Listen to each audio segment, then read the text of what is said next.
Okay, guys, thanks for bearing with us. We should be good from here on out, hopefully. But yeah, so we don't know the first game yet, but the first match is going to be between Andy and Krankdud.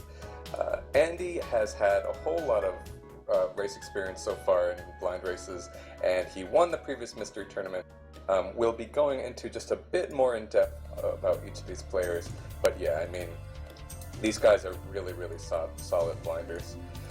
I'm going through the bracket real quick, and I'm looking for some of the kind of newcomers this tournament that I really was excited to join. Andy Sui is one of them. He was kind of a dark horse in terms of blinding races. I mean, he has had a whole...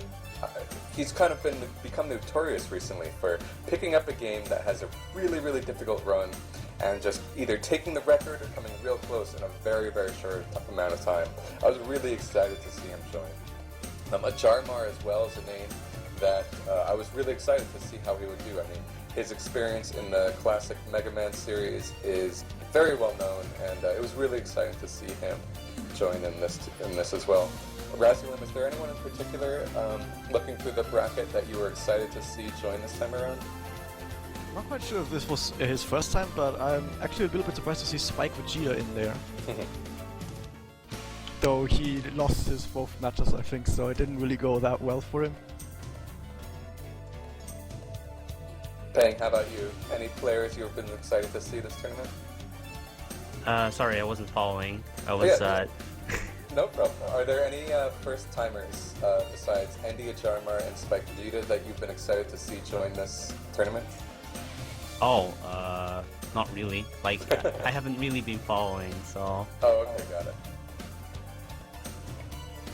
I entered last minute, I think 2 days before the tournament started. I had to work some things out and stuff, so yeah. Got it. Cool. Yeah, I mean, I'm excited to see, and we're going to be starting with winners finals. So I mean, these are, you know, they've really earned their spots to get here. Okay, so let's go through what we know about Andy so far. He obviously won the previous mystery tournament. He did very well in the past. In Mystery Tournament 6, he came in second. Mystery Tournament 5, he came in third. So he just plays better every single tournament.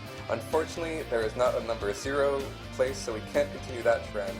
And he didn't loop around and place dead last this time around, so I don't know what he's got planned this time around. But he speedruns Bubble Bobble and Rocket Knight Adventures, but he really is just kind of well known for just playing a whole ton of games and excelling at them. Some of his more important matches have been Time Bandit versus Spike Vegeta, Quint's Revenge versus Mikan, Kim Possible 2 versus Nerm, Metal Gear Solid for the... I don't even remember what console that was, but it wasn't PlayStation... Or no, it was PlayStation. But it was some odd version of it. It wasn't just the normal Metal Gear Solid. That was a really interesting match versus Kirulia. And On the Ball versus Primal 85. So really fun stuff there. And I mean, he's in the winners finals. He has a phenomenal track record, so he's gonna be one of the favorites. But I want to see him be winners, so we'll see how it goes. We've also got Krankdud, who speed runs Dustboards. That's probably his main game, and among other things, he has also done very well in the past. But, I mean, he's just the kind of player that everybody is really looking forward to seeing what he can do and if he can pull away the win on this one. He also speedruns Ranger X. In Mystery Tournament 5, he placed 97, and that was an interesting one because that was his first mystery tournament. Everyone was very curious to see how he would do. And he unfortunately placed 97, but right after that he started placing a lot better. In Mystery Tournament 6, he placed third. And Mystery Tournament 7, he placed 13th. Some of his more important matches have been McDonald's Treasureland Adventure versus D-Sky, Rastan Arcade versus Zelnas, Jurassic Park versus Millennium, Metal Slug X versus Kirk, and Crash the Huge Adventure versus Ness. So yeah, it's going to be really, really fun. Let's get that match started. We're making sure right now, but it should be good. Okay, so our first match has been unveiled. This game is going to be Kwirk for the Game Boy. It's a good draw because Bengera. Yeah. Do you know that you've played this game before? Well, it's not exactly the same game, but it's pretty much like a sequel to Amazing Tater.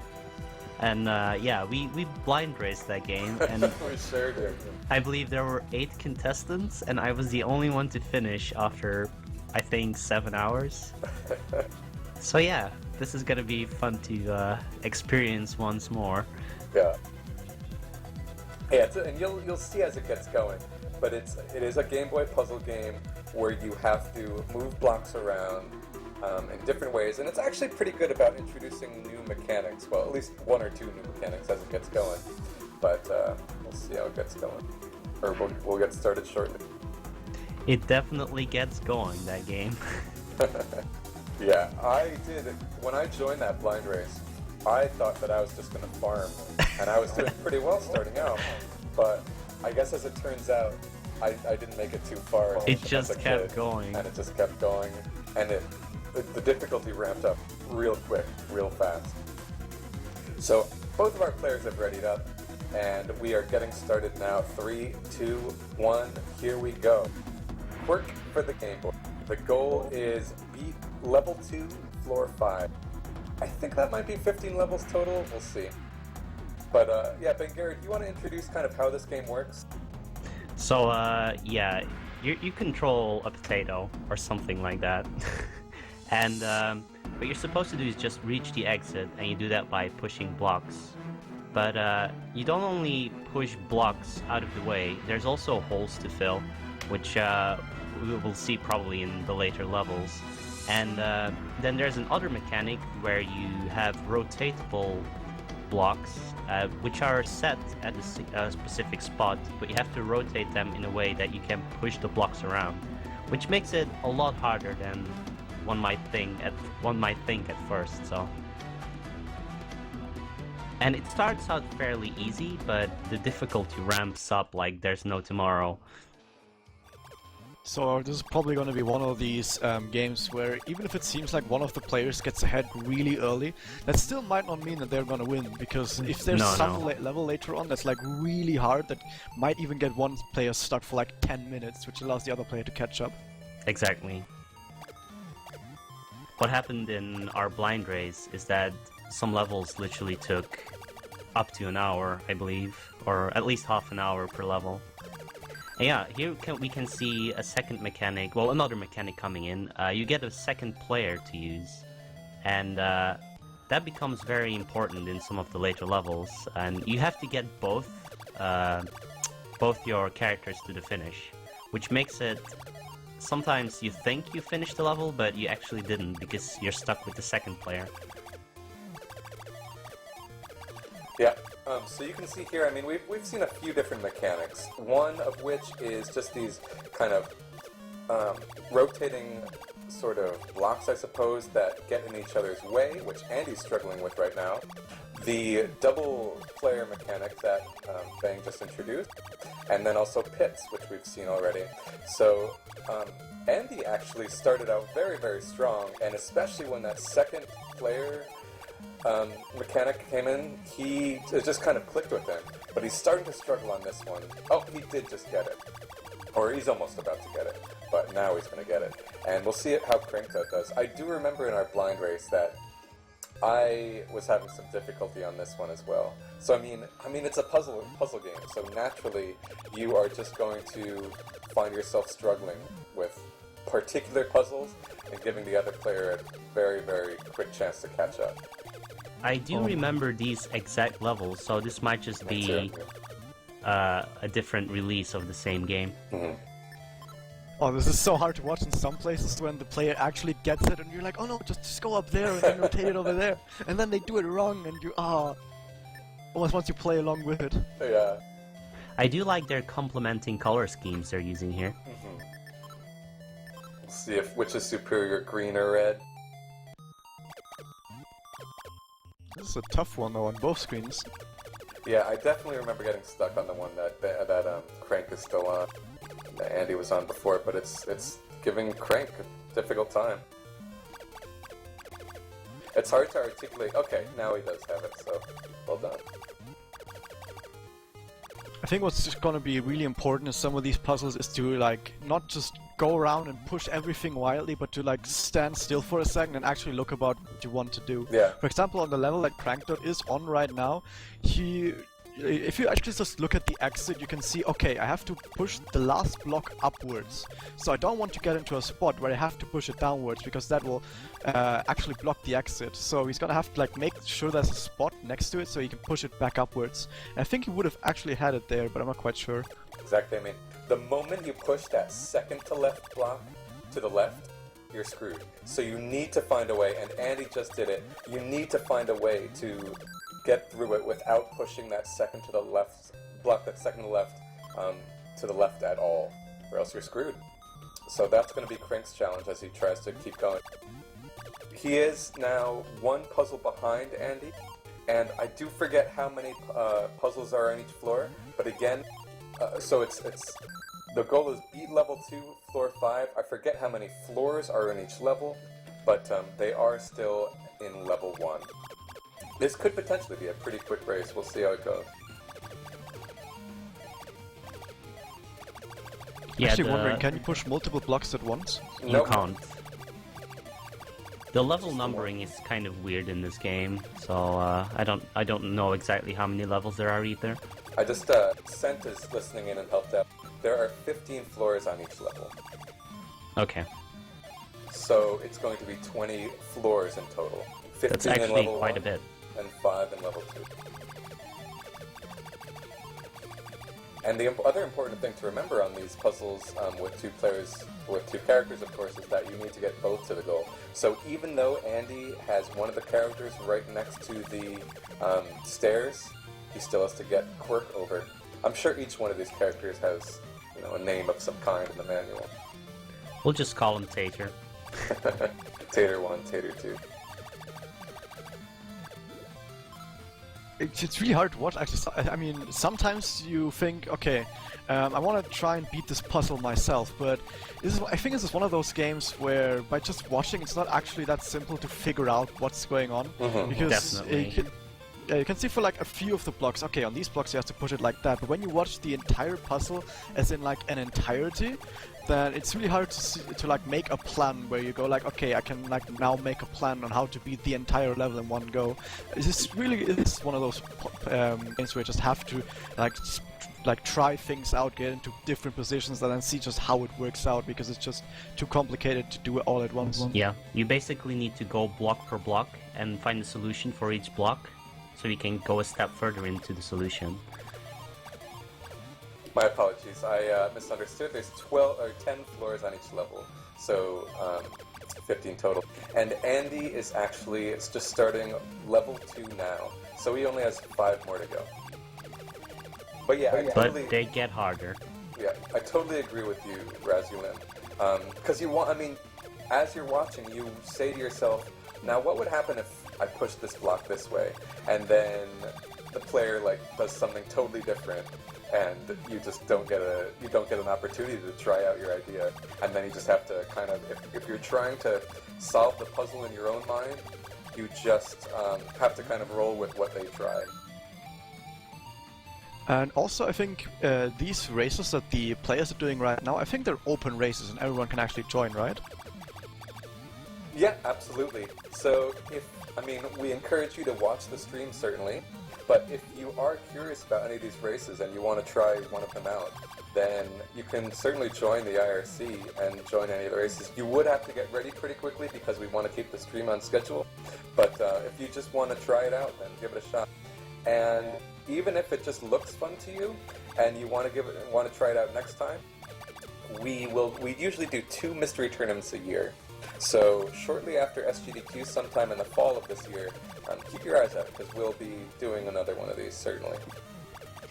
Talking about difficulty, the level Andy is on right now is probably the first one where I really started to get worried about the difficulty of this game.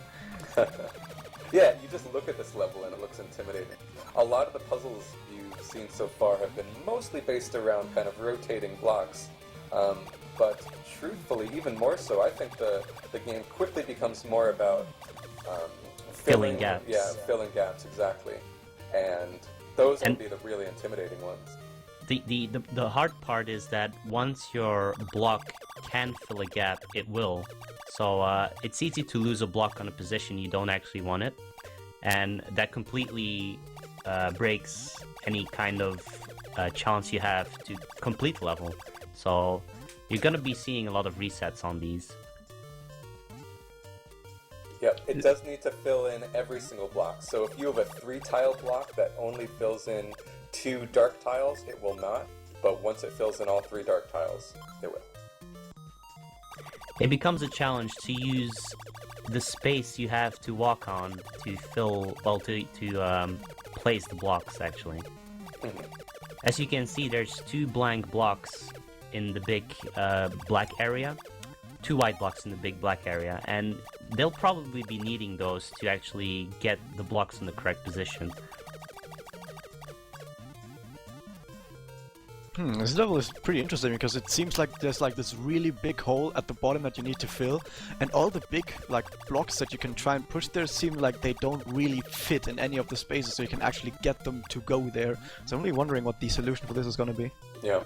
And you don't necessarily need to use all of your blocks in every puzzle. Like, it's going to be... One of the challenges here is going to be deciding what do I use and what do I not use. Because on Andy's screen, that upper right block there, it is now in a position where he no longer can use it to fill gaps at all. So he had to make the decision, okay, I need to just get this block out of my way. I know that I won't be using it, but in order to manipulate these other blocks, it just needs to be fit into the corner there. And we don't know until the end if he made the right decision or not. And as you can see, this level is probably already taking as long as maybe 6 to 7 other levels at the start.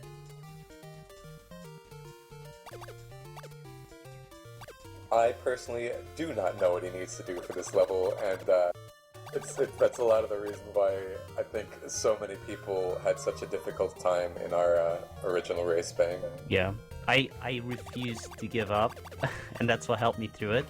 But I did not like it at all.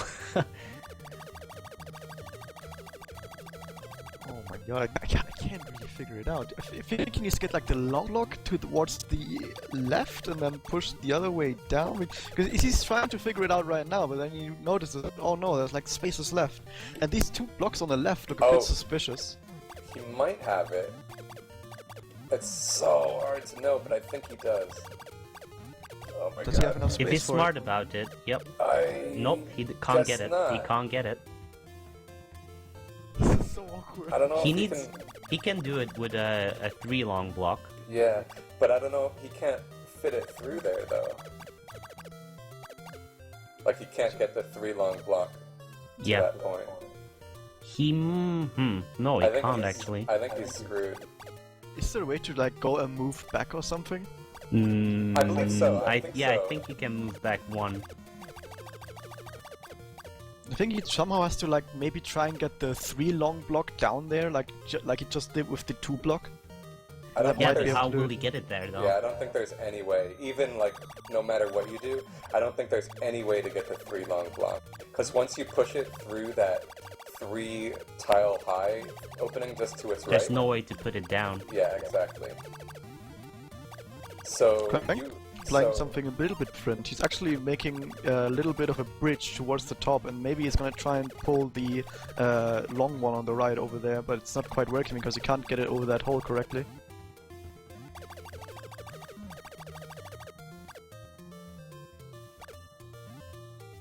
I think there's actually probably multiple solutions to a lot of these puzzles, actually. Yeah, maybe. I doubt it. I don't know.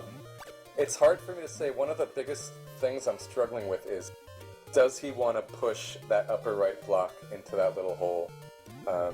He might not want to. Yeah. Because he doesn't have... I don't know. I don't remember what that... Okay, the topmost single block I don't think that can ever be, no, that can never be useful. So you just push that out of the way. That's not useful at all. And then, so you have the other single block. He's got something good going here. I think he's got it. Yeah, he's got it. There you go. Oh, nice. If you asked me to replicate that, I could not, but there you go. So yes, that was a good solid 10 minutes for one level.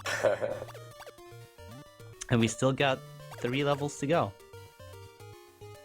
At least. Something to also realize is when you're watching this, obviously these two players, they're being a little bit under pressure now because obviously they're like Windows Finals top 8s or something.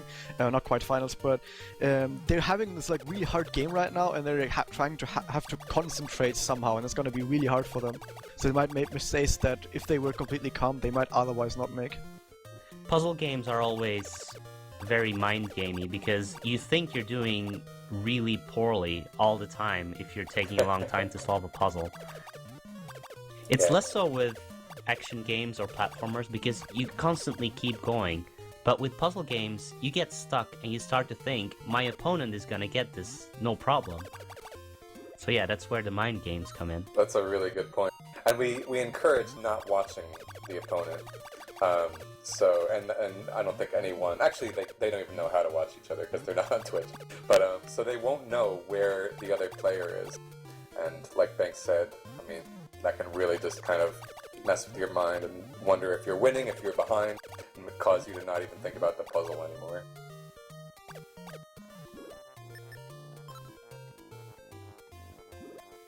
Yeah, puzzle games are always like this sort of, that often comes up during these sort of like mystery tournaments, but the thing is, how do you actually like train for stuff like that? How do you get yourself into like the mind sport where you actually get better at solving puzzles like these? Because I can't think of any way to reliably do that. It's really true, because even this game, ultimately it is a block pushing game of some kind. Like, I know people have been saying Sokoban in chat, and that's kind of the traditional block pushing game. But this game does have distinct features in it, like especially when it comes to these pits and how exactly you're able to move blocks over the pits or not move blocks over the pits, and the rotating blocks and the kind of partner system. So, like, you can play Sokoban all you want, but because of this game's distinct mechanics that do make it unique, it won't help you all the way there. So I mean, yeah, really just puzzle games are so unique that it's hard to kind of train for them. Even for a lot of other games, it can sometimes be a bit hard to train for them. At least if you're like playing a lot of NES games, for example, that's at least a lot of it can at least give you a good help for a lot of games, because a lot of games that we're gonna be in this mystery game tournament, if you're proficient at NES games, you're probably gonna be proficient at a lot of these games. But we have a lot of simple like run and jump action games on here as well. Yeah. As far as practicing, just typically though, I actually do think that you can practice for these mystery tournaments in general, because I think simply just by blinding games a lot and playing just a variety of games, you open your mind up to how exactly you need to adapt to a new game that you're playing, and your level of intuition just kind of goes up once you've played a ton of games. Like TMR, I think, is the perfect example of this. He originally placed okay in these tournaments, but once he started up with NES Mania, I really feel like he improved a whole lot, simply because he played a ton of games that are just very, very unique from one another, and so his mind just had to start adapting. Like, if I want to beat these games quickly, I just need to get a feel for not how to play one game quickly, but how to adapt to an unfamiliar game quickly, and learn about what I need to do to get through it as quickly as possible and play it well. This, The trick to the level Andy's on might be getting the one by one blocks on the same side and creating a little pathway. problem about that is that at the very right side of that big hole, there's this little tiny hole that if you have to like somehow push that block around, and it's gonna be really hard. Unless you fill it with the 2 block beforehand or something, then you could maybe use the ground for that to get the 1 block over. But I wouldn't be surprised if one of these 1 blocks would just have to be pushed into some spot to just make ground and get it out of the way. Because it seems like you're missing a lot of ground to push these blocks around, like you need to make some new ground or else you're not going to be able to push them anywhere.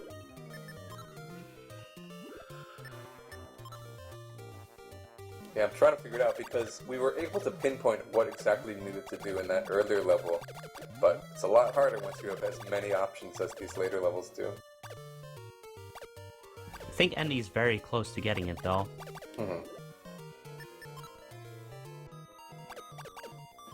Krankdud is still trying the same approach of like pushing that first 3 block towards the top of that hole to make a little bridge, and then try and get other tiles towards that bridge, and then push them downwards to fill them in. But it's not quite working out because he always has these little holes towards the top that mean that he can't push it down. Yeah, like here, there's just no way for him to do anything. Oh, so he does have like an undo feature. I don't know how many steps back you can go.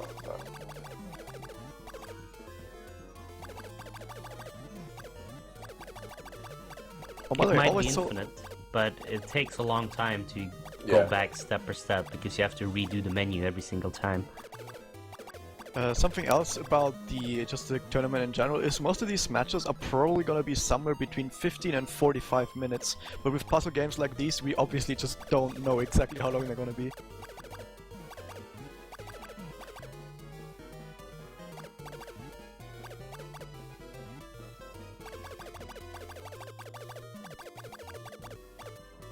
I think you're right though, Bang. I think the key is going to be using 2 single blocks rather than a larger block.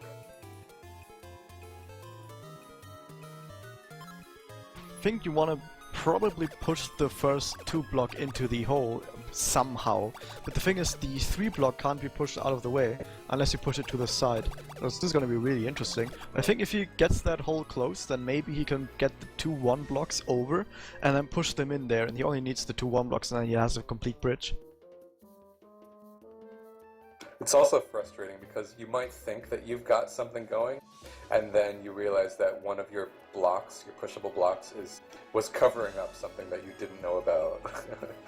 Like covering up a pit, and then you have to reevaluate. By the way, this is probably a foolish question, but is there a story to this game? Off to Wikipedia I go. The source of all knowledge. Probably just says there's a story. Kwirk and his girlfriend Tammy, tomato. So in this game they're tomatoes, not taters. Kwirk and his girlfriend Tammy, a tomato herself, were both out painting the town red when they both decided to explore the unnamed city's subterranean labyrinth below. While down there, Tammy suddenly disappears, and Kwirk, with his veggie friends, now has to find her in the labyrinth and bring her home. Wow. Maybe shouldn't have explored that subterranean labyrinth. It seemed like a bad idea from the start. At least they could make that subterranean labyrinth into an RPG later on. Yeah. This game has a bunch of different modes. I forget what the one. I think the mode we're doing is going up. And what are the other modes? Let's see. Heading out. So there's going up, heading out, versus. I think there are sub modes as well. Like we saw, like bird's eye view or something like that. I don't know. But these levels are really giving them a whole lot of trouble. They haven't been able to make much headway, and unfortunately Krink will not be able to finish this. Oh, he's going slowly crazy, he's rotating it. Oh, sometimes you notice when players are tilting. Yeah, making no progress in these games is the worst. They make you feel like you're a lesser person. And then you finish the goal and realize that the other person you're playing against was only like a minute ahead or something. Then you finish and then you wonder, why did I spend 6 hours playing this game? That's only when we choose ridiculous goals for our blind races. Wait, how many more levels are there after the one Andy is on? 2. Oh, so that's at least like 30 minutes probably. We'll see. Maybe it'll click with them. Some levels are harder than others, so... Yeah. I don't suppose you guys remember in what order Andy pushed the blocks around on the previous stage? No. I'm trying to do it out in my head, but it's quite challenging. I think a lot of times when you have puzzles like these, where it seems like the way you're doing it doesn't quite reach it, you just probably go ahead, go to the start again, and try a completely different approach. Like push another block in first, and then see how that sort of develops. Because if you just have one of the like starts that don't quite work out, then you might not realize it if you just only go on after like the start has already happened. Interesting approach right now. Although Andy has already used his small block. Can you push the 3 over now? He might be able to push the 3 in there now, but... No, he's missing spots, I think. Yeah, He can't push it up. But he can push it down. Uh-oh, he's stuck now. I think the problem he has is that he always uses one of his 1 blocks at the very top to get another block out.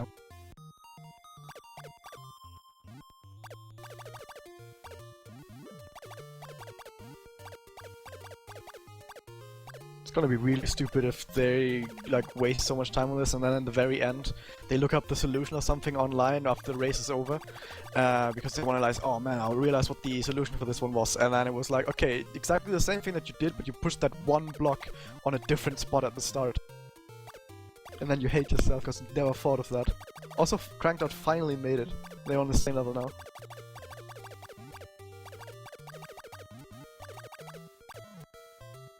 We're tied.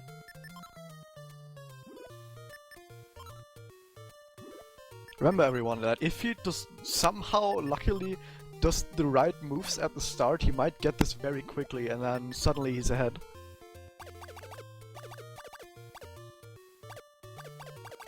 Let's see if he's able to one-shot it. Just suddenly comes out of nowhere.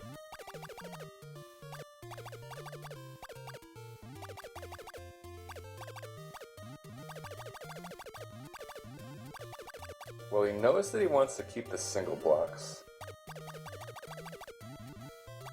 He's got the right idea. If that turns out to be the right idea. I think he's got it. Oh, Andy. There we go. Yeah. Oh wow. I was watching Crank. I didn't even see what the solution was. Yeah, Krankdud is not that far either. Oh, this level already looks like a buster. Actually, this doesn't look too bad, because you it looks like the idea is you want to. It's more about like finding the right order to open up each little side room in than it is to then it's about just like filling up this gigantic pit. So if you know what order you need to fill it up in, but there's only one order. I don't think this level should be too bad. So it's going to be left middle. Another stop. Not quite. It's gotta be left middle, because that's the only one you can fill up. But then I don't know where the left block goes.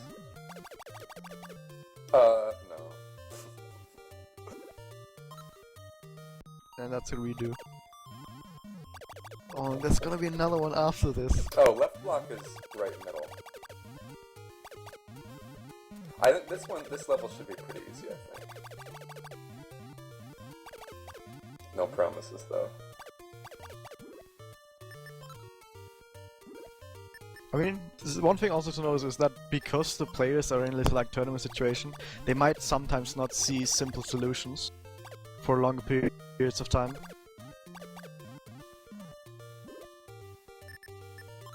So he's trying to figure out how to push that block to the right. And then after that, I don't know which he needs to do after. I don't know whether it's going to be bottom left or upper right, or upper left.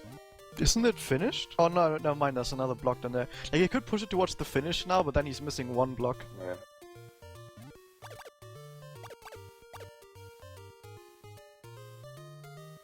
I think he does bottom left now, then top right, then get that to top left, and then he should have it, probably. We say that now, and then it's gonna be completely wrong. I think you're right. Yeah, this one's not too bad. Yeah. Just needs to finish it out. I'm not sure the best, if pushing that block there was the best idea. Oh yeah, probably was though, actually. Yeah, mine, he's got it. I think he's got it. One more There's level. also one level. Poor Krankdud's still stuck. That level's a meanie. Oh. Oh, this one doesn't look too bad. Yeah. It's got this pushable block that he's gonna somehow have to get over there. And in case it's not clear by now, pushing blocks does not rotate these things. So he has to create a path all the way there for this block to go in. Is he stuck? No.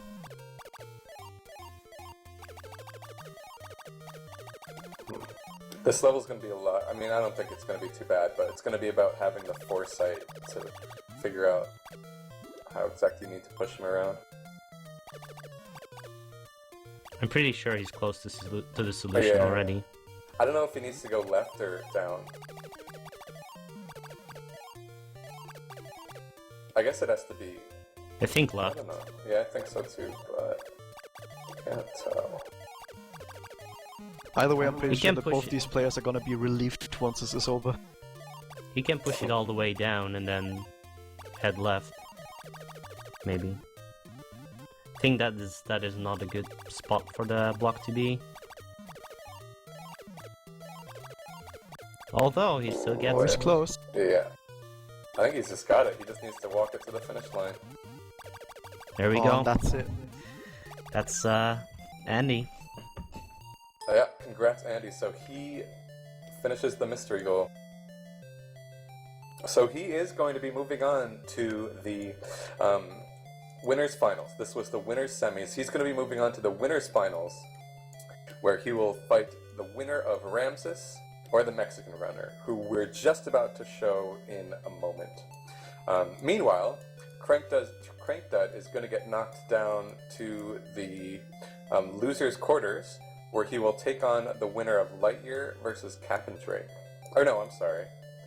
Yes, Liteyear versus Capndrake, which will be featuring in, I think, 2 matches from now. So we are getting there, and just hold on a minute while we set up the race between Ramses and the Mexican Runner. Now, something else I want to note is that sometimes when you play blind games like these or mystery games, then there might actually be the thing where the player actually realizes, oh, this game is really good, and then actually ends up speedrunning that game, which does happen in some cases. Though I think this game is not gonna be one of these.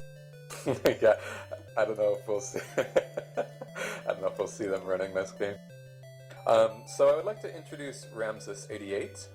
He has speedrun Eversion. Oh, that's a game you would love passionately, Bangaren.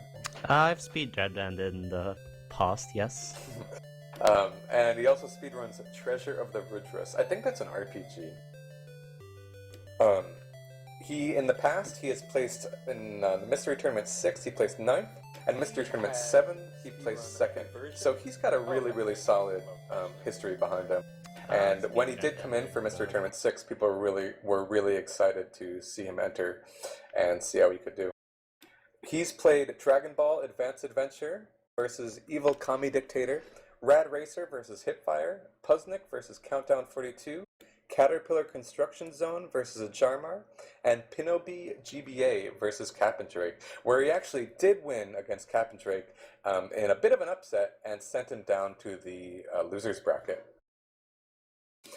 We also, I mean, you guys know him, I know him. We've also got TheMexicanRunner, and a lot of people are really, really excited to see him make it so far in this tournament. He's gonna, I mean, I just can't wait to see what he can do.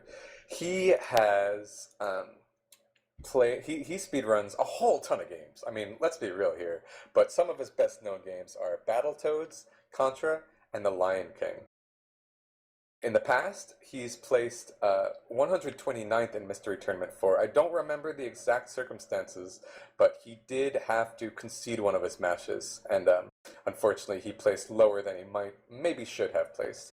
But in the future, he placed quite a bit better, and he placed 17th in Mystery Tournament 5 and 9th in Mystery Tournament 7.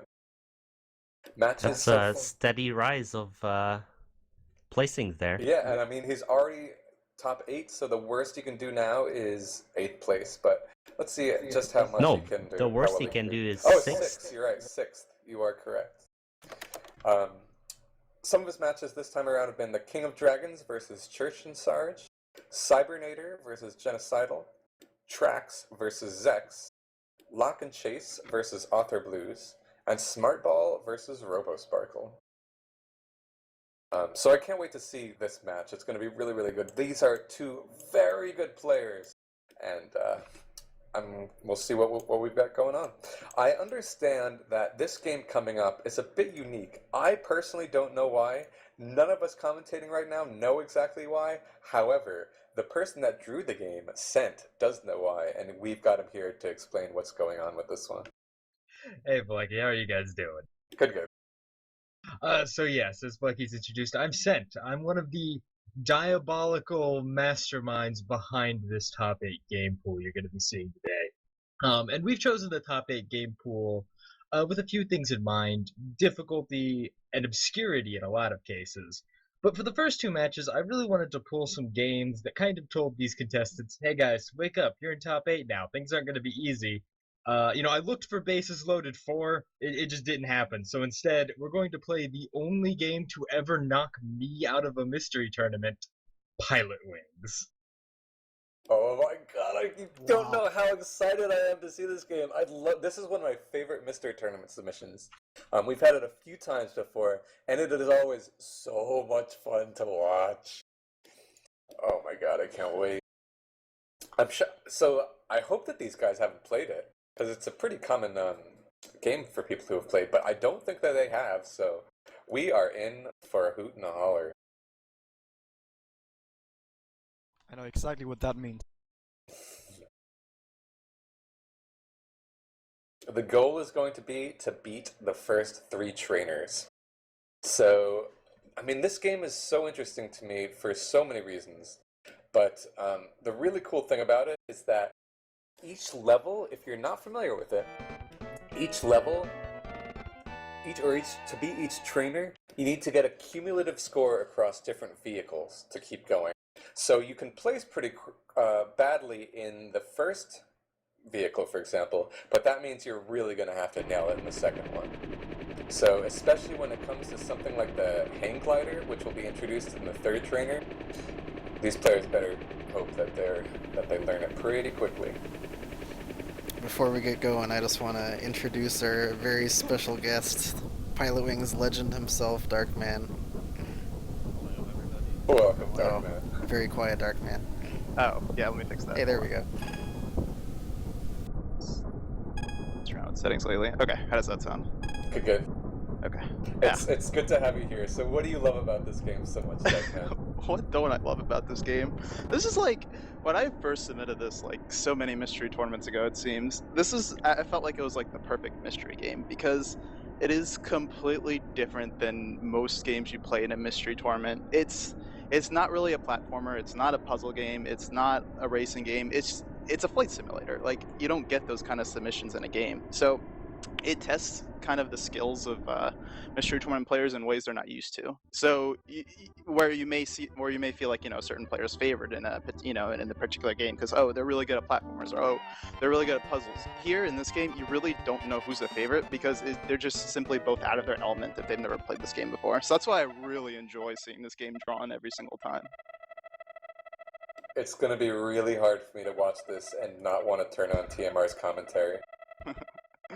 Yeah, I mean, TMR is definitely going to be... you might have some choice words to say, I would think. So this race is getting started right now. So Darkman, tell us about the first couple of vehicles that we're going to be seeing. So the first level you're going to see the light plane and skydiving. So the light plane, as you can imagine, you are a plane just trying to land on the ramp. In the first level, it's not too bad. You're basically just going in a straight way, just straight down into the ramp. You have these little green orbs you can see on your screen that you have to collect. So basically how it works is you're kind of judged on a score of how well you do. And getting those little green orbs that you see TMR kind of passing through, you get those, they increase your points. So if you get one, it turns to orange. And basically once you go through all those orbs, you have to land on the ramp. And if you're going too fast, if you're going at a wrong angle, you're going to end up crashing your plane. And as you can imagine, crashing your plane is not a good thing. So you have to make sure you don't... Okay, so you see there, he landed it correctly. If you go in too fast, you go in too slow, you drop down too much, you're just going to end up crashing your plane. So really important to get that down right. Then after the plane, you have the skydiving. And how the skydiving works is basically you're descending, of course, skydiving. And you have to open your parachute up at a certain time once you pass through all the rings. And then the goal is to, of course, land in a little target area. And in that target area, of course, the more accurate you are, the more points you're going to score. And you're judged on other things too, not just where you land, but also your speed and how many rings you collected. Yeah, skydiving, like you said, these first couple are pretty easy. But as we get into the later trainers, it's going to be a lot harder. Especially something like the light plane. Skydiving can be hard too. So TMR missed, what was that, 2 of the rings? He's completely out of control there. It can be each one of these vehicles actually. To be honest with you, each one of these vehicles, even on these easier levels, has a bit of a learning curve to know what the heck you need to even do. Yeah, that's kind of the uniqueness of this aspect. Is each different thing you do is completely different than the others. Like you may be skilled, you might be getting the hang of the light plane, but skydiving is a completely different element. So you have to kind of get used to everything at once. And of course, as you pass by the trainers, you go to more trainers. There's more additional things to do. So we don't just stop at light plane and skydiving. There's future things which you're gonna see. We are not even close to hitting these rings. That's all right. If they still get to the center relatively good, they'll get a good score. Like you see TMR landed there. Let's see what his score is going to be. Yeah, I didn't quite see what his first plane score was. I think he has enough points. I think he does. Not enough points. You have to redo both of them? Yes, you do. So you need 120 points to go through the first trainer, so TMR easily got through that, but, it gets challenging from here on out. See Rams is kind of finishing up. He's taking it slow. The slow approach is good with skydiving. The problem with the slow approach is you don't get points for speed, but that's okay, because if you land in the center like he did in the first level, it's not going to matter. He's going to have more than enough points to pass. Oh, he's even still got the speed points, so that's good. So yeah, now you see TMR is in level 2. So he has the, and now we have the additional rocket belt. Rocket belt, I would say, is probably the easiest out of the 4 categories to learn, because it's not too hard to control once they get used to the maneuvers of it. And because unlike the plane and the skydiving, where they have a limited time in which to land or a limited time in which to to get where they need to, with the rocket belt, you kind of control when you stop and when you start. So it's a lot easier to kind of get used to things with the rocket belt, as long as you don't crash in the water. They're doing their vehicles a little bit more out of order this time around. Yeah. Ramses might know that the rocket belt is a bit easier, and so he wants to take the easiest one last. Yeah. We'll see. Yeah, the light plane in level 2 is definitely a step up from level 1, so he has to actually maneuver his way onto the ramp, and he's probably going to crash. He's coming out of a sharp He's coming in. Oh! You got it. Whoa! I can't How? believe he got Good that. save. That's insane. That was well done by Ramses. That was clutch, actually. Totally He was planned. probably 1 degree of angle from crashing that. But yet he still got 17 out of 20, so she liked the angle he came in at. I'm shocked. Actually, I rarely get that many points on that angle, so well done. Yeah, he's got a good score for the light plane, and TMR is kind of taking things slow. The thing about the rocket belt, there's actually 2 speeds in which you can operate on. So the blue flames you see is its faster speed, and the orange one is kind of the slower speed. So the slower speed you kind of do like at the end where you're just trying to be very accurate with where you land, whereas the blue one you kind of use like, you know, to get the rings to just kind of go as fast as you can. So you see with...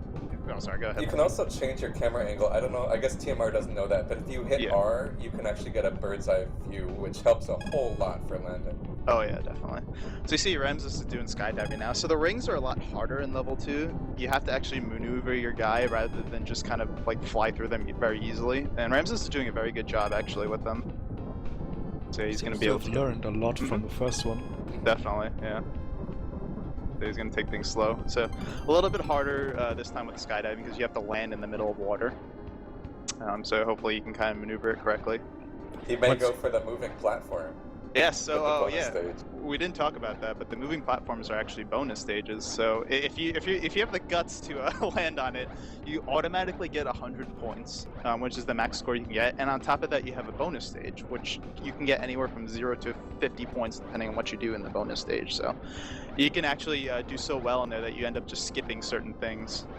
Uh-oh, TMR's a little bit struggling. Whoa! Oh no. No, Mame said that one. He was in the air, I was laughing. Oh, but actually Ramses crashes as well. Do you get full credit for that upside down? Yes, Oh, you actually okay. do. Yeah, as long as you don't go in too fast and you literally go through the ground, you're fine with the skydiving. It doesn't matter how you land. What's the score cutoff for the second level? It is 220, I believe. So he can't Oh, even boy. get it. Because you can get it most... He'd have to do the bonus. He would have to do the bonus, yeah. Because he needs 110 points, and skydiving is very hard to do perfectly anyway. Oh yeah. He might be trying to... Into the redo water. it. Oh! Oh. Is that going to be a redo for him Yeah, as that's well? gonna be- Uh-oh. Yeah. Uh-oh. Only Wow. needed 46 points. I Only didn't- 46. I didn't think that would ever happen, to be honest. So now, they have to both be freaking out. For one thing, it's too bad TMR has to do this when he knows he can't even win. But they have to both be freaking out because they failed this on their, you know, pretty late into the training session. Yeah. So now Ramses thinks, wow, this rocket belt is actually pretty hard to not fall directly into the water. Let's see if TMR goes for the bonus platform. He has to. He doesn't know it, but he has to. I'm sure he probably doesn't Yeah. know, so he's probably just gonna try to land it as best as he can. Yeah. Yeah, so he doesn't know yet. Uh-oh. He may crash. Oh. Okay. Oh! What I wouldn't give to hear it right now. 3 points for 3 trying. points. Though. Hey, he got some ring score. So this So is the close. beauty. This is the beauty of Pilotwings. You're just gonna see some hilarious things going on. Oh my god. I love this So, game. I wonder what order he'll do it in now. Because he feels pretty Okay. confident in the rocket belt, so he's Yeah. gonna save that for last. Definitely, yeah. Light plane and skydiving, maybe not so confident. Yeah, light plane, I would say this light plane is probably harder than the next one because of the fact that it introduces you to kind of the angle of landing the plane correctly, and it doesn't really give you a lot of room to kind of like figure out how to do it. You have to do it very fast. So hopefully he's able to kind of figure out it very quickly. And you can, I mean, he's doing this now. You can start slowing down a bit early. He's really he slowed down a slowing little bit too much. What? Wow. That wasn't even close. So yeah, if you lower your speed too much, you're just gonna begin a really fast descent. So you have to kind of maintain like an appropriate speed. So there is actually a set number that you have to maintain in order to keep keep either maintaining your altitude or increasing it. So as long as they're above that number, they'll be good. Giving it the retry. That's definitely a good strategy. Yeah. Ramses. Oh, Ramses maybe? Oh, yes. So he came in. So his descent was too big, even though it didn't indicate to him that his descent was too much. You still can descend too much and end up crashing. Light plane is very, very, very finicky. So if you are not, in like perfect sync, you are going to crash it. He didn't even have like the learning experience for the first time. Is this one too harsh? Oh, he's coming in. Okay. That was a close one as well.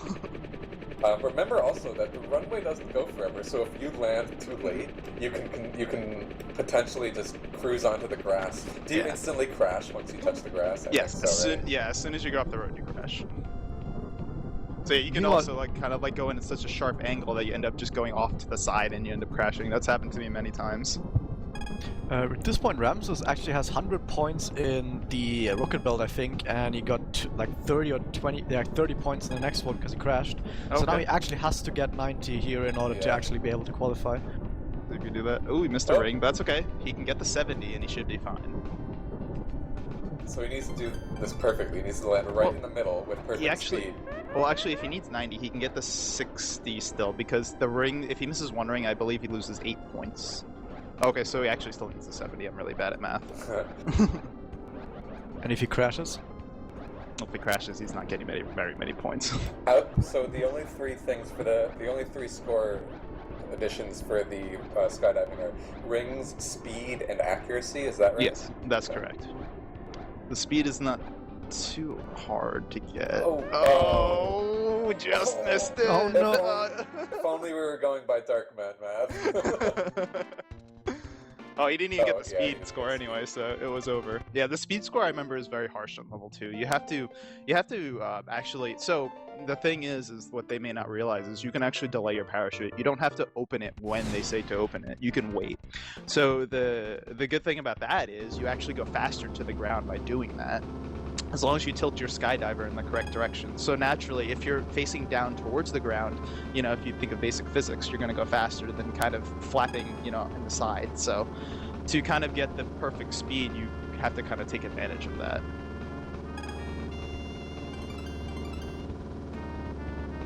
Okay, so did we see how many points TMR needs for this one?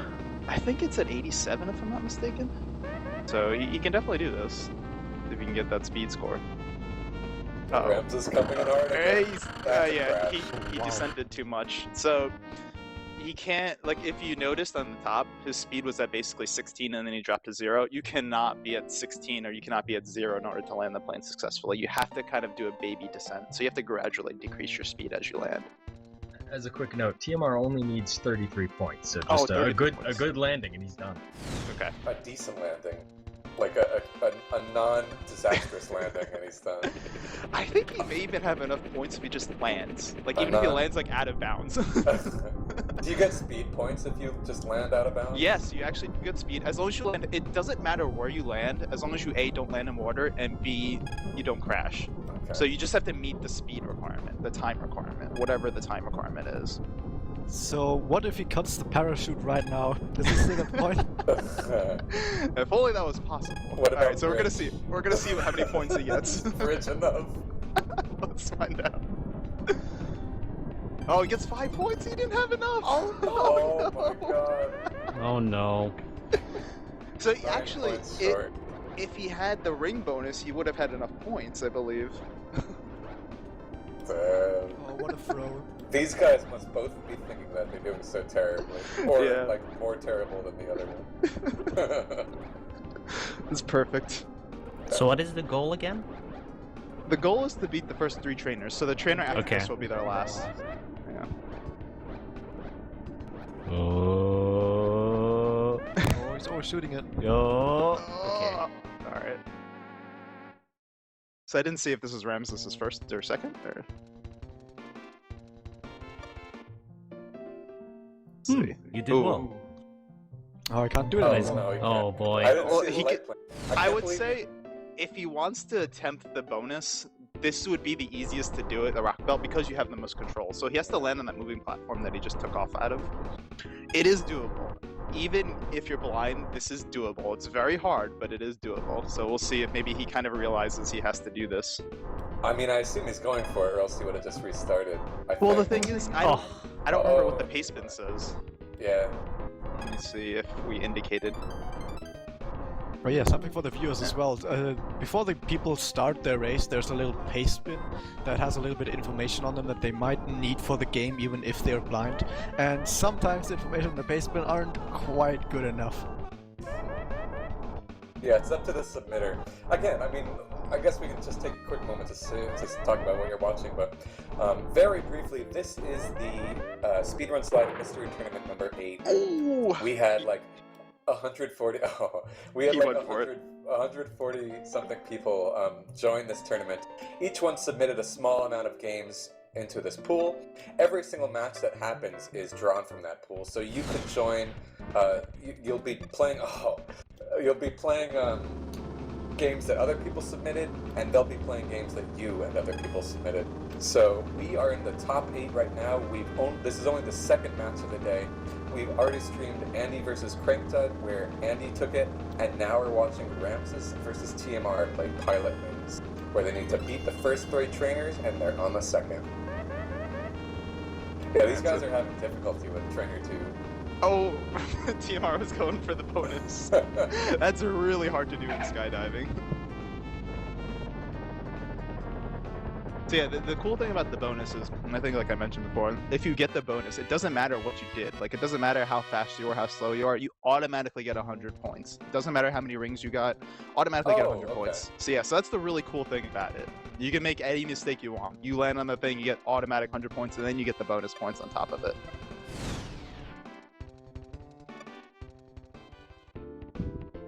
I feel like usually in races when you do a mistake, it's not too bad because, for example, if you play like an action jump run, if you do a little mistake, it might take a little damage, doesn't matter, you can just keep going. But if you do a mistake in this game and screw up your entire run, then maybe you have to redo like the last 10 minutes and it like really hurts.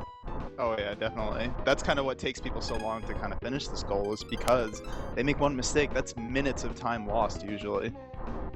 In a speedrun sense of the way, would it be more viable to do the stages very well, or just go for the bonus? So yeah, definitely bonus, because you get to skip stages. So basically how the route would be so like in the first level, you actually never do the light plane, you just do skydiving, get the bonus, and that's it, you move on. And like for instance level 2, you would just do rocket belt and you would do skydiving. When you never want to really do the plane, because the plane is usually the longest segment out of all of them. And in the actual, like, if you actually went for a world record, you would never fly the plane ever. I guess you don't really have to go for the rings either.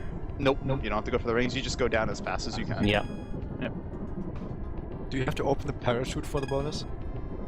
Yes, because if you land without your parachute, you can imagine what happens. So these guys are crashing a lot when they're skydiving. What can they do to kind of manage their speed a bit more carefully so they don't crash? Well, they're not actually crashing. You see, even if you see him land on his back, like you noticed that happening with TMR, it doesn't matter. It doesn't affect anything. So they can do that. Okay. That's kind of the cool thing about skydiving, is it's very forgiving in that sense. As long as you see, but there is a method of crashing in skydiving, and that's if you're going way too fast, like really fast. I don't know what the threshold is exactly. You'll see him go through the ground. You'll know when that happens. And that's no good. Opening your parachute like 2 seconds before you land, I guess. Oh, so you see what happened with TMR? He was going too fast. He was going too fast, and he just bounces. So I believe Ramses has enough points to finish, if I'm not mistaken. Probably. I'll admit it, your skill is improving. One of the kind of like underreported stories of this game is how funny it is that like when you make your trainer really happy and then you go to the next screen and they're like just livid. Yeah. Alright, so Ramses is in level 3. Now we have the hang glider. The hang glider is probably the worst thing in this game. It is a complete nightmare to control at certain points if you don't really, it's like some people, they get it and they can do this very easily, but other people like myself, we just don't get it. It's just impossible to control. So we'll kind of see like how Ramses is going to do with the hang glider. this is a very good choice for him to start with this first because it controls very differently than the other three vehicles. So TMR needs 114 points here. He gets 30 for the rings, 70 if he lands perfectly, and 10 for speed, or?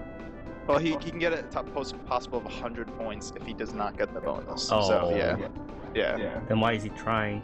Because he probably doesn't realize. Yeah, you see there, he got the perfect 100. That's my favorite face is when Shirley makes that little... Yeah, unfortunately, TMR has to go again. There you see Ramses, so he had to take the little cloud thing there that takes you up above, and now he's going to try to land it. So you see that target all the way in the corner? Ramses is not even close. He did land, though. He did land, which is good, because you actually get a decent score for landing it out of bounds. So you see you got 60 points. That's still doable. Oh yeah, he only needs 160. Yeah, Rocket Belt might be easy, and light plane, he just needs to have a half-decent light plane, and he's probably still okay. Yeah, it's a good thing he chose light plane next, because this light plane is the longest light plane out of all the segments. It's just very slow, and you can't do anything but just follow the rings. So it's easy to get all the rings, it's not too difficult, but once you get all the rings, landing it is kind of difficult, so we'll see how he does. So, speaking of light planes, Cent, are you still around? Don't talk to me about light plane blanking. I was hoping to get a little anecdote of what might have gone wrong in your original Pilotwings race to kick you out of the mystery tournament. Alright, so as I said when I introduced the game, Pilotwings is the only game to ever knock me out of a mystery tournament. And what happened was I chose to do this light plane last. I only needed, I think, 12, maybe 20 points maximum. So take off, fly through a ring, go land, I'm good. No problem. I've done this stage a couple of times now. It has been less than a perfect run. I take off, I fly through a ring, I turn around, come in for the landing. Stick the landing, everything's going great. But what I hadn't done is I had my emulator set up to always read my inputs even when it was not in focus. I tab over to SRL, type .d, which tilts my plane wing down, crashes me on the runway, and my opponent finishes. The rage that came from Cent that day was glorious. Yeah. If I remember, I mean, it's been a few years now, but I'm pretty sure I still remember the sound pretty well, and it was like, no! It was guttural, and it was long. Alright, so now Ramses is coming up on finishing the light plane here, so he's gonna get this last ring, and now he's gonna have to bring a pretty steep descent, and he has to make that steep descent while also maintaining the speed and not descending too much. So he's got a pretty good angle right now. Oh, that's fast. Oh, okay. He might not have enough. Oh no, he's got it. You slow down. You slow down pretty quickly once you hit that ground. I was praying for the laughable going out of bounds from the runway, but I guess you won't see it. All right, 82 points. So he needs a 78 from Rocket Belt. Very doable. Let's see if he can do it. Now, the thing about the Rocket Belt in level 3 is the landing platform is a lot smaller than the level 2, so it's good that he has a lot of control for this because he's going to need a lot of it. The starting section. You go fast. I think he has been changing his camera angle as well, and I hope so, because that's been pretty important, especially as you have less ground to land on. So these bars can be kind of tricky because they're very a straight line, kind of finicky and hard to. You feel like sometimes you're going through it, and then all of a sudden you don't. But he's doing a very good job with them so far. And it seems clearly you don't actually need to hit one of the balls. You just you don't. Yeah, it's like a column. That's a good thing. All right, so TMR only needs like 37 points with the Rocket Belt, so I think he should be able to wrap that up. It all depends. Yeah. On this landing. All right, let's see. So yeah, you see those. So you see those two small targets right there? Those are his targets. Really kind of precise. But he just, as long as he lands in one of the circles, that should be enough points. He can take his time. Yeah, definitely.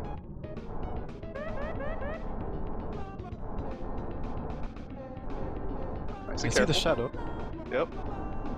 Oh, He's he's circling struggling. around it. Alright, there you go. It's a good strategy to kind of reset yourself. He's not bird's So eye. he's doing the Ah. circles. So close, he has enough fuel there. Yeah, Watch he has plenty of altitude. fuel. Watch your altitude. Oh, And there we go. we That should be Right, it. right on the That dot. should be it. Literally on the dot. Just as TMR finishes. Oh, he's got the perfect. He's perfect. got the 100. He's got The spinning hundo. eyeball, man. So that's it, right? That's Yeah, it, he's he's done. Okay. So, yep, he's finished, and he is going to be moving on to the winners' finals, where he'll be facing Andy. Meanwhile, TMR, unfortunately for him, gets knocked down into the losers' quarters, where he'll be facing the winner of Neskamikaze versus Nightmare. We'll be streaming that later on. But that was so much fun to watch. I That was so absolutely good. love that game. My dream is fulfilled. Pilotwings Yeah. in the top 8. Good stuff. So we're going to go ahead and set up the next match. Don't know what it is just yet. Don't know what the game is, but it is going to be between Liteyear and Capndrake. And we'll be describing them as it approaches. We are going to. I'm going to be. Oh, we're actually going to switch it up. So it's actually going to be Neskamikaze versus Nightmare, and then Liteyear versus Capndrake will follow a little bit after. So just hold tight while we get their match ready. Again, the winner of this match will go on to face the Mexican runner in losers' quarters.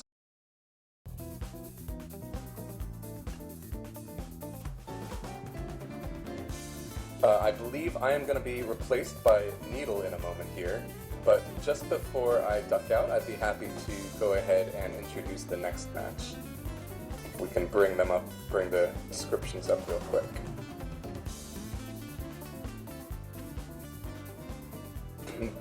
But I mean, Ness and Nightmare. So Nightmare is an interesting case. A lot of the time, he doesn't place that well. Well, I think we'll see that shortly. I might be speaking wrong there, but this is certainly the first time he's ever been a top 8, so it'll be fun to see what he's got in store for us. And Neskamikaze is well known for loving his Game Boy games, so we'll see how we can do as well. So yep, so we've got, let's start with Nightmare here. He speedruns Snapshot, Yoshi's Island. He's really been into Yoshi's Island more recently. And previously he's placed 33rd in, he was really consistent. 33rd in Mystery Tournament 2, and 33rd in Mystery Tournament 3. We've got a few kind of highlighted matches here for you. We've got Boomer's Adventure versus Endy Sweet, where I think he might have taken him out actually. We've got Rainbow Islands versus Only One Fox, Mega Man Thor versus Neskamikaze. Oh, so this is the run back.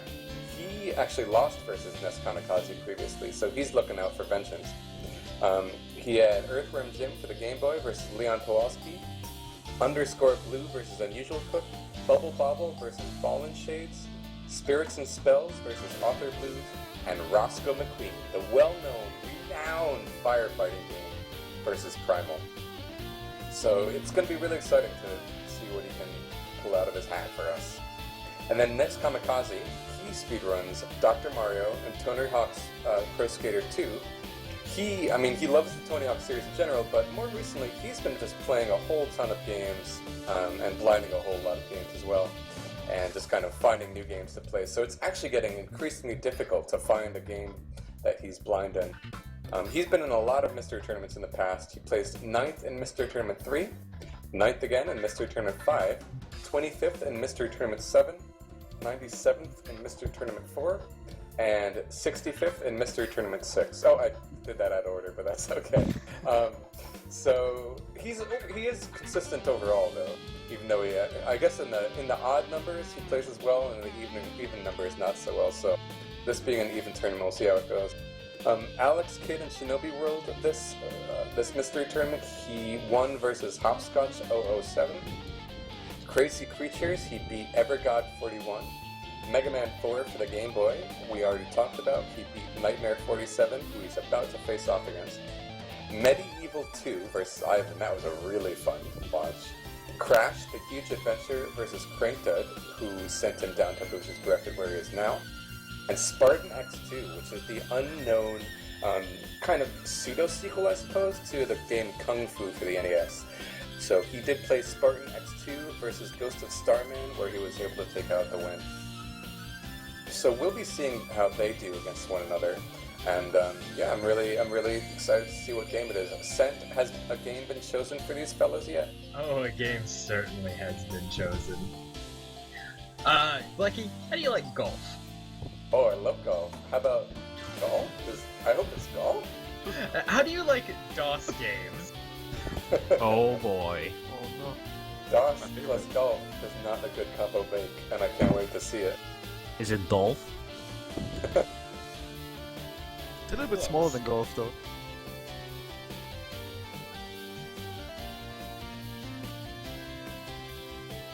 So they're gonna be playing hole-in-one mini-golf for DOS. This is, this is surprisingly a very good mini-golf game on an incredibly terrible platform. Sounds like a great watch. We've got a legendary platform, a terrible game. I think it's a perfect fit for a matchup between one of the legendary blinders in Neskamikaze and Nightmare, who's legendary in his own right.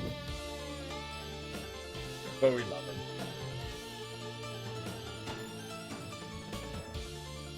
I do have to go ahead and take a break for a minute, but Darkman will be replacing me, so see you guys in a bit, but I'll be watching in the meantime. See ya, Blackie. See you later. Yeah, mini golf is a very interesting choice. It's another one of those games where I would say they're probably out of their element. They're kind of not used to playing these kind of games, so it's gonna be interesting to see who's gonna win this one. I would say giving the players a game out of their element, Nightmare would probably be my preferred player in this one. He plays quirky games, so... Sure, but I guess with Ness's kind of experience with sports games, maybe that might kind of help him out a little bit, I don't know.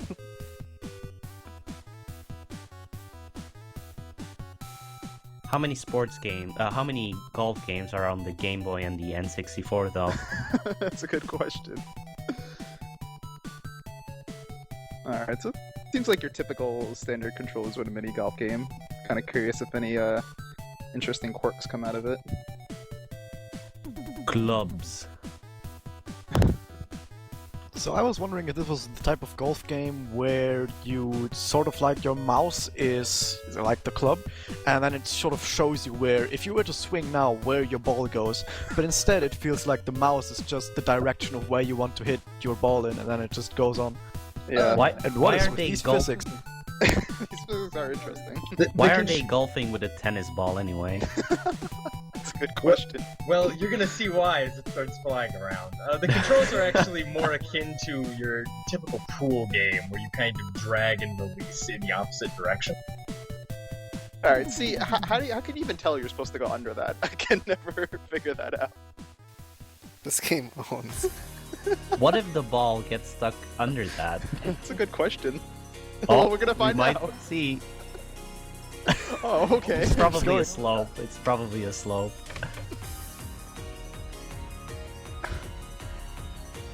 This looks so awkward, even though it's so simple.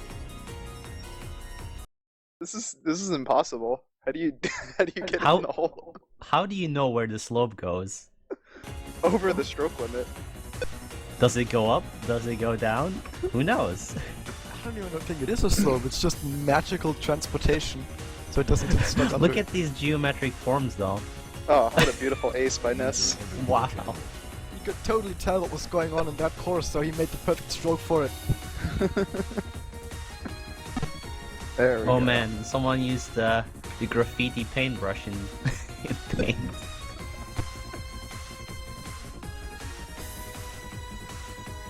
The physics are definitely It's something in so this odd. game.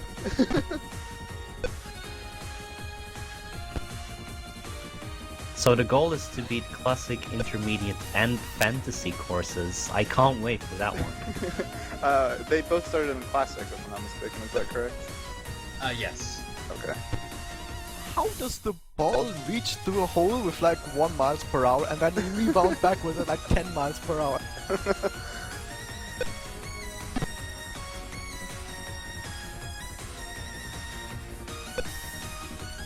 I have a feeling that the physics for bumping into walls are not actually quite correct sometimes. Not one bit. I don't feel like you can hit it slow enough sometimes if you really need to. I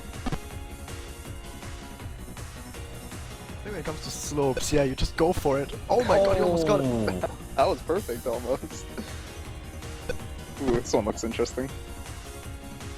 It's probably an alien sign. Wait a second, isn't that the sign of like Team Aqua from Pokemon?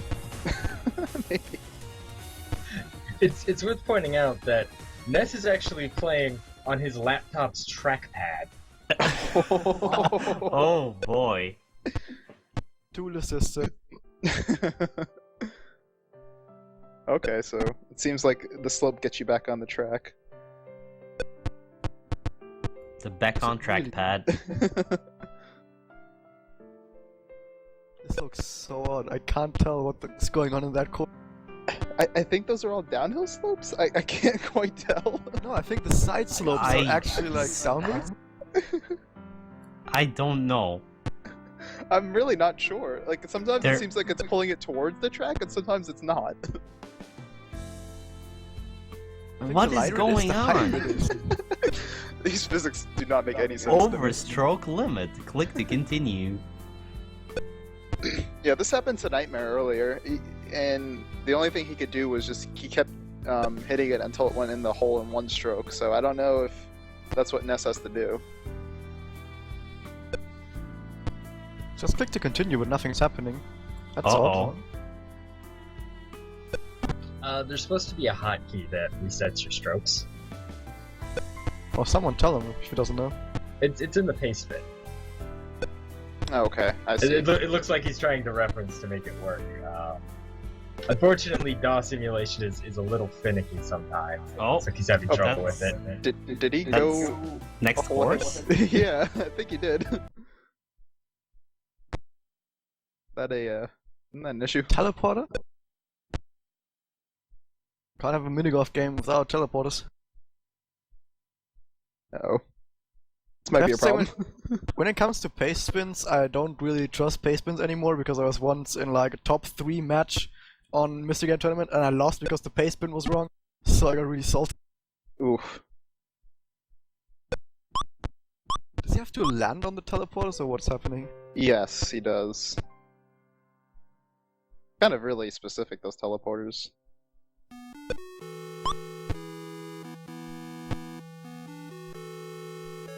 Oh boy. I looked away for a second, but somehow Nightmare is almost keeping up now. Yeah, he's actually ahead. Just a little bit.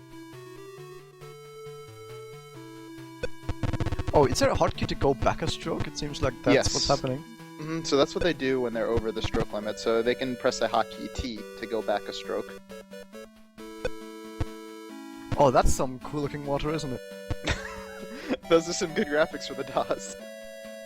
Oh, I mean, to be fair, this is like 1985. So what's happening right now is that Neskamikaze picked the wrong difficulty, and he picked practice. So he's skipping ahead courses, but he'll redo the ones that he failed at the end. Okay. Alright, that makes sense. So I believe he has to redo the 10th hole. He failed 2 now, so... Oh, did he? Okay. He's also failed the 12th hole now. Oh, look at this tree trunk.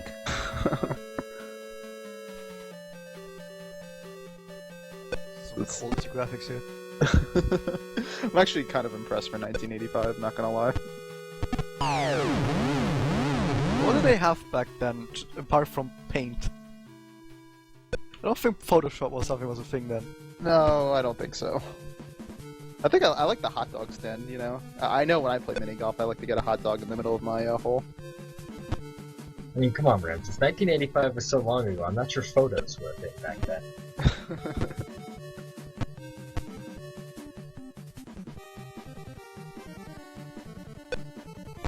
Though on a hot dog stand directly on the course wouldn't actually be too special, I think, because nowadays mini golf course is trying to be like so special and put absolutely everything on the course. Like, look, our course is like moving parts and stuff. Ooh. Very nice hole in one by Ness.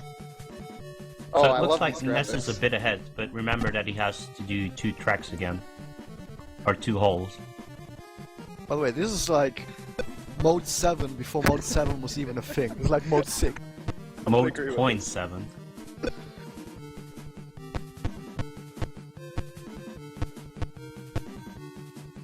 I like how the ball goes basically over the entire hole, but it doesn't go in. When you start the game, the intro like picture looks so good compared to the rest of the game. So now I believe Nightmare's on the... Is he on the fantasy or the intermediate? Probably intermediate. This looks like a fantasy to me. I don't know about you guys, but I don't play golf upside down. Well, there's a lot of things happening here that are not really involved. Look at the ball Ness stream is doing. It's not stopping. Uh-oh. Uh-oh. So... Oh, there we go! Okay. Okay. Yeah, this looks like the fantasy course. Did you see what his ball just did? That makes no sense. Well, I mean, what was the giveaway, Bang? Was it the upside down snowman or the sleeping dragon with a wizard? I'm sorry, how does this bridge Oh, I work was looking exactly? at the castle. What are you even supposed to do here? Next time we're gonna have like an MC Escher painting that we're gonna have to crawl across. Well, about that. To be fair, I'm pretty sure that a lot of these graphics don't make sense anyway, so they might as well be MC That Escher was- paintings. That was the hole? Yeah. Oh boy. Oh, that snake is solid, but you can go behind the cactus, so I guess it does have perspective in it. Even though it totally doesn't have perspective. Alright. You know what this reminds me of? This game is actually, you didn't notice, but this game is actually the predecessor to The Witness, as you can see. Where absolutely everything is part of the game.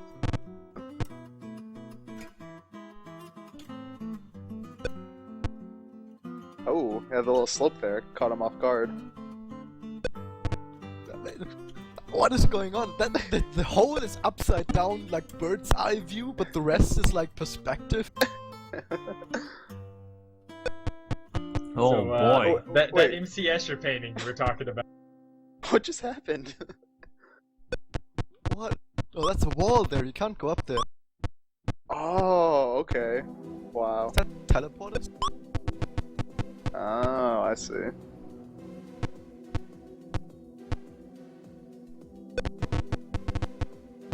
How do you even?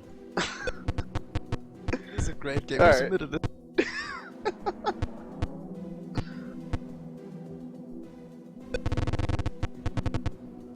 Nice. Oh yeah, of course, because it's a free ball game. Oh my goodness. So we see, I believe Ness went to the intermediate course first instead Yep. of the fantasy. It'd be kind of interesting to see.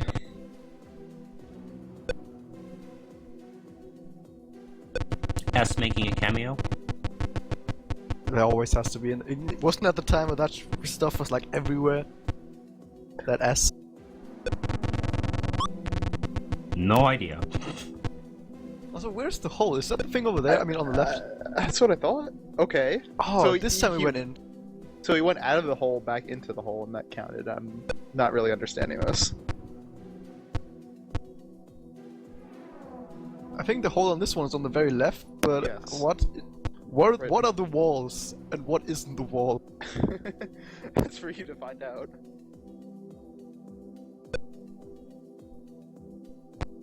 I want to see an actual mini golf course with like these courses in real life. That would be great. We can make this happen.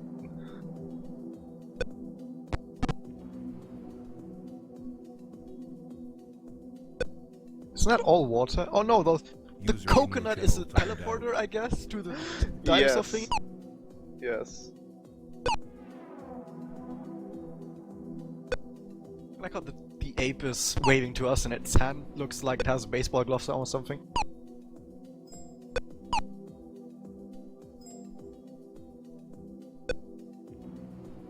Well, the reflections are pretty nice. I mean, you don't see reflections this good in like today's game.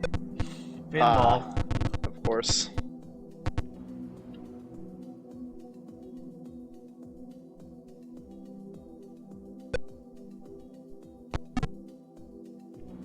Oh, so that's the end of fantasy? Oh no, with the back 9, of course.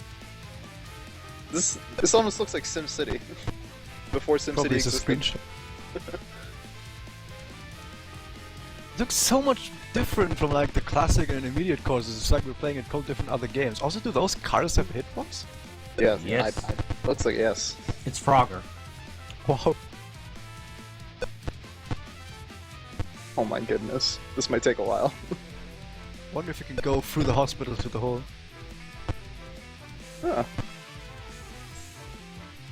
You never know with this game.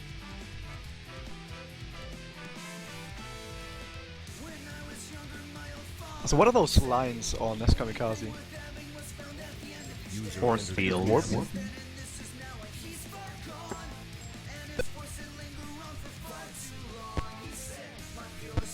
Also, I think the thing in the middle of its course is probably something where if you stare at it for too long, you get like eye cancer or something. Oh my goodness, that might... Oh, now we're underwater, cool, so we can't... Like, wouldn't we have a mistake on every single shot because we're underwater? Okay, so we couldn't golf in the water before, but now we can.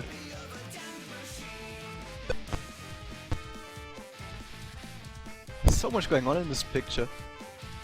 What? Like I guess the hole is the end of the boat? That's the only hole I see.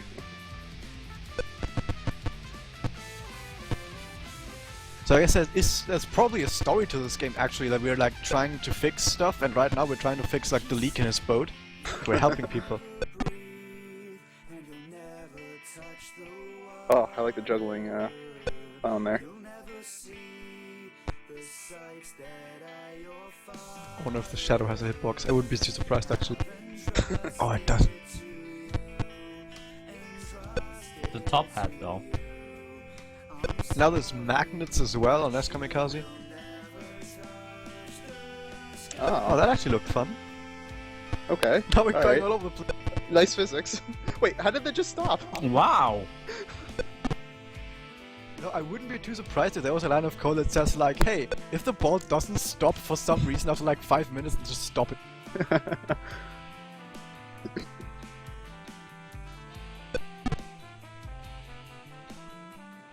Oh, now we're what? Nice artwork. Oh, almost got it in.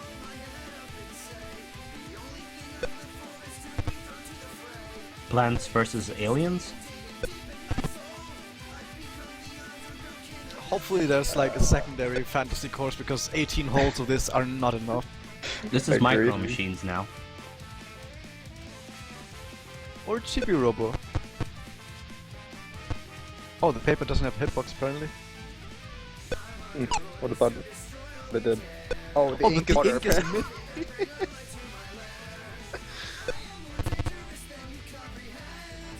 is all over the place. Alright, so now he has to get it in one stroke.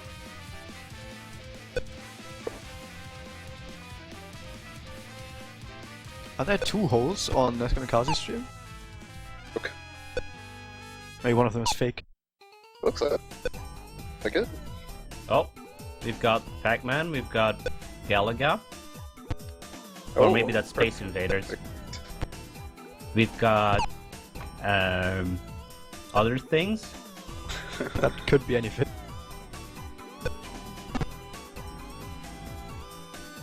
Well done. Fantasy courses. Oh, now we've got 4 green balls. And Godzilla. You never... This is Rampage.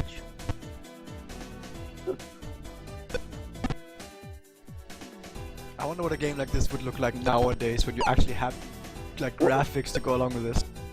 Oh, openly. Gravity. That's interesting. No way.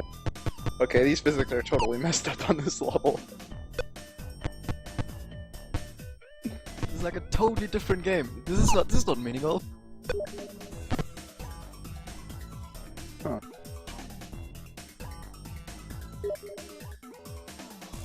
I also feel like this is like the type of game where someone just sits down and is like, okay, let's make a mini golf game. And then at some point he gets bored and like, oh man, mini golf's so boring. Let's do like fantasy stuff all over the place with like really weird things that make no sense. This is probably a lot more fun. Okay, what did it get stopped by that made it go backwards? Magic. Everything.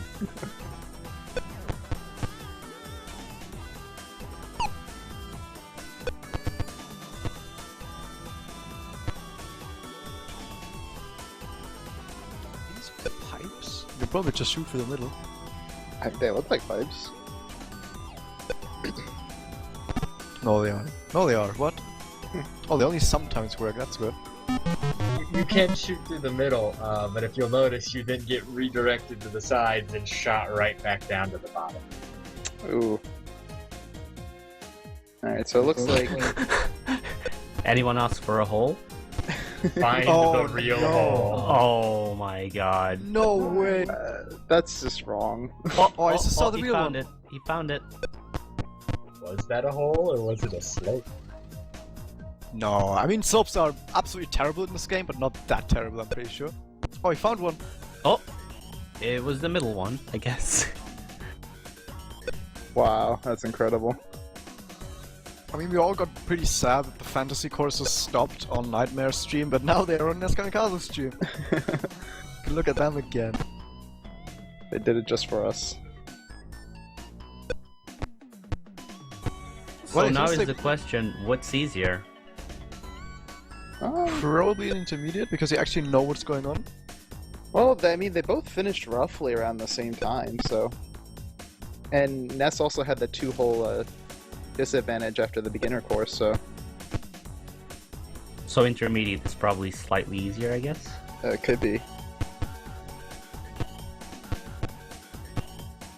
The thing is, this is probably also one of those games where I would actually like to hear the players' reactions, because I'm pretty sure that when they go on the fantasy course, they're just going like, what is actually going on? I wonder if playing the fantasy course first kind of maybe gives Nightmare a little bit of advantage, because he's used to wacky things. Or maybe it gives him a disadvantage.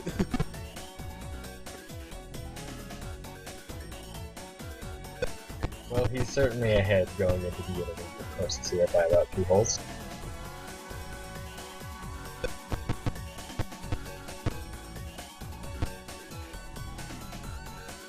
Struggling a little bit on this hole. I mean, I don't see why he's having so much trouble. I mean, he's dealt with dinosaurs and lakes and gravity. This hole doesn't seem that hard. Nightmare needs to slow down a little bit. Remember, he lost a lot of time there trying to redo the very first stroke all the time. Mm-hmm.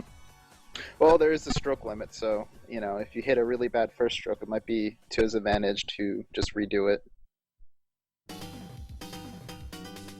Neskamikaze is actually figuring out these levels rather quickly, actually. That's true. But now it's this one. I would say this is the one that makes no sense, but I think that describes all of them. Oh, there we go. He got the teleporter. I think what Nightmare kind of likes to do, which kind of maybe is a little bit of advantage in the fantasy courses, is he kind of likes to hit some fast shots. So, like in holes like this, it kind of is to your advantage because you end up doing something you never would have thought to otherwise. Oh, here are the force fields. I'm surprised there were no force fields in fantasy. That's too Wasn't wacky realistic. enough. Yeah.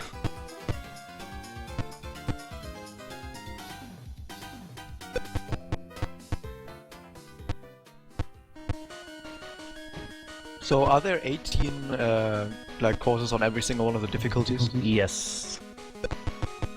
Okay. So far, Nightmare's on the 8th hole, and Neskamikaze is on the 7th hole of his course. Yep. So Nightmare is 2 holes ahead right now. And what's the put limit, by the way? It depends on the par, so each hole has a different par. I believe it's double the stroke. It is par plus 3. Okay. Which would be a triple bogey. I don't know I about don't the term. Yes, that's correct. You know, you play when you're little. You play some golf games, and then you see like these terms pick all the way like albatross or birdie, and you're like, I totally know what's happening.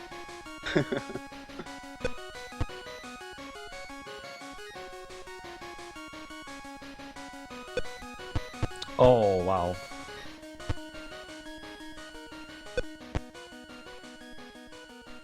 Oh, for a second, I thought his ball disappeared on neskamikaze's team. Just didn't show up for like 5 seconds. Nightmare with the short putt and it's just giving him fits. There we go. Oh, here go the crazy electromagnets, or just normal magnets. Oh, the ball got fingered. At least he didn't say the hole got fingered.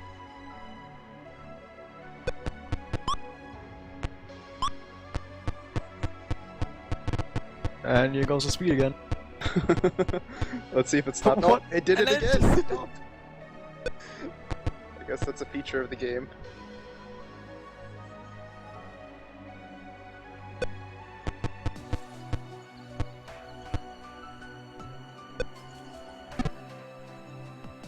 Okay, so there's only like 6 courses or something left, and Yep. neskamikaze is like how many? 9 or something. So the thing is, at least on like the later fantasy levels, I thought they were fairly short, but I can't quite remember all the intermediate levels. But at least the last one might actually take a little bit if you can't find a hole that works. Mhm. Oh, this fantasy level might take a while though. Yeah, that was definitely one of the longer ones. Unless he gets lucky. Oh, he got really lucky. Yes. That's a really good strat to just go to the bottom if you can get through there. Did this be the run back?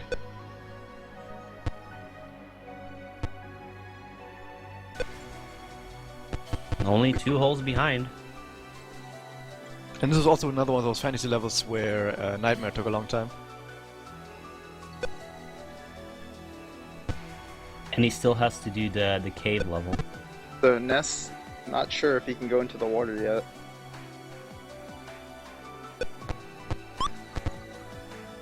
Well, you should realize at this point that there's like no hole anywhere.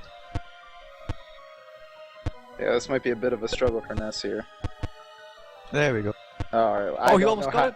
I don't know how that worked. Oh, are you What? Shot of the century, holy. That was magic. Pure magic.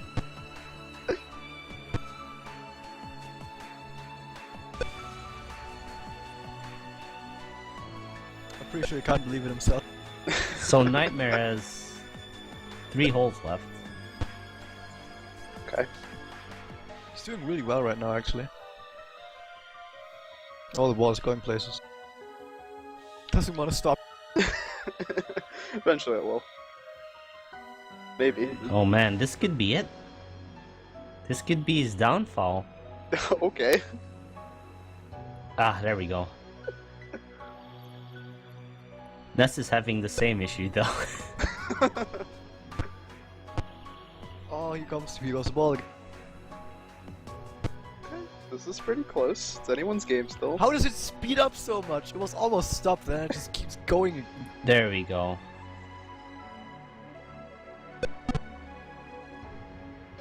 Two more holes. I got the pipe one. Oh, where's it going? Okay, wasn't bad. Well done. Alright. Final Oh, hole. final hole. Which one is it? He probably gets it right away, right? Oh. One of the one in the very center was the right. Yeah, it was the very center one. Yes. I think there's multiple. No, just gonna be one. Pretty sure. So Nightmare's kind of using the stroke, the backstroke to his advantage. He's just going all over the place until he can figure out which one it is. It's an interesting strategy. think we'll probably better just go full power and see where you bounce off. Yeah. But the problem is if he goes too fast, it's just gonna go right over the hole. The physics in this game are so wonky. Is this gonna be the end for Nightmare? Is he not going to be able to find the true hole? Oh no! Neskamikaze on the second to last one. Oh, it's struggling a little bit on the gravity section. What? Did you see what? Okay, Oh, he's I'm so done. close. Nightmare is so close. Oh, is Ness gonna get it? Oh, he got it. Oh, There we go. very There we nice. go. It's over. Very nice. That was a great race. It wound up being a race of inches, but Nightmare is going to knock Ness out of the tournament.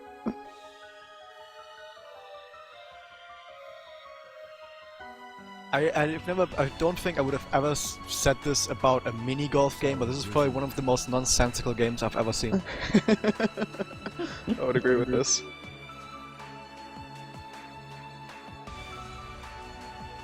You know, that's really how we tried to structure it. In winner's bracket, you're going to find some challenging games, some obscure games, some games that are really going to make you think and prove that you deserve to be here in top 8.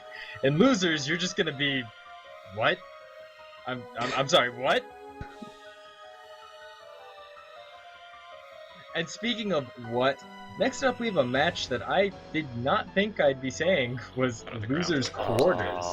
We have Liteyear, a well-renowned blinder, been in, I think, almost every single mystery tournament, going up against Capndrake, one of the absolute strongest performers in mystery tournament history. Consistent top 8 and even top 3 finishes.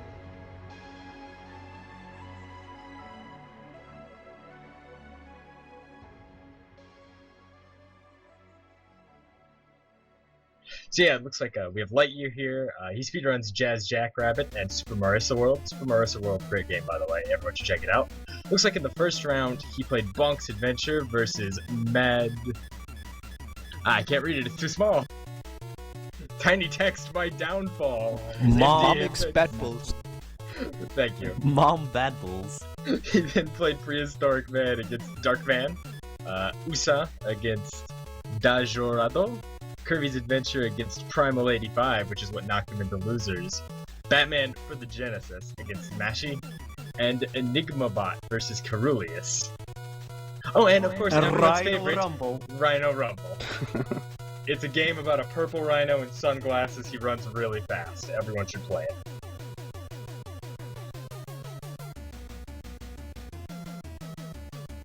Boney's gonna tell you it's bad, don't listen to him.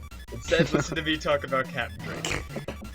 Capndrake, well known in the Shovel Knight community for tearing that game apart as soon as it came out. Also speedruns Bloody Wolf. To start the tournament off, he played Tall Infinity versus Karal, Gogo Akman versus Leon Kowalski, Fast Food versus Nox, Roscoe McQueen versus Polari, Pinobi GBA, he lost that one to Ramses, and Lucille, one of the weirder games we've seen in the tournament against Full of Lizards. I think it's Luckle. It very well might be. As you can see from his past performances, very consistent top 8 finisher in just about every MT he's ever been in. Expecting good things out of Drake.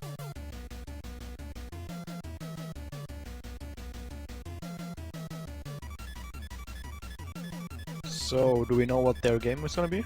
Oh, I know what their game is gonna be. They are going to play man. one of the absolute worst Game Boy platformers What? I have No. ever had the misfortune of running across. It's one of the best. Hey kids, do you like Ultraman? Do you like bouncy balls? What if I put them together? That sounds terrible, you say? Too bad, it's Ultraman Ball. But I So like top- bouncy balls.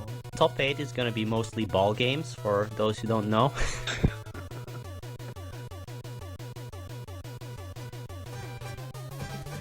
Why is there a ball game of Ultraman, by the way? You'll see soon enough. This is the perfect combination of Ultraman and ball games.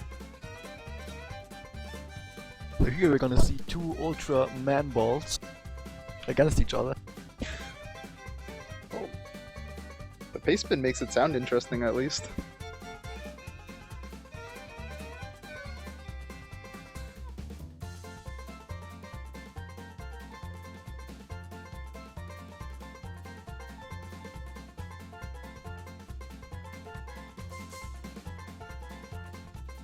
You have a lot of, with some other people also joining the race this time.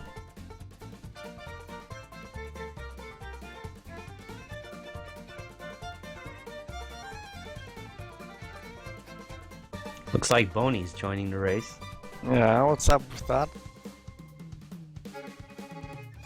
He's farming. Points more important than everything else. Agreed.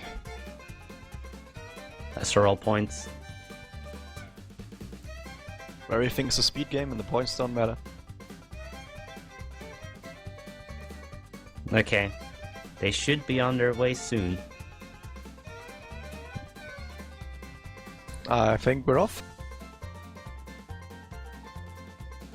There we go. Okay. So anyone knows this game and can like describe to us what this game is about? It's about bouncing. Well, It's a platformer where you can bounce. Okay. well, not just bounce. You could turn into a ball. Think, budget Sonic. Very budget Sonic. I mean like $5 budget. I don't know about you guys, but I've been in love already. This game is amazing. Oh, you can wall jump and wall climb, and then while you're wall climbing, you can like jump off and go into a ball and bounce around. You ramp up speed while going off slopes, stuff like that. This game has everything you would ever need. Yeah, bouncing ball. An interesting thing about it is that there's also bonus stages, and they're usually halfway across the level, and they instantly finish the level. From what I remember at least, so it is possible that if you find an alternate exit, you save some time. By the way, I don't know, but does anyone know the story of Ultraman? Japanese people? I guess he's like a Japanese superhero, like the Power Rangers, but it's just one dude. And I've seen like some stuff where he like goes like really big, like Godzilla big, and then fights monsters with a fist or something. But that's about all I know. Looks like you can bounce off spikes while in ball mode. But you are not immune to pits, unfortunately.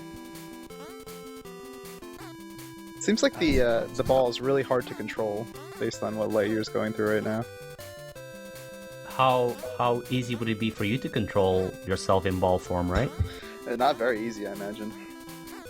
You don't know what it feels like to be in wall form.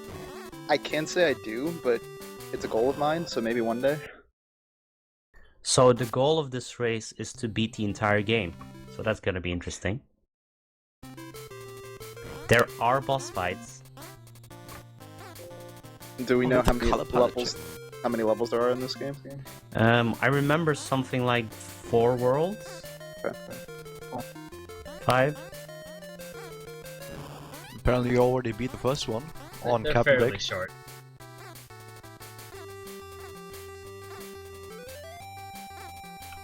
That looks a bit odd. You see some really weird wall jumping apparently. Slides off. Nice. I'm not sure what happened there. Slowest death Oh, ever. It looks like a game that would be, if you could control your ball really well, it would be a nice speed game probably. There we go. Oh, you can fly! Okay. He truly is Ultra. But he's not quite as quirky as some other guys. And also, why do you break out UFOs out of cages? I feel like something's missing. Bonus points. Oh, okay, so the feather is the power-up that makes you fly. Also, Liteyear just caught up because Capndrake for some reason turned around after seeing the finish and thought, I need more points. Here we see a boss, so it's a head on a statue and he's dead. Okay, that's a good boss. That was simple. Wasn't so easy for Capndrake. Could this beat the game? The game of games. If there's one game to do it, it would be this game. This mole is a bit weird because I think he's trying to bounce on it to kill it, but it just still kills him. The front of the mole is a death zone. Yeah, but I see him dying from the back as well sometimes. It's a bit He odd. stops using his ball form for some reason there. I guess it's kind of the instinct that, you know, in most platformers you just jump on something and it dies. But not in this game. Something I remember is that vines are the bane of your existence in this game. They have the worst climbing mechanics in any game I've ever played. At least you can fly if you get the feather. You don't have to deal with that. Yeah, they're just bouncing over it. They just say, I don't need vines, they're stupid.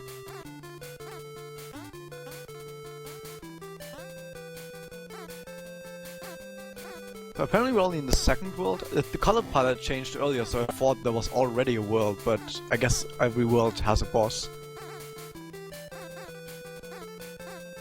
Oh, I can see what's up with the vines. Apparently you have to press up while you're on the same spot as the vines, and you don't cling to it. You go into sort of climbing mode. Yeah.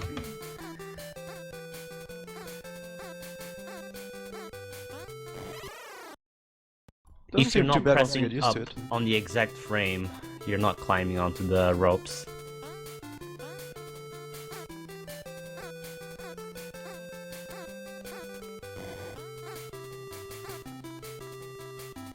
Do you know anything about the life system? Because I think that Liteyear is out of lives, so what happens when he dies now?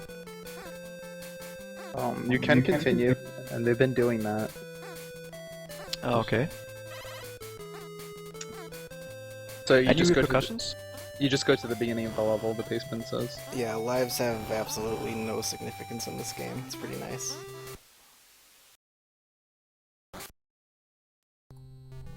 That's also something that's... Yeah, I thought something that's important about mystery games like this when you want to submit a game. If there's a game where, for example, you play like for half an hour and then you get a game over and then you get like sent back half an hour, probably not a good game to submit. Like games that have like this really loose life systems are also always really good for doing blind runs of them. Yep. But sometimes people like to submit those games that send you back a half an hour anyway, just for the sheer pleasure of it. Yeah. Every single Genesis game. But it's okay, because afterwards you can just go, ah man, that person that submitted this, I hate him. And then you feel better about yourself.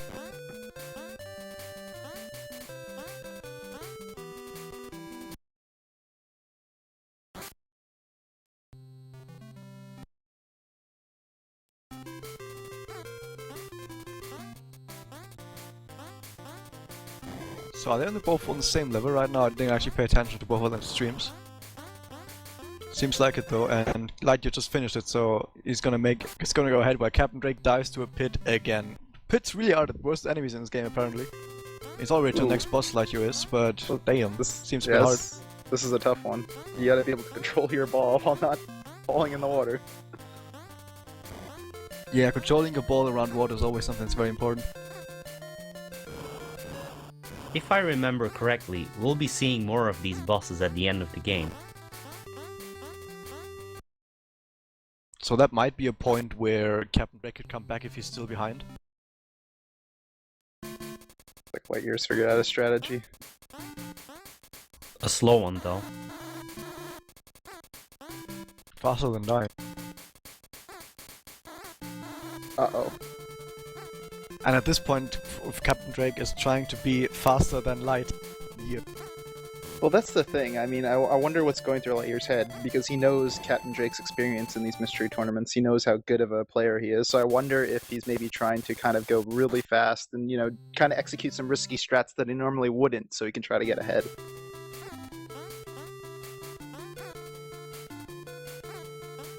I feel like usually when you do blind races like these, what I would do is I just play normally most of the time. It doesn't matter against who I'm playing. But if I notice that I'm doing a lot of mistakes that I think like, oh, other players probably wouldn't make these mistakes that I'm doing right now, or it feels like you're doing really badly on places you shouldn't be doing badly, then you sort of like shift your attitude and go, man, I really have to make something happen right now. And that's usually the point where players are gonna be a lot more reckless with their adventures. Mm-hmm. Okay, is this a bonus round or something? This is one of the bonus games I was talking about that instantly ends a level. Oh, okay. Of course, the bonus round takes a bit of time, but I see that. sometimes it's easier to just go for it than to actually try to play the level, I guess. I wonder whether I put Liteyear on the same level as Capndrake. Yeah, it just skips one level. Well, not skips it, it just goes to the next level. So on the same level again. This really is fairly close at this point. I mean, all it took was just that one boss. Liteyear took a little bit longer, and sadly, that was enough to have Capndrake overtake him.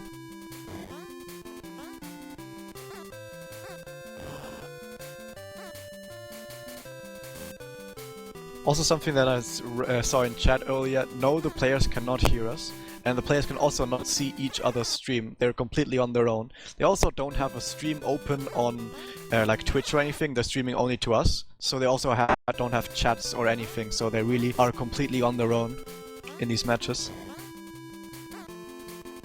Even if they wanted to cheat, it would be really hard to do so. Didn't we have cases where sometimes people played a game that they've like played before but they didn't say anything? I'm sure it's happened. That's not technically cheating. Yeah, it's not against the rules, I guess.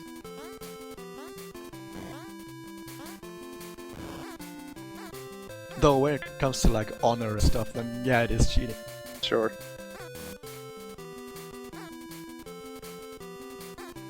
I mean, I know this is like a tournament and a competition, but really, like, mystery races are a big deal of fun, so just getting together and playing these games and just having a grand old time is, I guess, reward enough. Yeah, definitely, for the most part, players are very good-natured in this tournament. They all kind of, you know, they're not trying to, like, get ahead or whatever, they're just trying to play the game and have fun.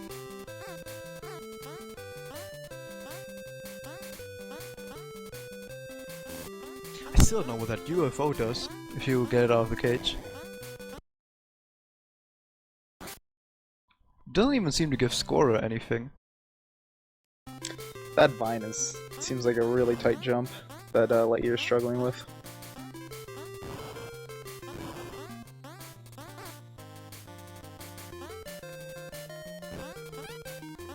But do you know anything about the story of this game? You and your story? We don't need story, that's we just need Ball Ultraman. You're Ultraman and you're in a ball. What more do you need? So maybe the viewers would be like, oh man, this game is pretty fun, but I wonder if it has a story, because that's really important to a game. Especially nowadays. I know when I play mystery tournament games, I just wonder what's going on with the story. Well, I mean, in the original story of Ultraman, of course, it's about an alien from outer space who comes down to Earth and accidentally kills a person and then decides that he's made a terrible mistake, so he revives them and they become the symbiotic life form Ultraman, fighting for peace and justice. So in this game, Ultraman decides instead of to bond with the human, he bonds with a rubber ball and bounces places, I guess. Maybe that's the story. That makes sense to me. We're gonna go with that. That was a pretty good story, actually. Better than the story for that one Sonic game where you couldn't, for some reason, run. Because I think in the story, there was this, I don't know if you know the game, it was like Sonic Ball something, I don't know, not pinball. Sonic Spinball. No, it's this game, Sonic you... Dash or something. You couldn't run in that game, so you had to go everywhere with a ball, and it was like isometric view. Oh, and Sonic the story Ball. was that... Sonic. Not Sonic Ball, it was an actual Sonic game. The story of that game was like that Dr. Eggman coaxed Sonic into wearing shoes that make him run really slow. So he has to like do an adventure by only rolling, and it controls like total garbage. Stop dreaming, Razzie.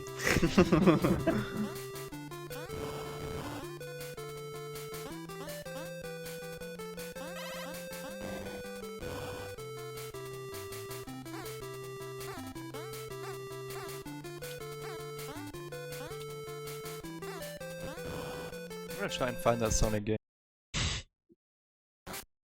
It's not 3D Blast, because that was like actually like an adventure game, but the one I'm thinking of was more arcadey like. Oh, so it looks like we have the return of the bosses for Capndrake here.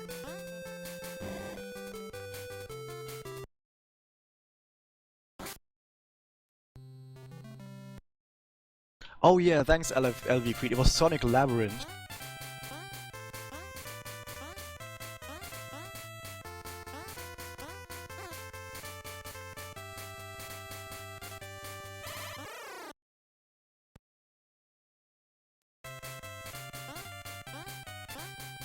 But enough of terrible games and back to Ultraman.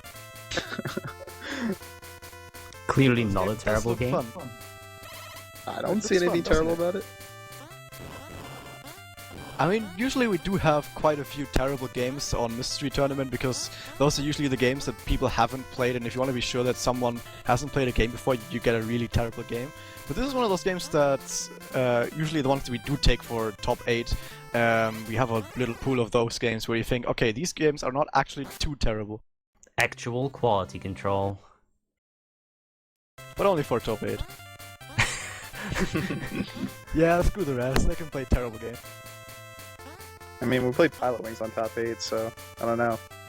That wasn't terrible, that was great. You say that, Radney, but we do filter out the absolute worst submissions. Shoutouts to Mel Gibson Safari 3. Beat few levels. I don't know if it was Mystery Game Tournaments 3 or 4 where I've seen a submission for like a DOS game and the goal was beat some levels. Yeah, beat few levels. That's a good We submission. also had Kingdom Hearts 1.5 beat the game. Oh, that, Clearly a yeah. good one. I mean, Spike Very Vegeta would have aced that race, but it would have been unfair to the rest of us. But he would have beaten it in the hour and 15 minutes. Oh, the Oh. physics on that fish, I guess you would say, really strange. I didn't want to mention this earlier because I thought it was a one-time thing, but they really are recycling bosses now, are they? Yep. Yes. This is just the boss rush. Well, not really. You have to do the level and then the same boss again.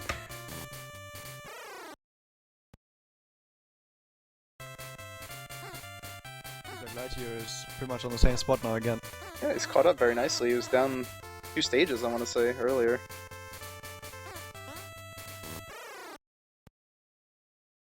And since Capndrake just died, we're pretty much tied again. This is a chance to catch up now. Take the lead. Oh, Oh, he went for it. That could have paid out so well.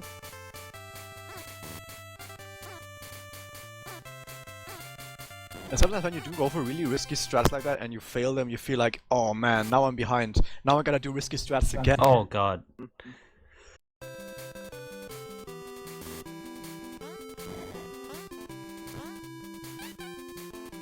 I guess it's somewhat similar to a speedrun that you're pretty new at, where you have realized at some point that if some risky strats just don't work out, then stop doing them. yeah. This boss has definitely been kind of like the difference maker in this match so far. 'Cause I remember Liteyear came up to this the first time and he had the lead and he kind of lost it. Oh, like you So, almost threw it away. I believe Capndrake only has 1 level remaining after this.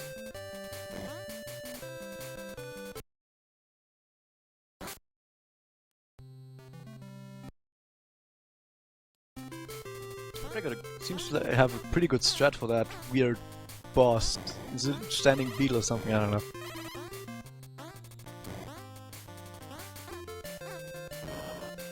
You know, I don't know if I'm a fan of Ultraman flying in a game that's called Ultraman Ball.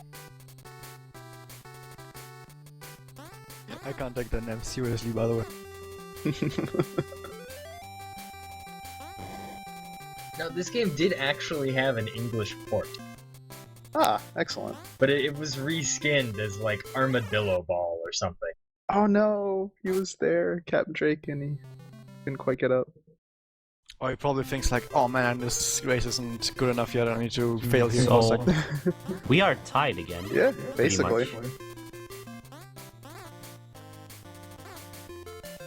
I think this is the last level before the final boss, Yep, which it is is. naturally short, so...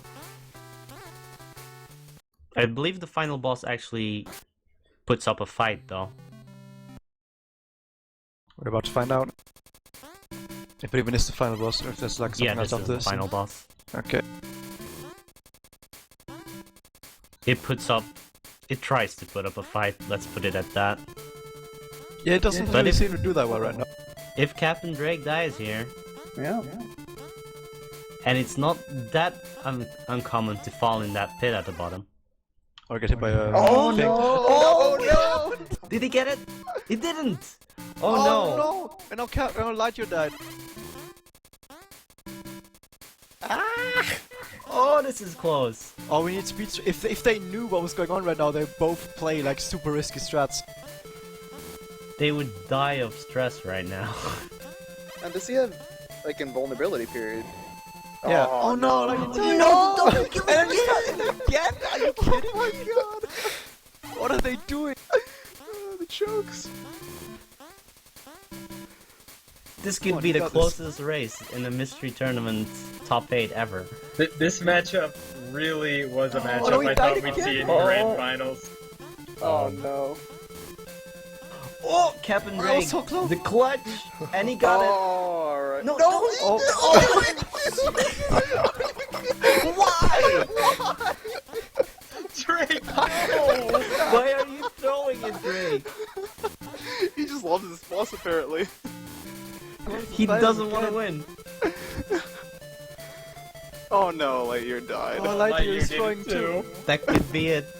Drake has the potential to throw it again, alright, but he did it. okay. Oh, he managed to do it He does it. this time. He takes the win. He takes the win. That was amazing. Dot comment, I killed the final boss 4 times.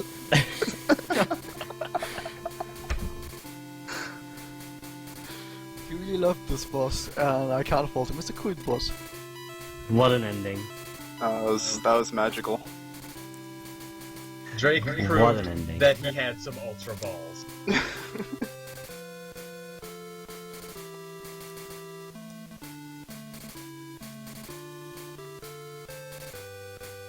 Well, despite his best efforts, Capndrake is going to stay in this top 8 and move on to the next round of losers. And we're going to move on to our next match, which is going to be TMR versus Nightmare 47.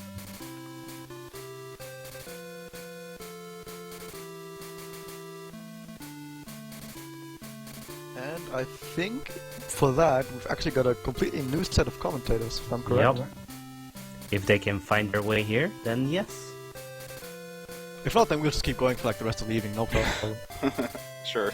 We Hey. should be welcoming Andy without the 4H. He should be, Ceruleus. but he's not here. He actually And has, 3-ball. he had some stuff come up, so... Oh, okay. Yeah. Do you have a replacement? That's fine, I'll stick her. Yeah, well, kind of. We had, Needle was going to commentate last 2 races, but we had Darkman stick around instead, so we're gonna have Needle come on now. Okay. Hey, Bang, Darkman, Rezi, great to have you guys here. Yeah. You know, anything you guys want to shout out real quick? Shout out to everyone in the mystery tournament. Good shout out. Just shoutouts to the games, the Ascent, Boar, and Crystal, you know, doing all the work and testing all these games. I know there's plenty of bad and good games they had to test, so big shoutouts to you guys. Shoutouts to Pilotwings. Yes, shoutouts to Pilotwings. Shout outs to Pilotwings. It looks like we are welcoming Ceruleus and Needle here with us. Hey guys, how you doing? How's it going? Hi. Good. I'm afraid I couldn't be heard. Sorry, I have How's a lot everybody of doing today? things to do. Pretty good. How are you? I am doing excellent. How did you feel about Ultra Balls? Ultra Balls was quite the game. I'm like vaguely aware of Ultraman's existence, and I don't know. This seems like a strange entry in the series, but you know, it looked pretty fun, I guess.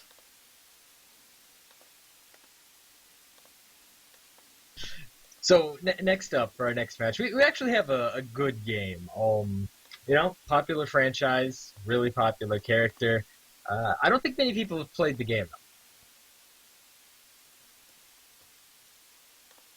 It's one of those games where you look at a list of, all the games in a certain franchise, and then you're like, they did this? This was made? Who played this?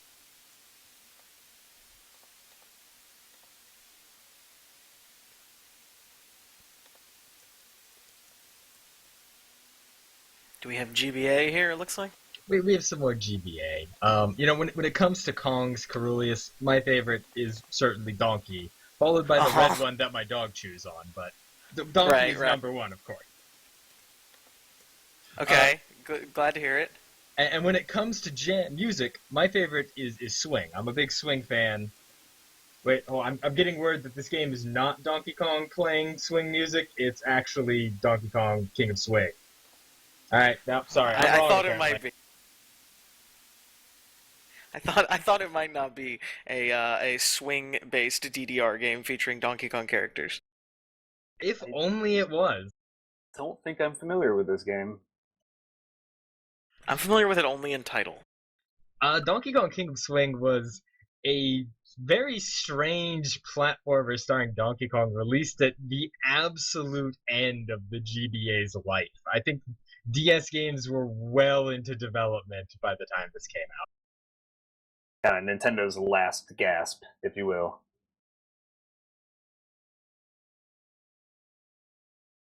I actually am of the opinion, and I don't know if this is a popular one or not, I'm of the opinion that the Game Boy Advance is an underutilized console in mystery tournaments. I feel like there's a lot of really fun games on GBA. I could not disagree more. See, some of my favorite mystery tournament games have been on GBA, and I'm not claiming everything's a gem, but I do think that there are ones in there. Astro Boy was really fun last mystery tournament, and I played a title that I couldn't even pretend to pronounce in Japanese. This mystery tournament, that was fun too. There's some good stuff on the system, but the GBA tends to be my nemesis, so I have a kind of a love-hate relationship with this handheld. It's nurtured the hatred, huh? Yeah, what developers should have never done is try to make racing games for Game Boy Advance. It just seems like some of them were better than others. There was that F-Zero game that came out right at the beginning, which was really good. But there are a lot of other bad racing games for those systems. Is that where Shrek and Friends racing is? Is that? How do you feel about racing games on the Game Boy Advance with Digimon? I know you're a fan of those. Yeah. Ask Neskamikaze about that one. Yeah, I could do without those racing games on handheld, but I'm under the understanding that this is not a racing game, so I don't know what kind of game this is. I don't know if I've ever seen this before.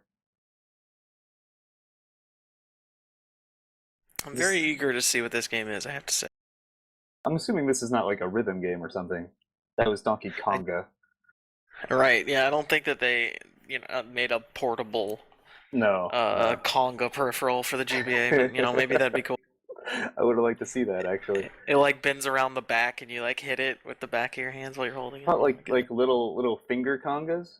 Like castanets? Yeah, like the skateboards that the kids used to have, where you just fingerboards, but just like finger congas. They should have done that. You're right. That sounds like they should have done that for sure. I wish you guys would just stop suggesting better games than what we're actually about to watch.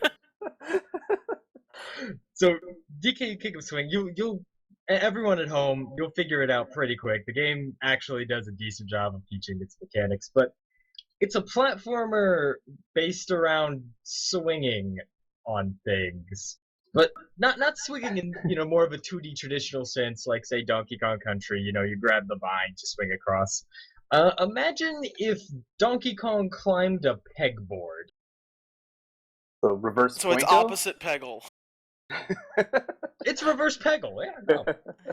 There's a thing at the bottom, and it works its way up a bunch of pegs rather than the other way around.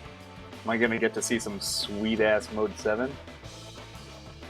We're getting kind of a little fancy animation here on the title screen. It looks like. I mean, sweet is a word.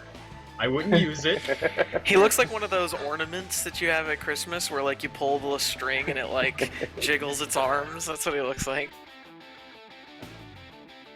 There's some pro flash tweening right there. wish you'd just take a bite of that banana. It's making me uncomfortable. I'm eager to see what this is, though. I have to admit, I have to say, I am a Game Boy Advance a lover, not a hater. So we have kind of both sides of the spectrum here. All right. To play good cop, I'm bad cop. Perfect. So I'm not seeing. Oh, there we go. There we go. Oh, it looks like we're almost ready to go here.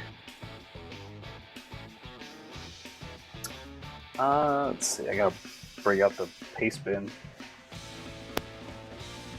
Yeah, we're just having a little trouble setting up. Unfortunately, because this game came out so late in the GBA's life cycle, it does have a little problem with emulation, and we have to use a code to skip a level or it will crash the game. Oh, just some normal stuff. Just basic things like having to skip an entire level or it'll crash.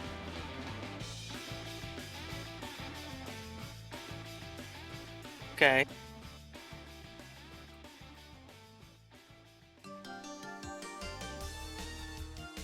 So it looks like, from just glancing at the page bin, it looks like this is based on the L and the R buttons. Kind of to use for the main swinging, so... I'm reading it now. And... Alright. The race is going to be beginning pretty soon here. 5, 4, 3. Alright. The race is officially started. Looks like Nightmare might have started a little ahead on menus. Probably won't matter in the long run. I think it'll even out probably. Yeah. So it looks like there's a kind of a mandatory tutorial, which I guess, given what I was looking at the paste bin, this might be a good thing. What the hell? Okay.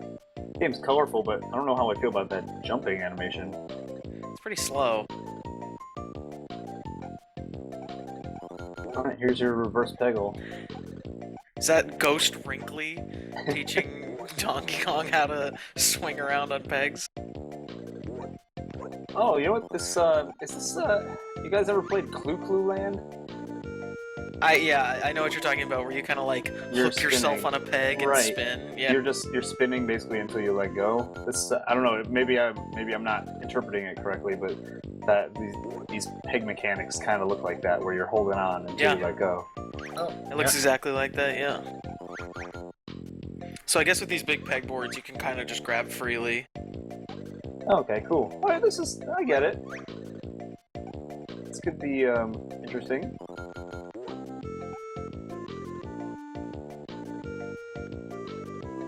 Oh man, this tutorial it's going, huh? Okay, so you have to hold L and R to move midair as well. So the thing about non-standard control schemes is that they tend to be kind of things you describe as creative, but not the kind of things you describe as good, necessarily, right? It looks like getting your ups in this game is going to be tough. Like, actually... Right, you have to spend all this time, like, cycling around where you were just to even go up again as well, so we'll see if but there's a lot of time to waste doing that. Yeah, it looks like you got this power-up move, hit these barrels up here, which does not seem entirely accurate.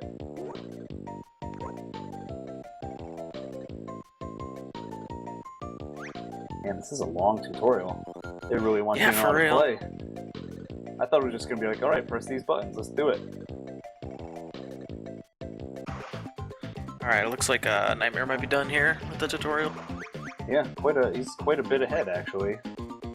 Never thought we'd be, the gap would be this wide after the tutorial. After the tutorial, right. There's probably plenty of time to mess up and get this reconnected, though. It looks like also you saw on TMR's stream that he used sort of this invincibility power-up, which, if the paste bin is to be believed, you can use with 10 bananas, you can press it to regain a health.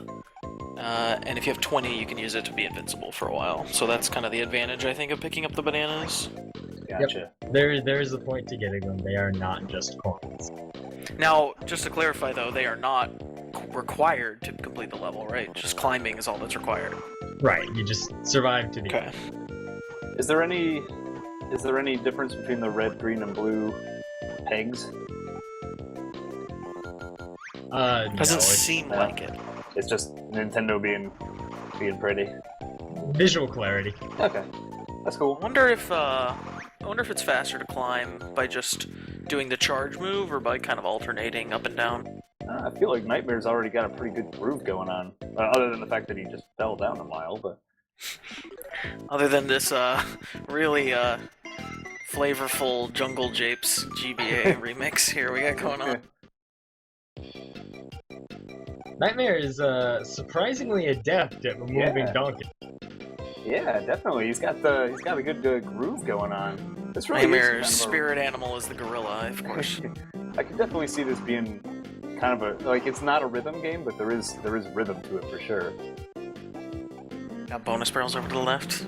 Deftly avoided, of course. They're very well hidden in this game, much like Donkey Kong. When is King of Swing 105%? That's what I want to know.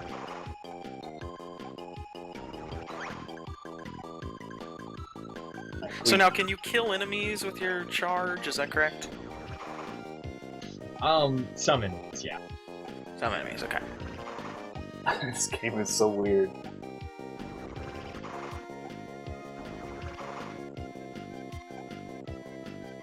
Alright, it looks like Nightmare's quite a bit ahead here. Yeah, Dumar's having a little bit of trouble getting used to the controls. It seems like. Whoa, look at this. What, is that an alligator?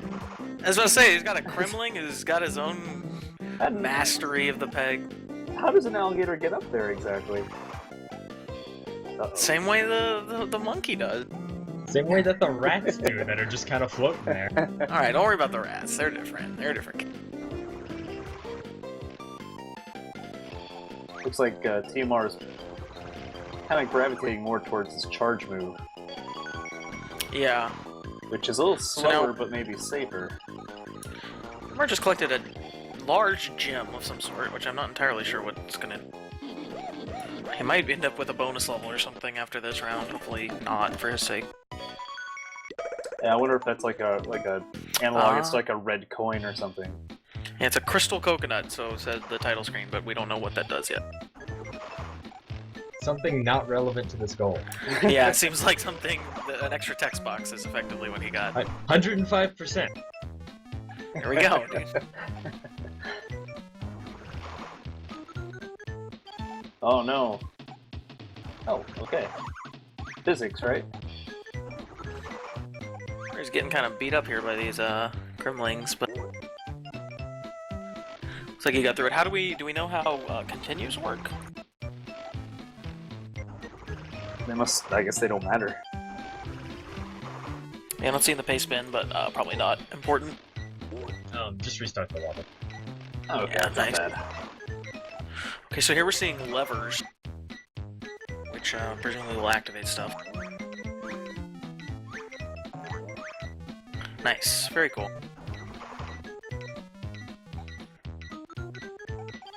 I like it when Donkey Kong is falling through the air and just grasping at nothing with his hand. Yeah, it doesn't look correct.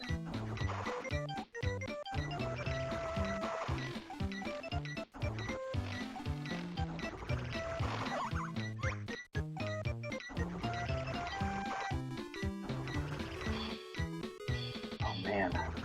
Okay, so now we have cranks. Yeah, I was trying to figure out how they were gonna really like extend this gameplay mechanic for an entire game, but now I think I'm seeing where they're going with this. Yeah, we got levers, we got cranks, we got Let's just add tons of new stuff. cave bats, of course.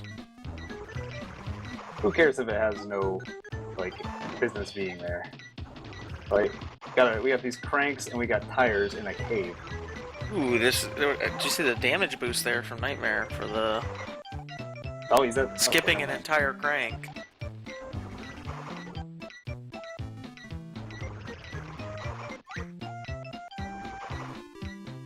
Oh, look at this. Okay, so you gotta turn the crank, move the platform.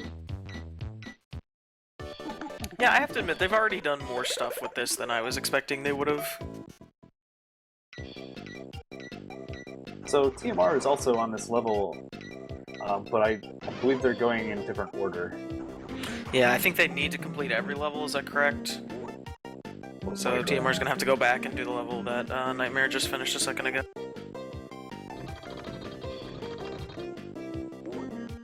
You know, the goal just says beat Fire Necky's Nest. I'm not entirely sure that that's true. You probably need to beat a certain amount of levels just to unlock it. Yeah. It's not on the world map, so they probably have a ways to go here. That's true, yeah. But it might turn out the fact that, I don't know, you know, how the world map works, there might be optional levels, potentially.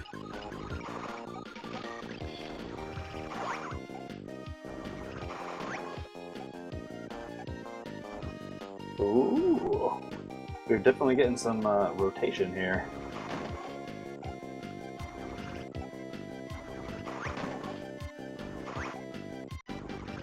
Yeah, I'm really impressed by Nightmare's ability so far. He seems to be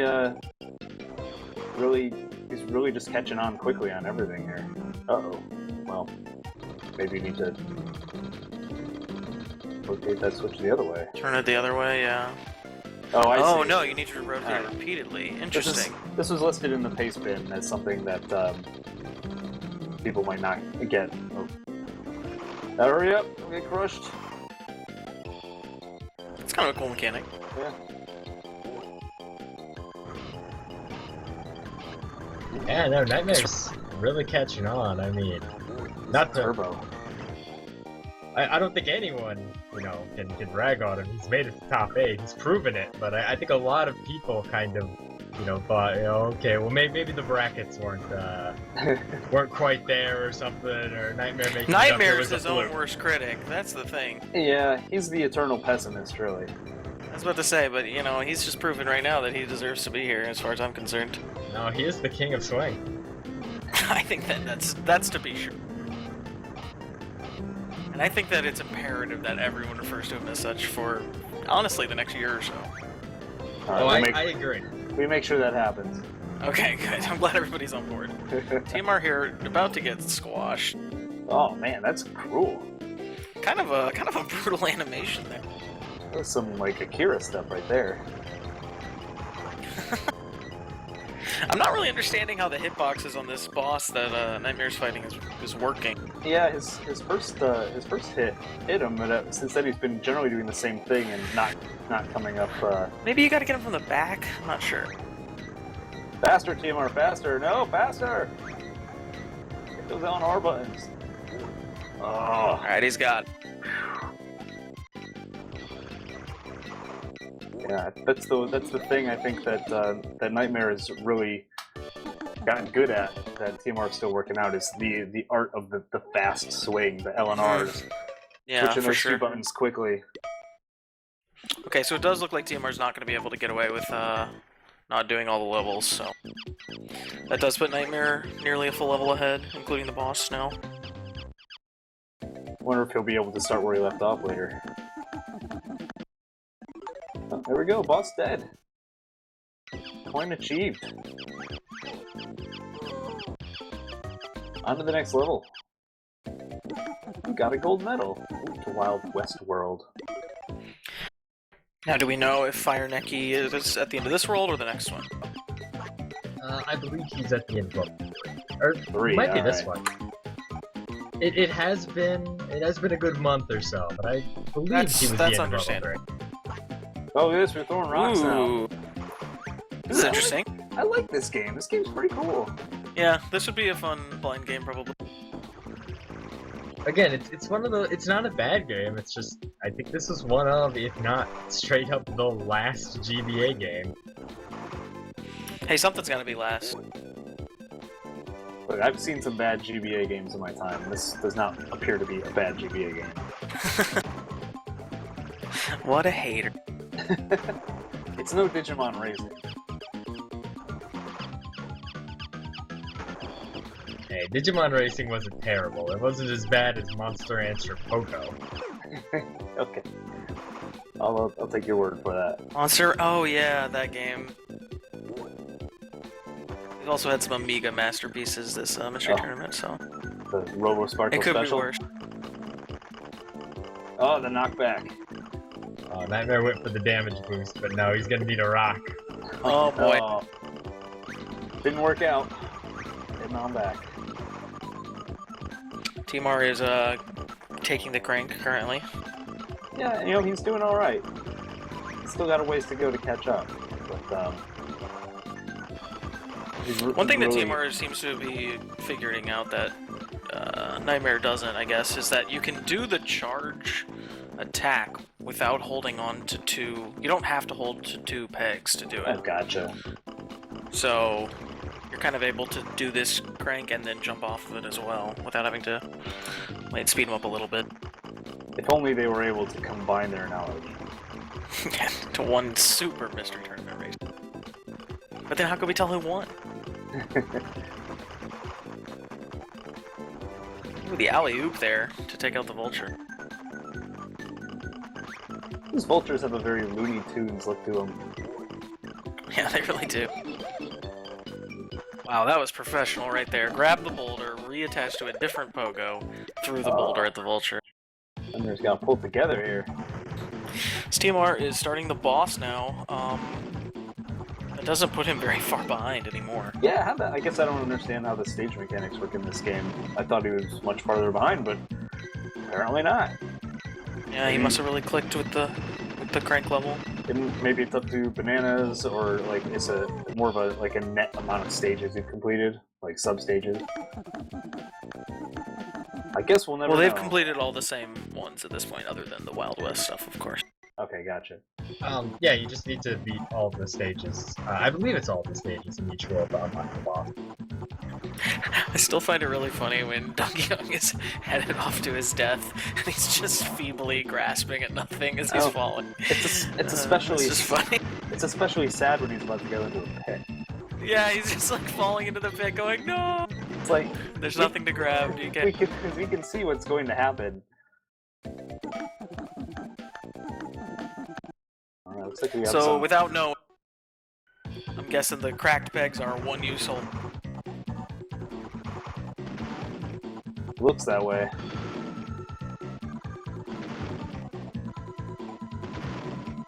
Oh, they're timed as well. Oh, wrong hand. Wrong hand. Ate a banana on his way down. Alright, so now that you survive. pointed out that falling thing, I'm laughing really hard.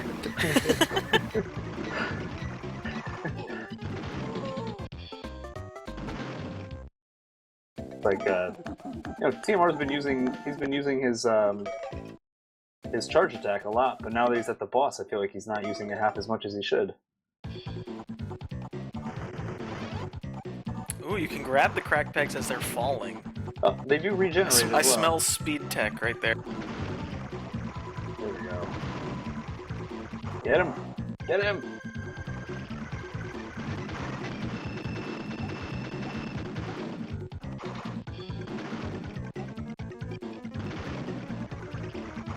These cracked pegs wasn't causing quite a problem. We're still struggling against this thing, whatever it is. Oh, what the hell? Oh, look at that! The save. Oh, so lucky. Wow. Get that arrow. Rather be lucky than good. This is worth noting.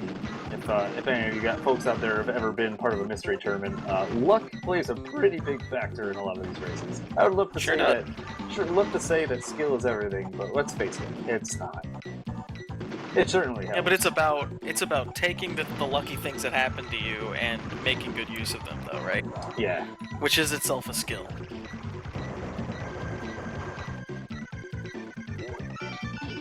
Oh, no, not quite. All right. So given how many more enemies there are, it seems like picking up bananas could really be worth doing in a lot of cases.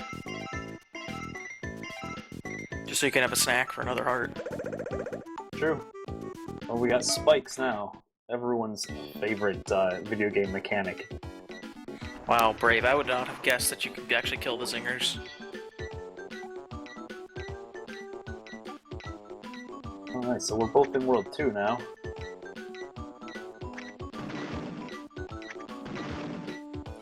Tamar familiarizing himself with the boulders. He actually has a pretty good chance of making up some time here.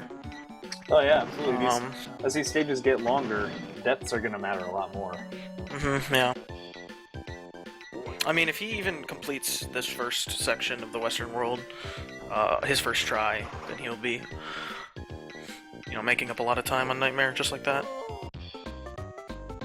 Alright, maybe second try. Oh, these dragonflies. I know. Oh, there we go, we got it. Nightmare's through. Call pest control. Gotta try to maintain your health to get through these wasps. Yeah, it seems like just killing everything might be the best option in a lot of cases. Agreed. Looks like the wasps can only be killed from the front?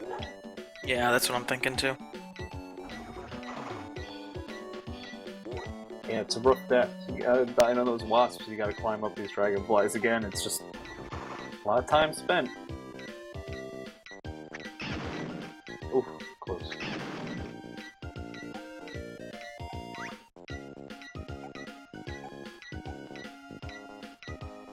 Yeah, somebody needs to call the pest exterminator. The Western exterminator.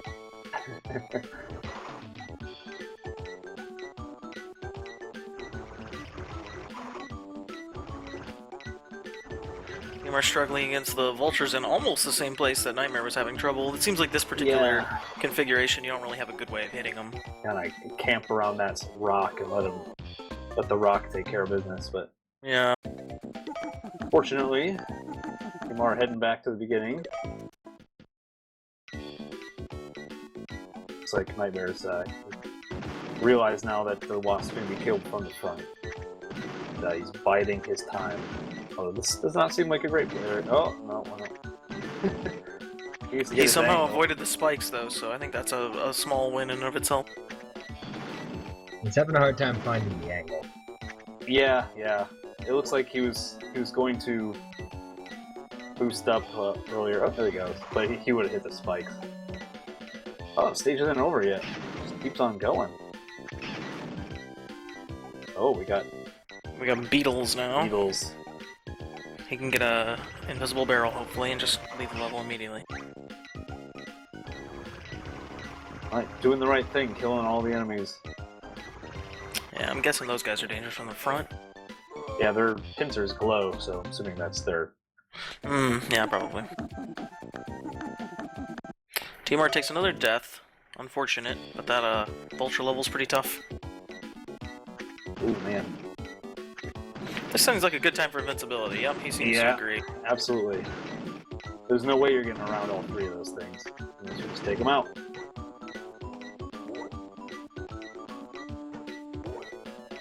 And that'll take him through the end of the part of this level. Alright, Cactus Woods are done. Minecart, riding a minecart, no doubt. You gotta hold that switch down. There it goes. I think you gotta pump it, right? Yep, that's a pump switch. Pump switch. Gotta pump up the jam. Pump up the jam. Pump it up. Pump it up. Yo, pump it. Ah, that sucks. Amen to that, brother. Hey man, no Mystery Tournament stream is complete without some Technotronic. So we all know that Donkey respects the land, but does he respect the swing? He better.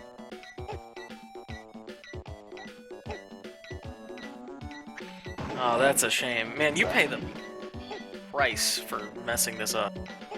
Yeah, it seems like the farther you get into this game, the tactic of swing towards the goal as much as you possibly can and pray to God it works. That tech seems to not really work very well anymore.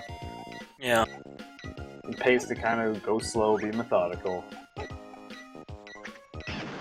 Well, like, that's a big part of Mystery Tournament in general, right? Is that it's always the trade-off between going a little slower to, you know, not die or something like that, but also going fast enough to win. It's such a hard rule to live by, because you just start panicking. The panic sets in, you're like, oh god, it's so slow, I keep dying in this part. What am I gonna do? My opponent's probably 15 minutes ahead of me. Yeah. It's a bad feeling. Oh, that's the worst. Bad. bat. This bat's gonna give Nightmare trouble. I can feel it. Oh, no. Skill. Expertly avoided. TMR, once again, skipping forward a little bit. So he's playing the I was gonna tornado say, I level. don't remember seeing the level that he's on, but I guess that's why. He's doing the treacherous twister. Yeah, so we have wind mechanics on the right, and we got Are on there? the left, and we got conveyor belts on the right. I don't think there are any actual wind mechanics, though. I think it might Oh, it's just not be actually for effect. pushing him around, it's I'm just not, they're yeah. jiggling. I'm not seeing anything to... Yeah, it's just that it's making the pegboards move. But I think Donkey Kong is unaffected. He's a big ape. Well, that's just mean. Oh crap! Okay, we just saw the tornado take effect. So if you go off the, I guess if you go off the left or right side of the screen, it pulls you around.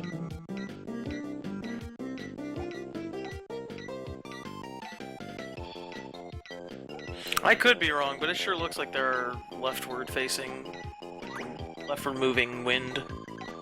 You might be right. You know, it's one of those things where it might be hard to tell unless you're actually playing the game. Yeah.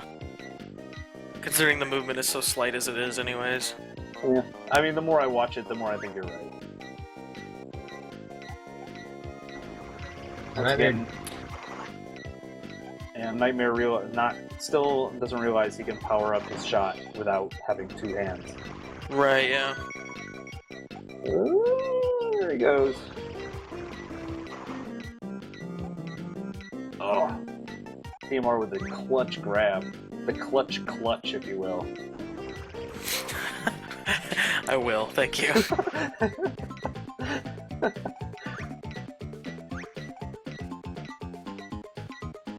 Unfortunately, fell down right after that, so... Alright. Nightmare just... Yeah, he really didn't have any trouble at all with the mine level, and he's really plowing through this as well. He's moving up with the greatest of ease.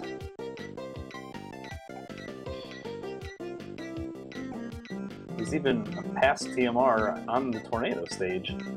Holy cow, this pinwheel pegs seems tough.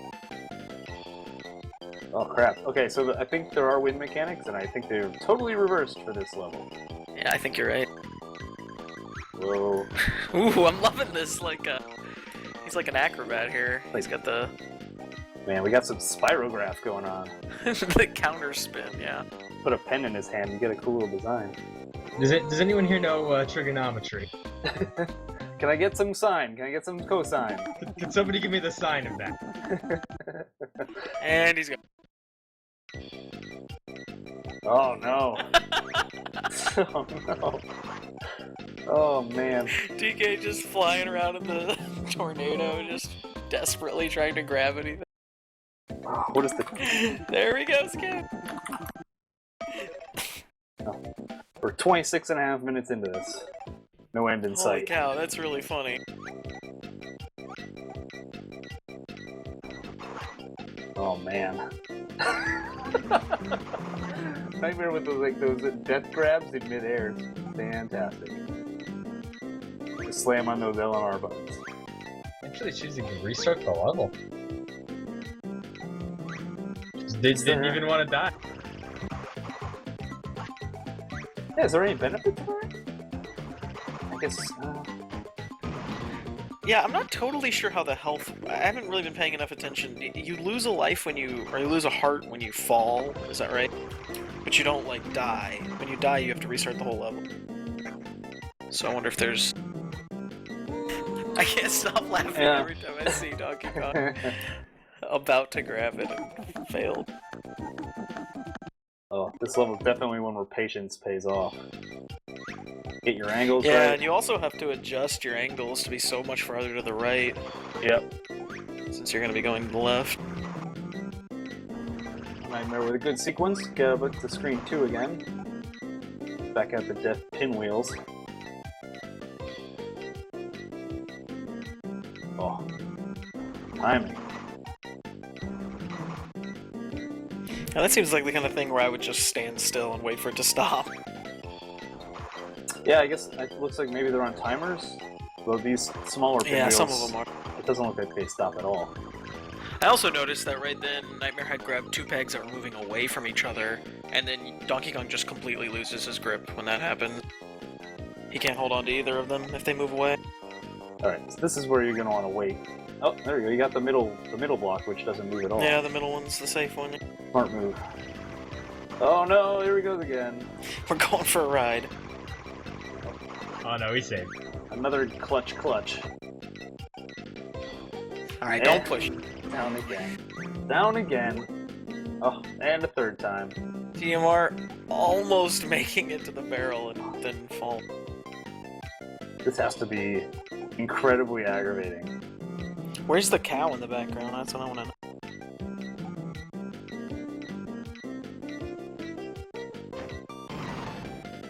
Alright, TMR moves on ahead. Plenty of bananas to his name. He should probably heal up. Although, I guess health isn't really the problem in this level. Yeah, it's just not falling.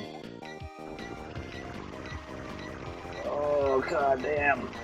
Get there! Nope, not happening. Here we go. Bye-bye. He's waving away. See ya, pegs. Oh, I'd love to hear these guys screaming at their virtual Game Boys right now. If this wasn't a race and I was playing this at home, I'd probably rage quit by now. Oh, the exit was in reach for Nightmare, but he just can't grasp it. Nightmare is going around and around. And oh, he grabbed it. I thought he was going around again. All I can think about right now is just firmly grasp it. And down we go again. TMR takes a death. It is worth pointing out that once TMR finishes this, he is going to have to go back and do the cactus level with all the bees. That's right. But he is technically still a level behind. Yeah, this looks like the big killer though, as Nightmare goes around again.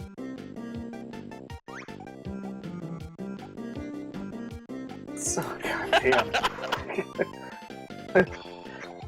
I love the panicked grasping in the middle there.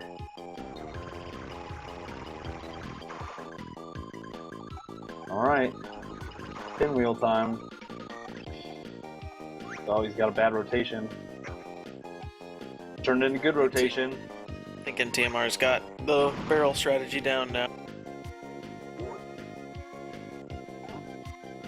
Oh no! He had it! So close! He was being so patient. Maybe if he grabs it extra hard, DK will make it. Damn it. You just can't do anything. You start moving in one direction, you can't tilt your body, you can't do anything. You have to succumb. Oh, I didn't get it again. Gotta get a good swing going. Here we go, here it is, ladies and gentlemen. The swing of a century. Oh, he hit it! He made it. Oh, don't let go. I'm gonna say you are playing with fire. Oh, he did it! Trick shot. He's done. The hook shot up onto the exit. And indeed, it looks like there is Fire Necky himself. Alright, here we go. Nightmare for the match. Alright, well, Nightmare has survived the terrible twister, but is this gonna be what burns him? Oh man, that was a dad pun if I ever heard one. I was just gonna say, we learned about rocks in this world, so I'm guessing we're gonna throw some rocks at this bird. Yeah, Oh. well, no, we're gonna bounce on his head. As Nightmare bounces around invincible. That almost makes too much sense. Like, he hasn't quite figured out the rock thing yet. I don't know. He's getting kind of beat up here by this Phoenix. there you go. I'm loving that Necky noise. Yeah, it's probably going to be to his benefit to start over and do that properly. Full life.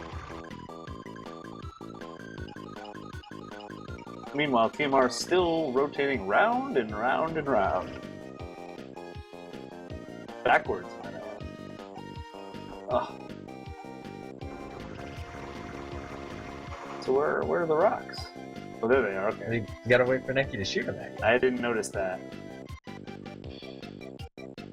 I mean, what Donkey Kong game do you not just throw whatever he throws at you right back at him? Point taken. Oh, Nightmare with skills today. With a lob shot. Oh, that alley-oop was beautiful. Alright, one more hit should do it. Put this one in the bag. There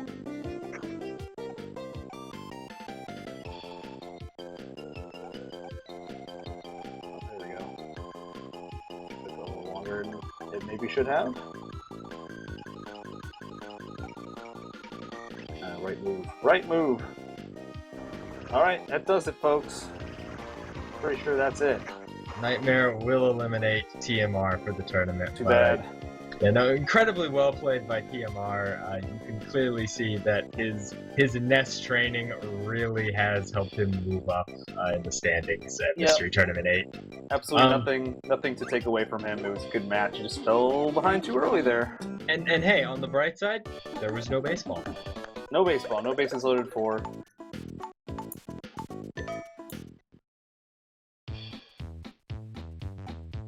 Yeah, and to make the top 8 is a big deal. How many contestants do we have on this? Oh, like yeah, 140 something. Yeah. So for people who don't know, this is Mystery Tournament 8's top 8 on Speedruns Live right now. We started Mystery Tournament 8 about a month ago with I think 147 entrants, and these are the final 8 fighting for their tournament life and the number 1 spot today. I believe now we might officially be down to 6. Is that correct? Or are we 5 now? That should be 6. Okay, cool.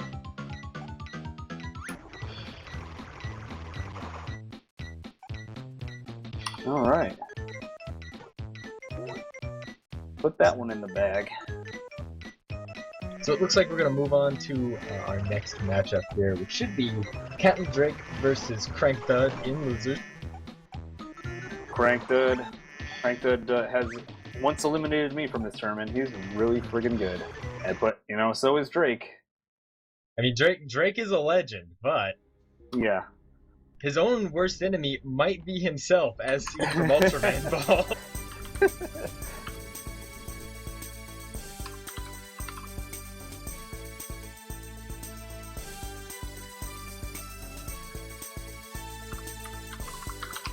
Drake, of course, a multiple mystery tournament winner. Yeah, he's placed first in, I believe, Mystery Tournament 4 and 6, and has been in the top 8 since 4, if my memory serves me. Yeah, and of course there was one mystery tournament where he was in top 8 and he had to concede because of personal issues. He was not able to actually attend his own match and had to quit. He might have won that one too. He could be a 3-time winner.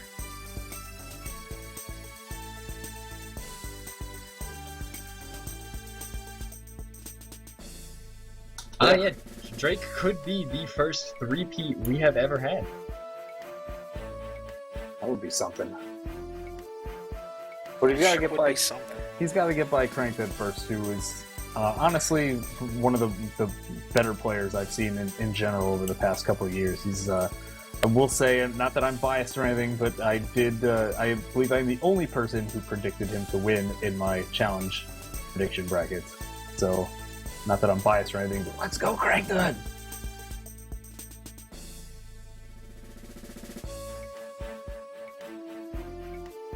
Well, it looks like they're just about ready. Korokoro Postnin. Korokoro Postnin. Is that like Koro Q? No? Tell us about this game, Sent. What do we have in store here? Well, my knowledge of Japanese is limited, but if I remember correctly, Korokoro is an onomatopoeia for rolling. That's exactly what they're going to be doing. So, you're either going to be a ball in the top 8, or you're going to be the king of swing himself, DK. Well, one or the other. You're not going to be quite a ball. This game is, imagine if you combined Super Monkey Ball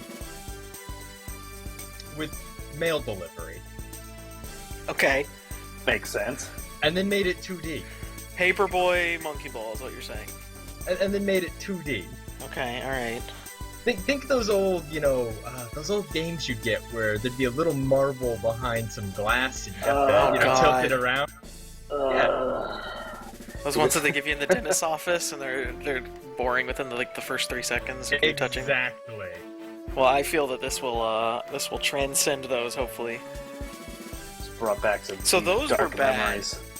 But what was way worse was, remember those ones that they were like filled with water and you had to like press the thing and it like shot the ball up? Oh Man, those were bad too. Now that we've talked all about how we hate them, now here's a video game that's entirely based around the concept.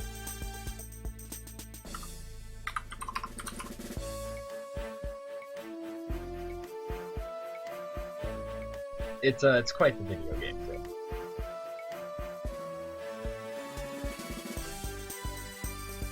This is Game Boy Advance again, isn't it? No, this is actually PlayStation 1. Oh, okay. I feel better now. So Mr. Game Boy Advance hater here, I'm gonna need King of Swing was quite the video game, wasn't it? Yeah, Would you say it was right. a little bit of a undiscovered gem on the GBA? Hey, there are some pretty good Game Boy Advance games. I still have my GBA. I love it. You know what game has? You know what game hasn't shown? Oh, I shouldn't say it. I'm not gonna say it just in case it shows up. There is a really Probably for the best. Yeah, there are some really good late era GBA games, especially Nintendo published stuff. That's as far as I'll say. Listen to this guy. He's completely switched. You know, he's a GBA lover now. Hey, man, That's what happens. That's what the King of Swing himself, Nightmare 47, will do to you. He'll make you love the Game Boy Advance. I guess Game Boy Advance is okay. Game Boy Color, on the other hand, let's not go there. Like I could talk about Rhino Rumble for days, but You mean the really good video game Rhino Rumble? Ah. Yeah, he's good. I hear somebody hating on Rhino Rumble, and I don't understand why. It's all right. So I had to raise Rhino Rumble in the mystery tournament a couple years ago, and it's a great game. Let's just stop there. All right, I'll say that the box jump is dumb, but the game overall is good. It's about a purple rhino with sunglasses. Like, how can you So- hate this game? I don't know how that game hasn't gotten banned yet. Because I love it. I don't know how. In that case, I don't know how Rhino Rumble doesn't make top 8. We gotta Because get. everyone loves it. I mean, top 8's got to be mysterious. Well, It's then not how fair does- if everyone loves Rhino. How does Pilotwings make it in then? Everyone loves Pilotwings, right? Nobody loves Don't Pilot ask all Wings. these Oh, hard no. questions. Come on, that Pilotwings race earlier, that was fantastic. I've never seen so many hard landings. It's great. Korokoro Postnin.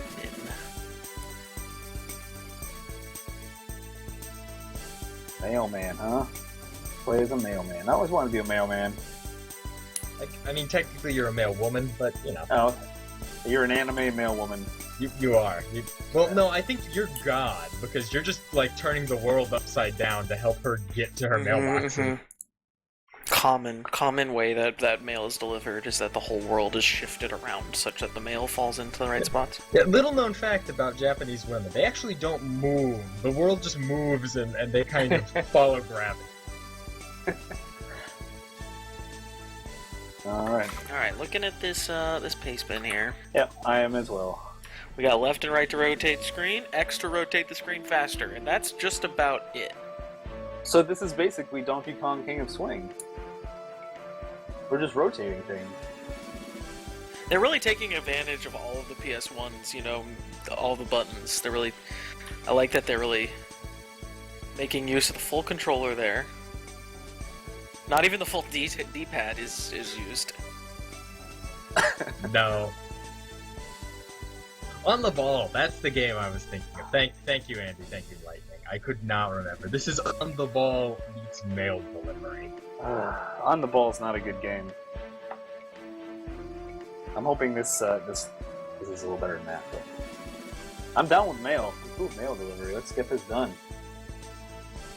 Looks like we might be having some configuration problems. That's the delay we're having here. Yeah. Capndrake. Yeah, we're just setting up saves. You know, really, it's a short goal. Saves shouldn't come into play, but Drake's having some trouble getting his emulator to be able to save, and just in case, you know. Yeah. Would not want a situation where he was prohibited from saving unfairly. So Sin, maybe you can tell me what was the representation this mystery tournament for PlayStation 1 games versus last mystery tournament, which was I believe the first mystery tournament in which PlayStation 1 games were allowed. Like, has there been expanded PlayStation 1 representation this time around, you think? So, the least secret about Mystery Tournament is we do have a list of accepted consoles, and, you know, these things are easily emulatable. This is what we'd like to see. But the secret is, honestly, if you're willing to take a few additional steps, just about anything can be submitted. That said, putting PS1 on the official list has actually... We've had a good 10, 15 maybe PlayStation 1 games. Some actual good stuff, too. A couple of them even made top 8. It's not too bad. I'm always afraid I'm going to get a PlayStation 1 game. There's a lot of PlayStation 1 games that I'm not familiar with. Don't fear the Sony consoles. That's what I'm saying. There are some really, really bad games, but there are some really, really good games too. There are some eye bleeders out there. I really feel like Intelligent Cube, for instance, which has already played this Mystery Tournament, is just a fantastic example of a great Mystery Tournament game on the PS1. Oh, Intelligent Cube, wonderful game, love it. Used to play it all the time in high school shop class, actually. It was terrible at shop. It was great I was about to say, you sound like you didn't make too many, workbenches or whatever you were supposed to be making. No, my model bridge actually imploded when they tried to put weight on it. It was horrifying. But dang it, you were good at Intelligent Cube. Pretty sure Intelligent Cube was a top 8 game at one point. In T6, I believe. Yeah, okay. Good, I'm glad I wasn't just making that up.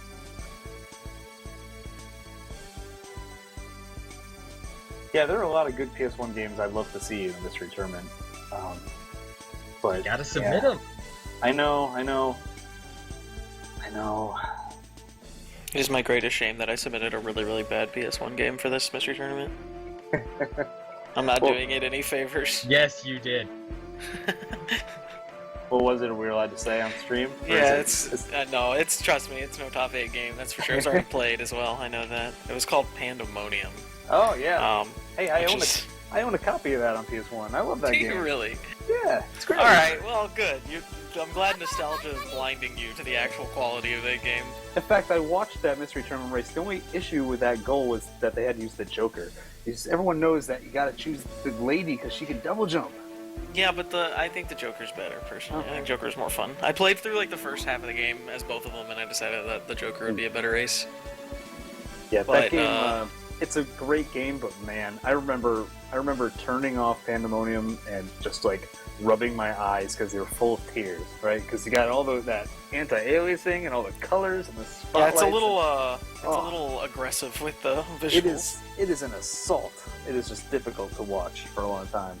That's PS1 games. It's tough. That resolution, man. Whew. I do challenge people to find some crazy, obscure PS1 games to submit in the future, though. I spent some time digging through weird Japanese games, and it was an adventure, that's all I can say. I found a couple things worth submitting, but yeah, there's some crazy stuff out there, and I know I'm missing some of it. PS1 is tough. Yeah, it's tough, man. There's just so much. There's so much garbage to slog through, but if you can find the good stuff, it's really good. You know, there's this really interesting game for the PS1 that not many people have heard of. It's called Crash Bandicoot. It's really good. Wait. I was thinking about submitting it.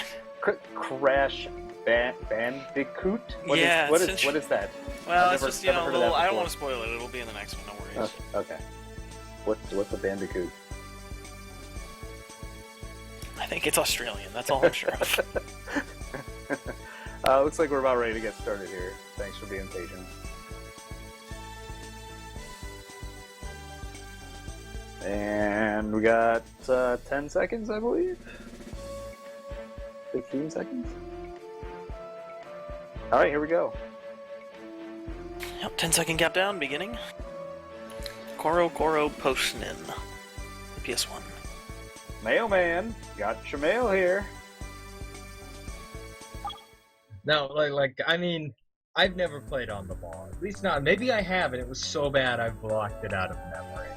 But I really enjoyed this. Capndrake has skipped the cutscene, and Krankdud has not. Oh my. Which is obviously a pretty large deficit right here at the start. Yeah, Drake figured out the strats. The strats of he can't read Japanese, so just skip the cutscene.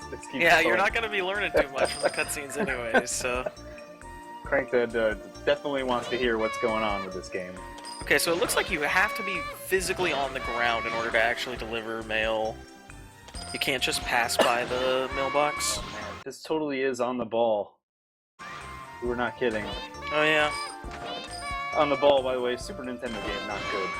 Don't play it unless you're bony and you love ball games.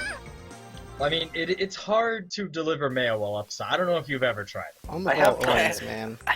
I have to admit, I've never tried to deliver mail while My heart goes out to all those Australian mailmen who do it every day. They're the real heroes. Oh man. Yeah, I hope you brought your motion sickness drugs. But this game does have, it has a good sense of momentum. Yeah, it looks like you can kind of get some speed boosts if you keep her on the ground and kind of push her like down a slope, sort of, as opposed to just letting her, free fall. Looks like you can kind of move a little faster if you do that. Right, you get about the same speed as falling, and as long as she's running, she can deliver the mail. Right, okay, I understand. Is there any benefit to grabbing coins, or is this just for score? That's just for 105%. 105%? Right. Everything is 105%. Alright, looks like Capndrake taking advantage of skipping those cutscenes and moving forward here. Stage 3 to fight the evil Robot King. The evil Robot King wishes to stop the mail. I was about to say, I'm trying to decide on what antagonists would really hate mail delivery. I guess an evil Robot King could be that person. Life is far too convenient with your mail delivery. So do you have to deliver to every single mailbox in order to complete the level? You do. You gotta get all the mail out. Okay. And now, running out of time results in a death and a restart of the level, I'm guessing? Exactly. There's an alien just casually waiting at that bus stop. Well, No where big else would he deal. wait?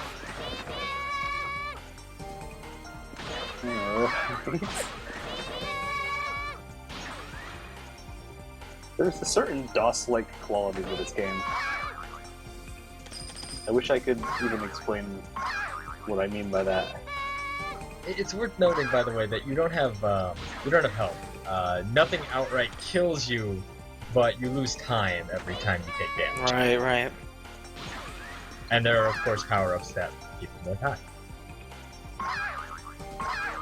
Now watch out for those killing vending machines. Oh, I see. If you're going fast, you also can punch vending machines.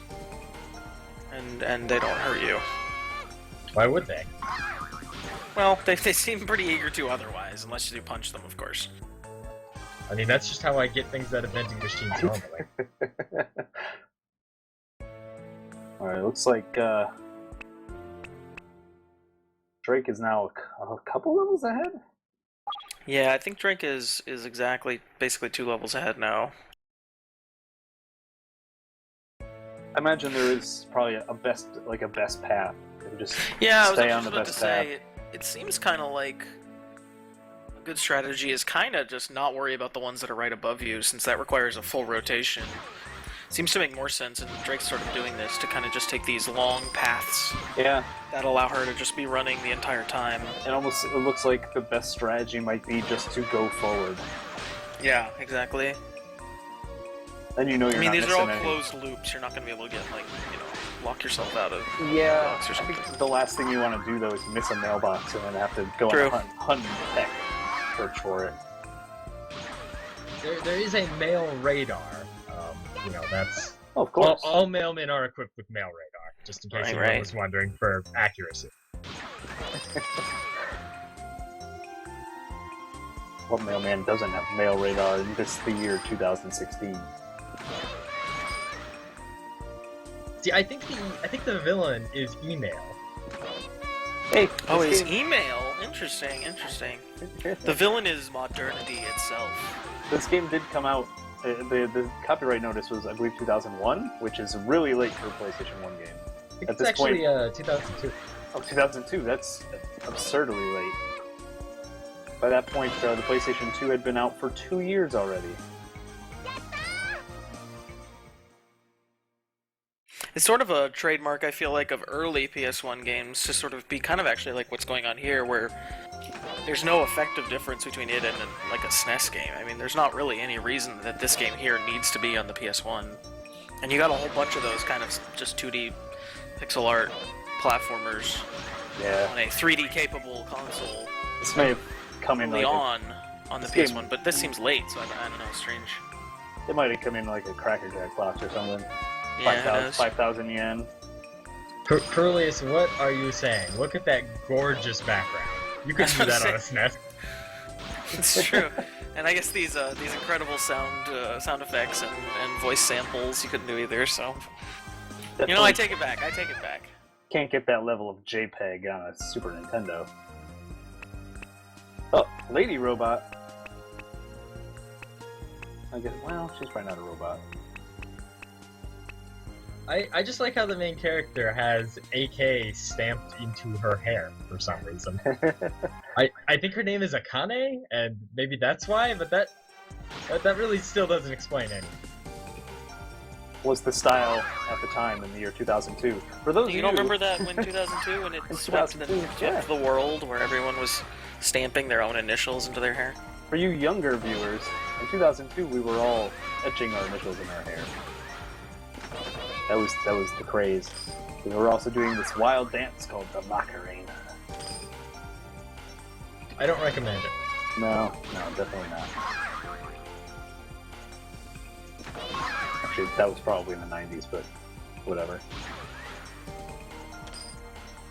Drake taking a fairly commanding lead here. I believe he's in Area 3 now. The goal is to beat Area 4. That he is. Yeah, he is. He is certainly just adapted to rolling. He's a better mailman than most mailmen. Yeah, it certainly does seem like Drake is kind of running away with this a little bit. And the thing about a game like this as opposed to a puzzle game is that, I mean, I don't want to say it's impossible, but it's just unlikely that you're going to get terribly stuck in any one location. Yeah, in a game You could like die this, and lose a lot of time, maybe, or something like that, but... you're looking at the timer running out. That's really the only way you're going to fall back. And No, it's not to say it's impossible, but... no, definitely not. But I think we all know Drake well enough at this point that he's just not going to let anything stop him right now. He's not going to let those fire hoses stop him, that's for sure. Yeah. Guns, or I don't know what they are. It looks like he's really got the mechanics down pretty much perfectly at this point.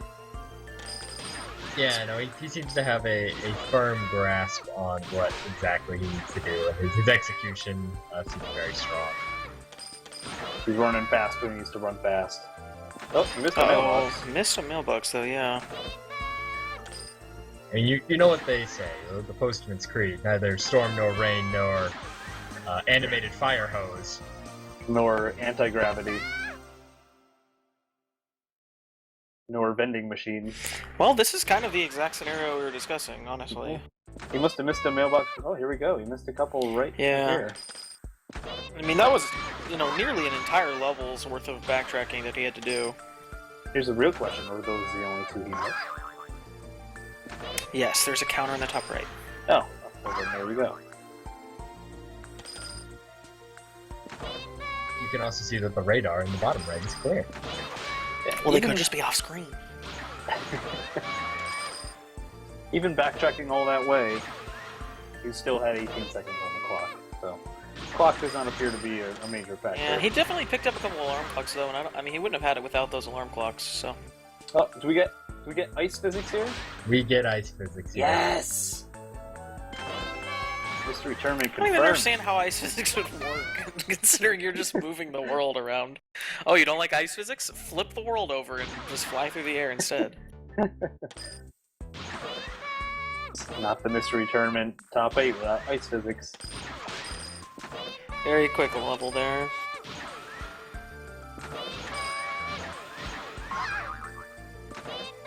Yeah, there's no stopping Drake right now.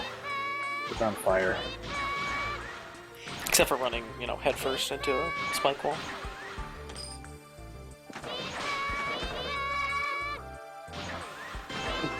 That hit detection, though.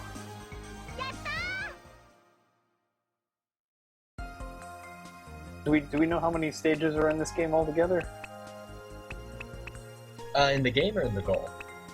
We know the goal's 4. I'm just curious if we know how many are in the whole game. Oh no, I did not. I enjoyed this game, but it gets a little old. You weren't compelled. You were ready to be done when the goal was over. God. I can understand that. So guys, I don't know if you saw it or not, but Krankdud just missed the same 2 mailboxes that Drake missed. So he's gonna end up having to backtrack to go get them later. Well, that was gonna be Krankdud's really big chance to make up some time. It sounds like, but Yeah, probably perhaps not, not gonna in that happen now. case.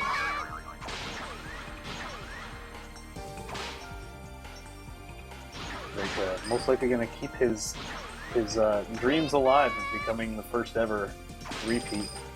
Well, he's got some time to go yet. I'm not calling it yet.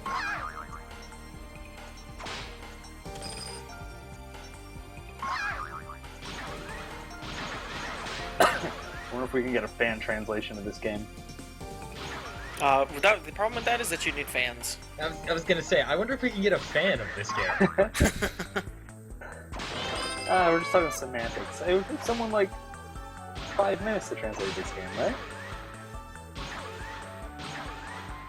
Yeah, Krankdud wisely picks up the alarm clock there. I think it's actually going to be pretty close by the time he makes it back.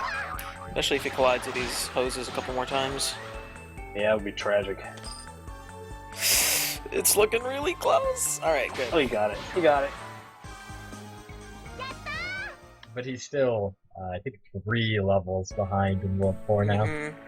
Yeah, he should be just starting the ice level now, is that right? Yes. Yeah.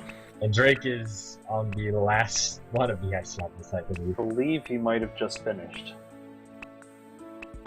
Yeah, I believe that's it. Yep, and that's gonna be it. Drake with the commanding GG. lead. In the words of our plucky protagonist, Yata. Sweet mercy. Yeah. Well, it was a nice run, Krankdud. Just wasn't meant to be this time around. Get him next time. I mean, again, nobody can take anything away from Krankdud. 144 Absolutely. entrants. He came, what would that be? Tied for 5th, I think? Yeah, Yes. something like that. So good. Very, very, very good performance from Krankdud. Incredible performance. Especially, getting knocked out by one of, I think, probably the favorite pick to win the entire thing. Yeah, absolutely, and the favorite pick himself, Capndrake, moves on. Yeah, not easy to win from the losers tournament, but if anyone can do it, it's gonna be Drake. It's tough when you play these things and you have to play arguably the 2 best blinders in the world back to back. What are you supposed to do? Pray to God. Cross your fingers. Pray to God. But hey, the Drake fun doesn't end there, because we're going to have him right back to play against Nightmare. Oh, goody. I believe we are switching out some commentators, so I think that's gonna do it for me for now. Needle, Carulius, it was great having you guys on here. Hey, thanks for having me. It was a fun time. Anything you guys want to shout out real quick? I want to shout out the King of Swing himself, Nightmare 47. Let me hear it in chat. For the King of Swing, the top ape, the top banana, Nightmare 47, ladies and gentlemen. I want to shout out Super Nintendo. It's way better than the Game Boy Advance. There, I said it. Wow. I'm not leaving. I'm still in it. I just wanted to shout that out anyways. Alright guys, take it easy. I'll talk to you later. Thanks for stopping by.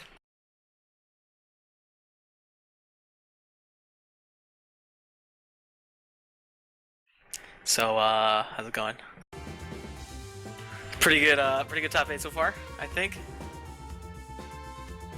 Had some good games. had some this last games.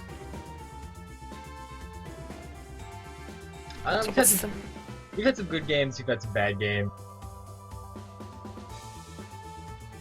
Just real quick for anyone joining us, this is Mystery Tournament 8, Top 8. Right now we're about to start a match between Capndrake and Nightmare 47 in the AKA. losers bracket. The King of Swing himself. Thank you. Almost forgot, thank you for reminding me. About a month ago, we started a Mystery Tournament, I think about 144 entrants.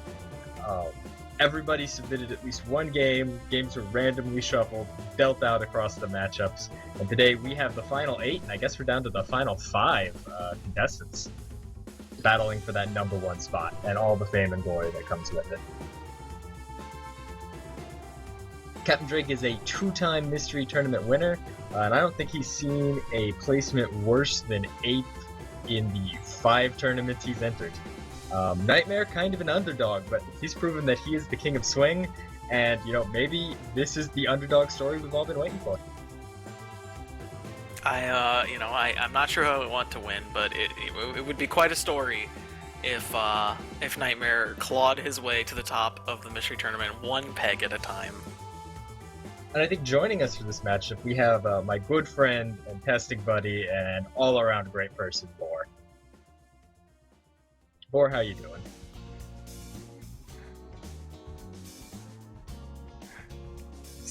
Not doing good, apparently. No, he might be dead. It's okay. We got Kirk Q instead. Everyone loves Kirk Q. Instead, this is my slot, dude. Oh, hey. My mic was muted. Sorry. Welcome. I'm doing pretty good, and I think I know what's coming up next, so I'm pretty happy to be here right now. Kirk, you may or may not have 17 copies of this game in a fire safe. Really? Wait. He's got 17 copies, and even he doesn't know what game it is. Okay, close enough. It's particularly terrible. It's for the GBA. I didn't even know this game existed.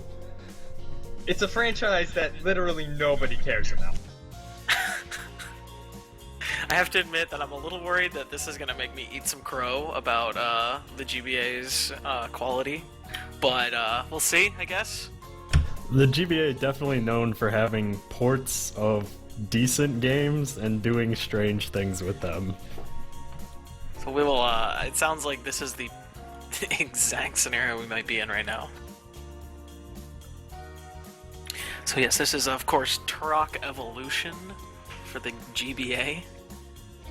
It's all the not fun of Turok Evolution on GBA.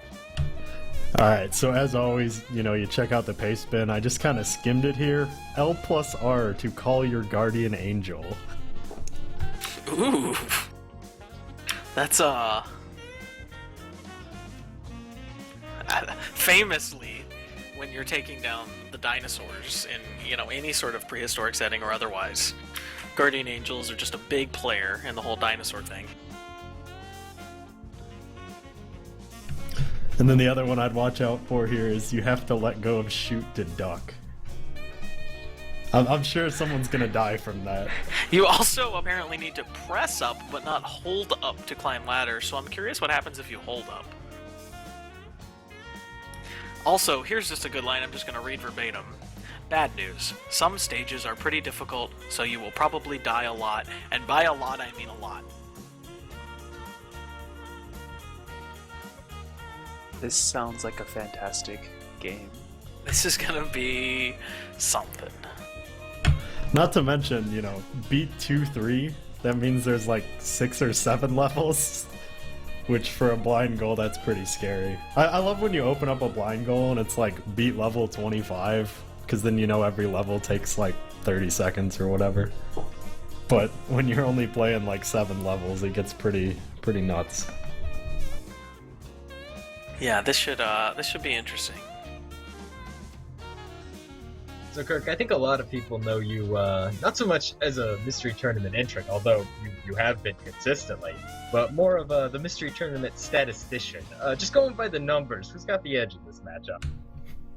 Oh man, I'd have to look at the history sheet, and actually I'm not the one who maintains that, I just swear by it. But, I mean, Drake is probably like 25 and 8 or something. Probably more like 30 and 8, and Nightmare's probably, I don't know, 10 and 6, somewhere around there. Just throwing out numbers. But I mean, with someone like Drake, like, he just statistically barely ever loses, which is absolutely ridiculous.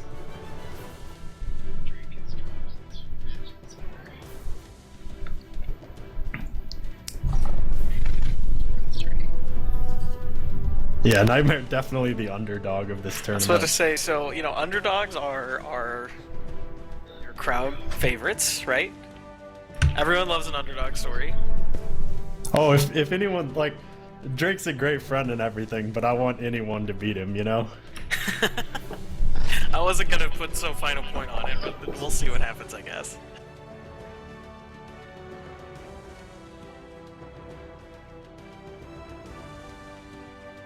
You know, stranger things have happened, though. We can always go back and cite the Uniracers race on the SNES. It wasn't actually Drake's race, but he participated in it, and he actually lost to I Eat Your Pie, legendary gamer himself.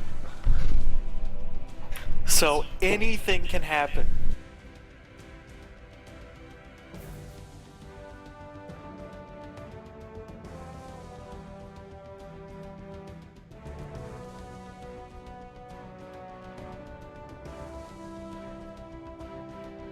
So one thing that always gets me on Game Boy games is, like, you got that L and R button and you kind of forget about them sometimes.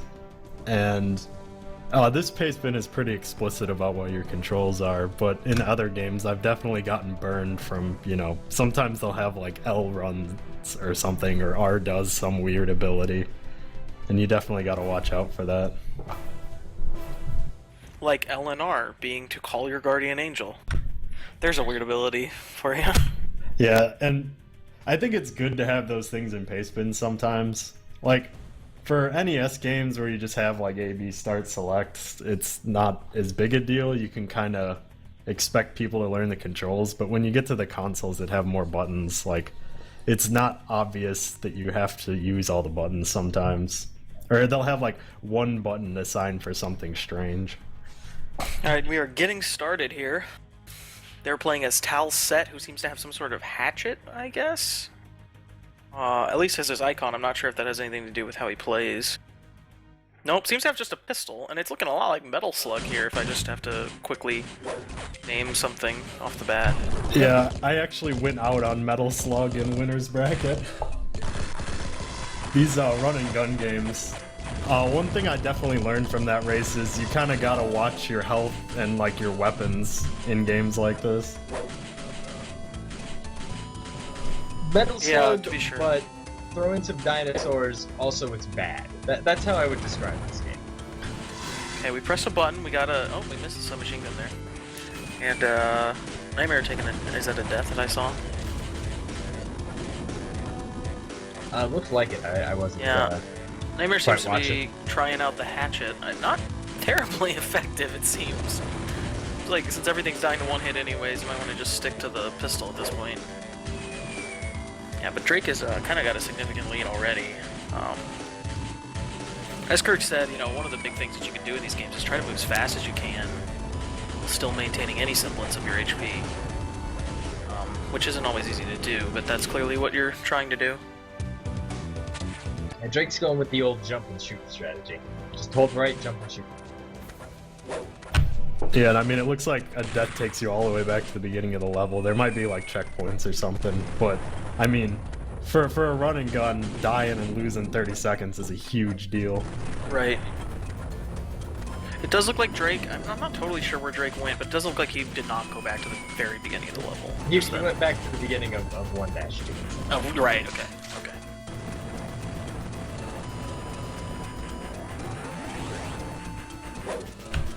Okay, so go ahead. I was just going to say that the people who made this game were big Metal Slug fans after looking at the flamethrower animation. Yeah, and I was going to add, like, I would be conserving weapon energy if I can. Especially like going into a boss or something. It tends to be the case that having a special weapon against a boss lets you kill him way faster than you know, if you run yourself out of ammo and going with just a pistol. Yeah, I definitely think that that's probably true, as Drake kills an entire tank by shooting it with his pistol over and over.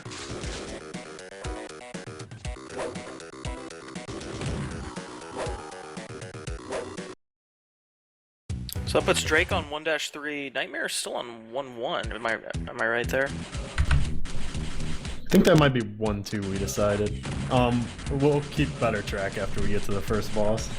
Yeah, it'll be a little easier to tell. Here comes the Guardian Angel, I guess? Yeah, just to completely eliminate that dinosaur. So yeah, I think this is 1-2 now that Nightmare has just entered. Yeah, that looks right.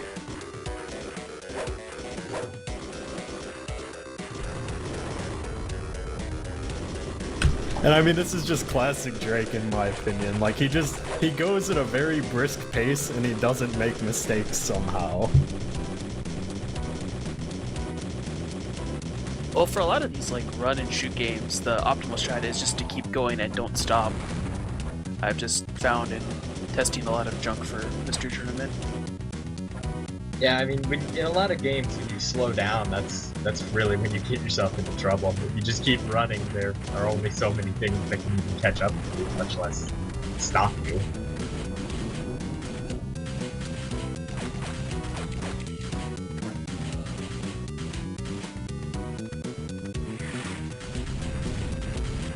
Seems pretty quick, other than the sort of protracted segments where you have to destroy something like a door or a tank.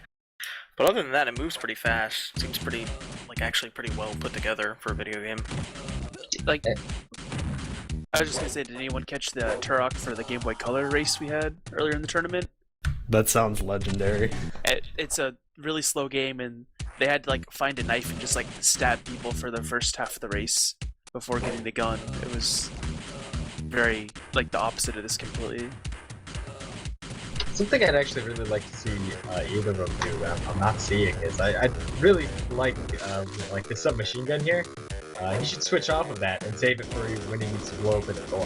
It looks like they're all tied up now. We saw Drake, yeah, Drake was using it against the tank, but kind of just out of happenstance, just because he still had it left over. But it definitely seems to speed it up. The special weapons in this game are really good at destroying those immobile structures like the door, the tanks. Yeah, so Drake is now a little bit ahead, but really not very much, and the rest of this level has given both of them some trouble now, so I think it either could go either way still. Do you know what the control is for like the bullets on the submachine gun? Because it seems like Drake's like shooting 4 or 5 extra after he blows everything up, and I just don't know if he's holding the button or it just shoots that many when you push it once. Looks like it might be a 3-round burst. It's a burst fire. Okay.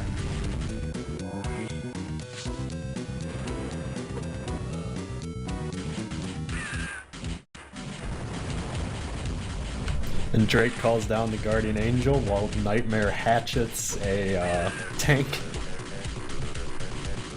Different strategies, you know, but who's to say one's better or worse? Now, are there star collectibles so you can get an additional Guardian Angel? Is that correct? I guess we will find out. I do not remember. Bor, do you remember collectibles giving another use of Guardian Angel? I do not. I did not play this game, actually. Good answer. So the hatchet does tons more damage than the pistol. I was watching him take down that monster dinosaur thing that Drake was shooting with the pistol. Nightmare hatcheted it, and it died in like 3 or 4 swings. Meanwhile, it takes 10, 20 bullets from the pistol.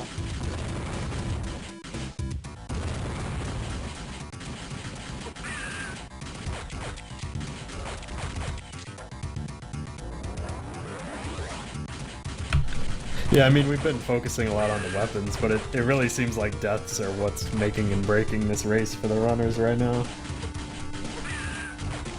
Yeah, for sure.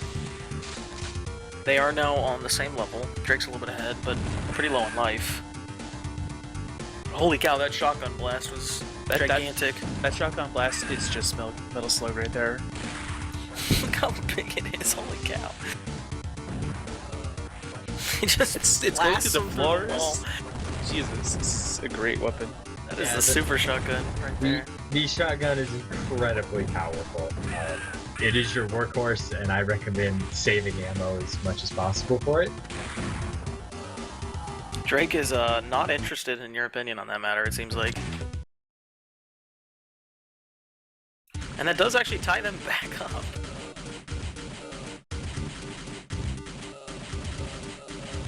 Or is... no, Drake I guess is a level ahead. No, they're tied up again, yeah.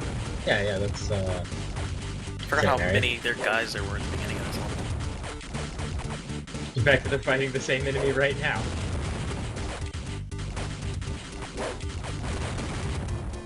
These monsters have learned how to block, it seems, which is really slowing down the process.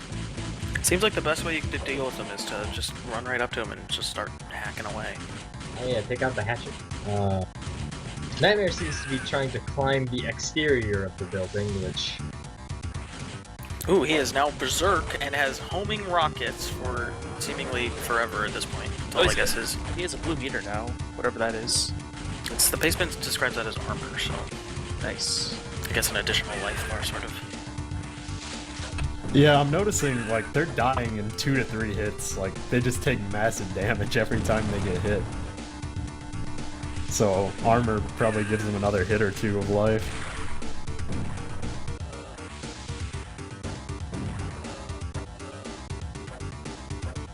And I mean, Nightmare has a lot of health right now, actually. yeah, I mean, that could be the difference. Like, he could finish the level this time just because he has, you know, an extra half set of health.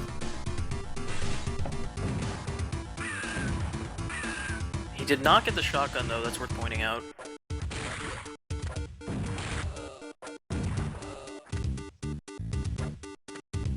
Looks like there's another one there. I don't know how you get to it, though.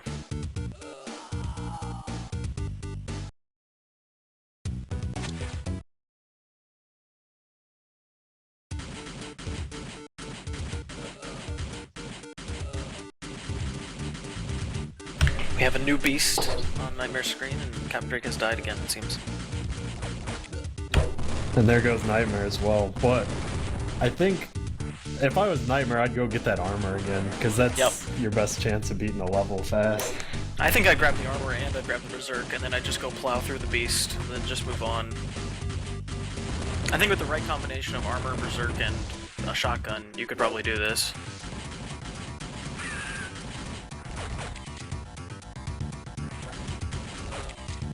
He's still pretty resilient. I have to admit, I was expecting the rockets to do a little bit more to this guy than they seem to be doing. Yeah, I think he just like blocked every one of the shots. If we're going off when the monster flashes, this is when it takes damage.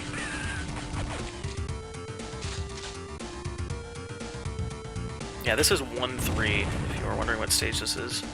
I think Nightmare just got punched in the face for like 4 bars of damage. Yeah, he's not having a good time right now.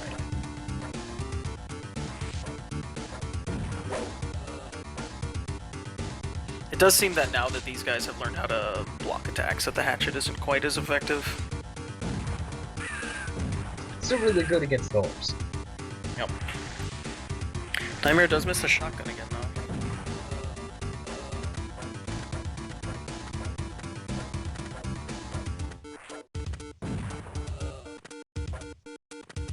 Yeah, you might regret that when he runs into the big belching green beast again. So Drake has just skipped said big belching green beast. Nightmare was thinking about going up there before, but I guess he kind of talked himself out of it. Yeah, it matter if he missed a jump, maybe. Yeah, I can't decide if he decided not to go up there or if he just fell. But it's, yeah, the exit is right above him right now, and he's gonna head down, so. And what's a mystery race without an auto scroll, you know? Amen to that. At least the auto scroller's not like the last level, because there's been a lot of games where I'll just play something and it's like, okay, not bad, and then like the last level of the goal is an auto scroller. It's like they submitted Dracula. Just put it in to fill time in their submission. So what was even down there where Nightmare went? He got a health pickup and a berserk. And he got a big, nasty monster. It's also going to move on to 1-1, 1-3. And Capndrake is fighting Jabba the Hutt here. 1-4.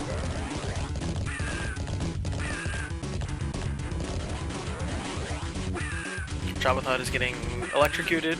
Of course, the common way you deal with Jabba the Hutt. Oh man, if he dies, this could be bad.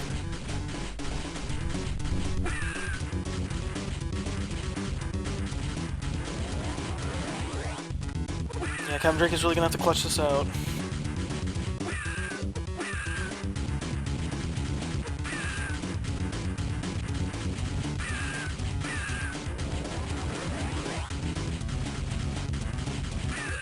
Looks like that was 2 hits. I'm not sure how many you need, but Half bar of health left. Yeah. I don't know if Drake can do it. Oh. Oh and no. he cannot. And just like that, Nightmare is ahead, beginning the boss fight With Drake just died in. Nightmare's got Berserk. Let's see how much that Yeah. helps. Drake actually started with Berserk too, but I think Nightmare has figured this out a little faster than Drake did. Yeah. Yeah, he was able to get an entire attack in with 1 Berserk, which is pretty strong, I think.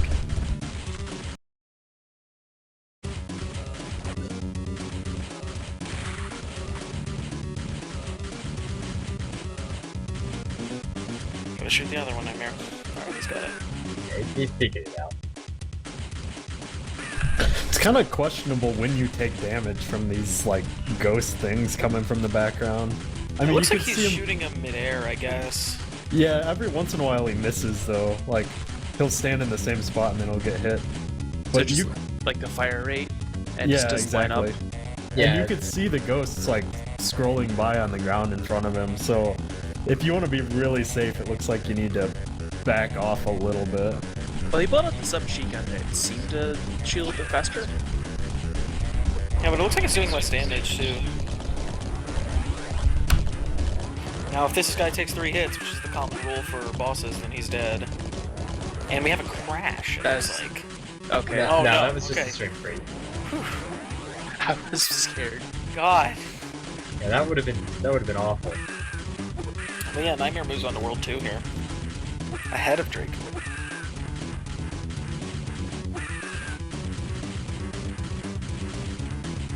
Nightmare, nightmare. Uh-oh. And So the exact same message. So this emulator's not happy with that boss. Yeah, it's fine though. I'm sure both runners just like completely shit their pants when they saw it. yeah, a minor heart attack.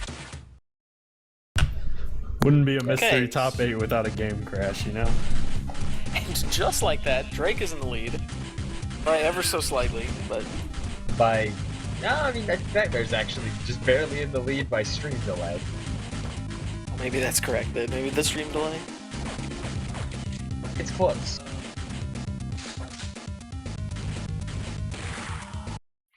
Into the pit though, and yeah, this is gonna be the theme of this level. I can already tell.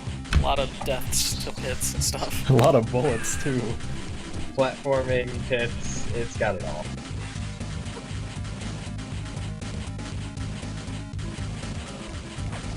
Nightmare stopping to kill those werewolves, Drake just taking his usual run and gun approach. We did see that Drake just picked up a star, so we were asking that question, and it seemed like he got himself a new Guardian Angel use. From what I can tell, that is a complete screen wipe, and including the really big stationary targets, which probably save a whole bunch of time if you use it right. I think it's like a set amount of damage because when Drake used it against the drill, it didn't quite kill it. Gotcha, If I okay. remember right. The health bars could be the difference here. Nightmare sitting at full health with armor. Drake just got some armor, but his health is really low.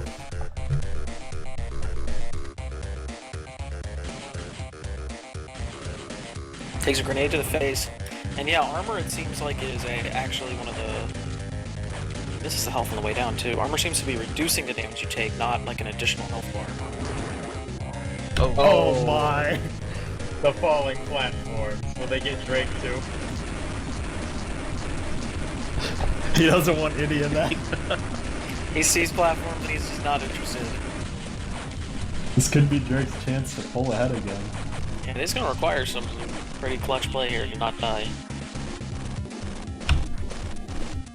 Clutch play or a mini die.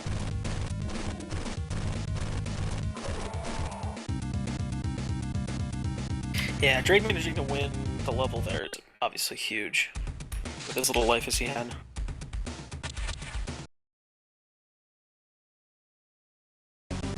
That's just unfortunate for Nightmare, man. Walk on, one panel and not being ready for it to fall costs you about a full minute here.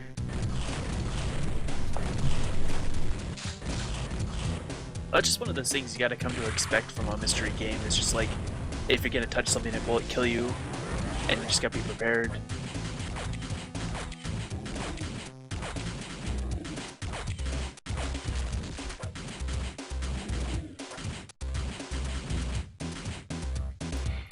Nice little leap of faith there. He's done that a couple times. In the last level, he did that over a pit and he got lucky. Oh look, he fell and he got lucky again. Nightmare also completes a level with about as little health as I think it's possible to actually have.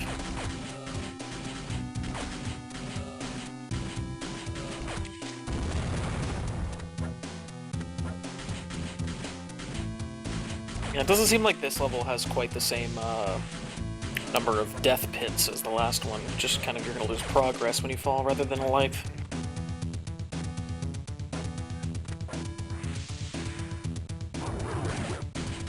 It's kind of hard to tell if this level's linear or not.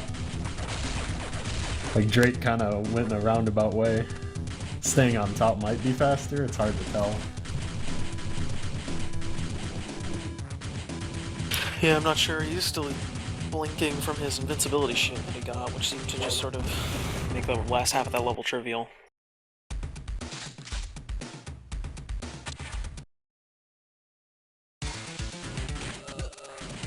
So that puts Drake on 2-3, isn't that correct? This is, Yes. Yes, this is 2-3. This will be the final level of the stage. Or of the goal, I mean. Yeah, it looks like I originally thought the World 2 boss was included in it, but might have been a miscalculation. Yeah, so there will not be a boss, is that correct? The goal is 2-3, so as soon as the 2-4 auto scroller starts, I'd say that's done. I'm kind of surprised Nightmare opted to climb all the way down that ladder instead of just jumping once he got on the ladder, just fall through it. He might have been scared of a pit. I wouldn't blame him. So Nightmare's best hope here, he sure doesn't know this, but he needs Drake to die right now. Not impossible. I think each of those spaces in between a train is death as well, so... I mean, something could happen, but Nightmare takes a death too, which obviously isn't helping.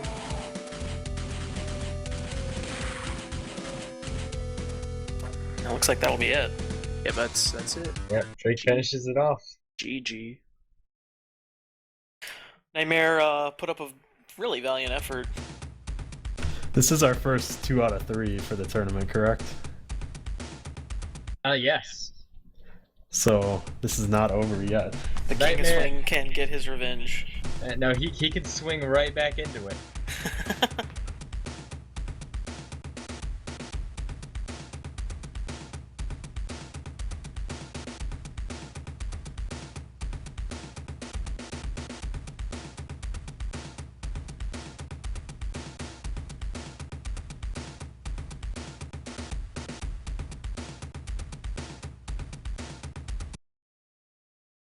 Nightmare's just gonna quit out. And we're gonna move into the next game, and maybe this game will give Nightmare the inspiration he needs to make this performance more like night and day, or you might say more like the sun and the moon.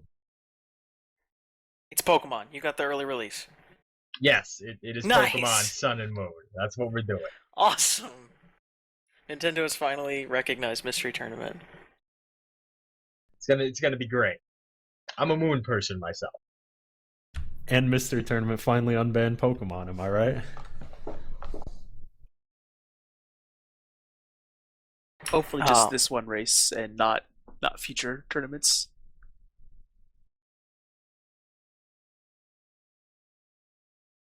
As much as I wish that was the truth, we're actually going to be playing a fun little indie game called The Sun and Moon. Well, can I say before we entirely move on that Turok game was not the complete travesty that it could have been? It wasn't good, but it wasn't that bad. It wasn't GBA Turok. Or GBC Turok. I was about to say, it was in fact GBA Turok. It might have been GBA Turok. So this is actually a Steam game, but the version they're playing, I believe, was a Ludum Dare game. So they're playing a much shorter, kind of like a demo version of the game on Steam. So exactly. Midboss and I actually made the mistake of racing the Steam game in one sitting. I just looked at that race data. It took us about 6 hours. So the Ludum Dare version is definitely a lot shorter, but the game has really interesting mechanics for sure. Looks like it's got a neat visual style. I was just looking at the Steam page for it. Oh yeah, definitely a cool game. Kirk, you actually have more experience with the game than I do, since you guys have gone through it. So those last 40 levels hurt, man. It's one of those games, like the early levels, you're like, wow, this physics engine's really cool, and wow, I'm going through these levels at a decent pace. And then like the last 20 or 40 levels are just grime, dude. You're just sweating, you know, playing the same level for like 20 minutes until you finally beat it.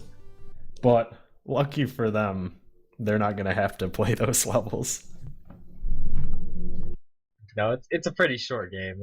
It's a fun concept. The idea is it's a platformer, but instead of being stopped by the ground, you go through it. Well, you can opt to go through it. So you have to like hold down a button to go through the ground. Is that correct? Right, but you go through it with an equal amount of momentum. Right. So yeah, you like dive into the ground and then you pop out, or so you go down and then you come up with acceleration. But I guess the thing that makes the physics really interesting is if you start coming up with the same acceleration and you're able to stay in the ground longer on the way up than you did on the way down, then you propagate up higher. Which is kind of hard to explain without looking at the game, but you'll see it when the game gets started. It's just 30 quick levels. This is exactly what you were talking about earlier, Kirk. Like, the game's 30 levels long, but you know that means, oh, each level's like 15 seconds. It's fine, whatever. This should be a really interesting race, though. I definitely enjoyed the early portions of this game. The later portions are definitely difficult. For the full Steam release. Now, is this, are we going to be expecting platforming or puzzles, or what should we be expecting here? How would we describe this? I mean, it's like a platformer, but it's more centered around the gravity mechanisms. So there's a lot of like understanding what gravity mechanism you need to use to get up to the next platform.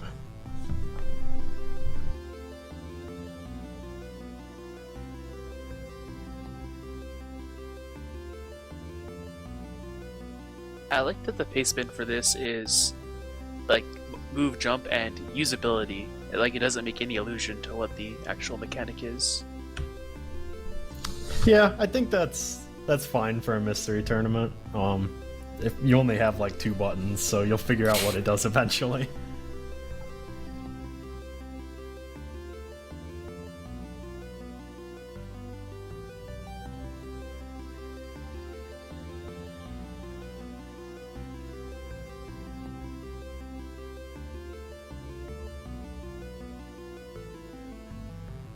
Alright, looks like they're just about ready to start.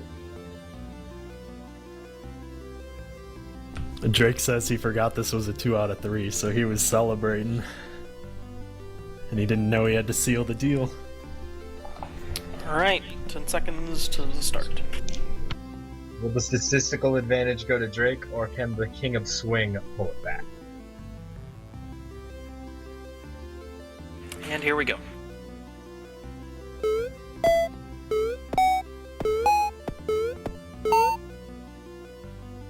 Yeah, so you have to collect all of the dots to get to the end of the level. Or, is that right? Yeah, I believe that's correct. So I see. So when you hold shift or press Z, you sort of gain this immaterial quality that lets you go in and out of the, like, the solid stuff. Is that right? That's right. Okay. And then the solid stuff has opposite gravity of normal. Yes. Well, Yeah. I see. yeah, it starts accelerating you back in the opposite direction. Right, right. So yeah, long vertical segments can be used to boost yourself up. Yeah, alright, cool. Kinda has a Meat Boy feel sometimes. I can see that. So Drake is taking off really quickly here. Nightmare's had a couple small struggles, but nothing too major yet. Definitely time to learn the game here at the beginning.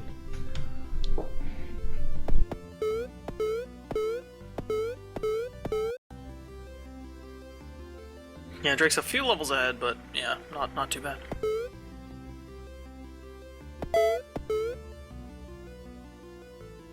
Drake's already just got a handle on the momentum system. He seems to just understand it.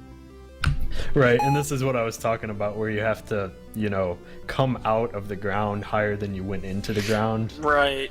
Basically, elevation can be used to dig deeper into the ground. Right. And I think Drake doesn't even need to go down here right now. I think he can just end the level. Yeah, I think that was just an Easter egg.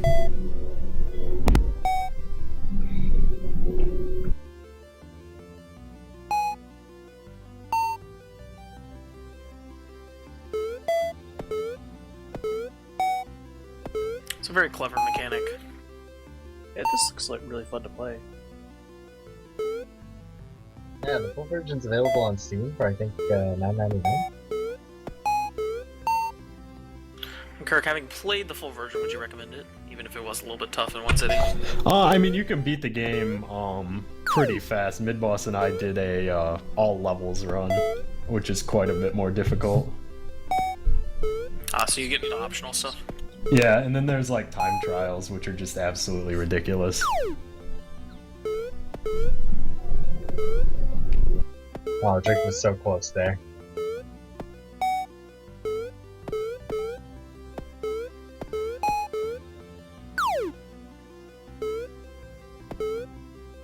It's pretty punishing to die at the end of one of these long levels.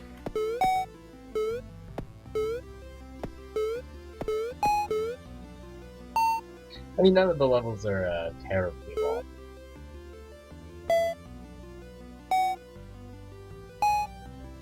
So Nightmare's caught up quite a bit. Nightmare's on 12 and Drake's only on just beginning 14 now.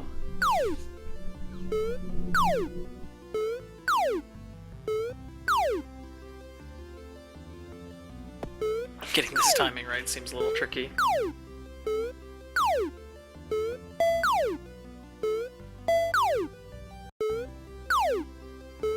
Now, does releasing the ability when you're inside the ground have any... No, it doesn't actually do anything. So when you're in the ground, you'll just shoot up until you get out of the ground. Right.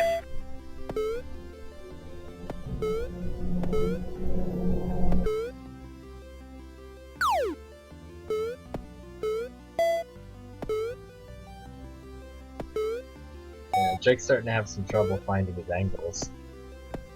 I mean, it looks like the levels are definitely getting a little harder now. A little more precise.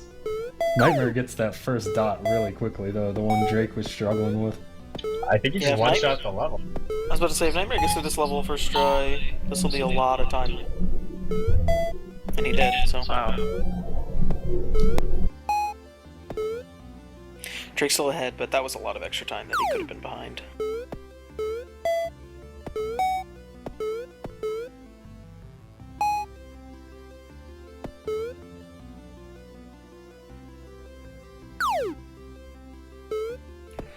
and just like that, they're tied neck up. and neck. Yeah.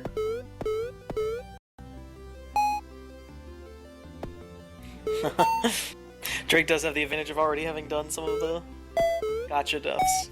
Yeah, the end of that level's kind of where's the exit type thing. Well, it's not over here, so it must be over there.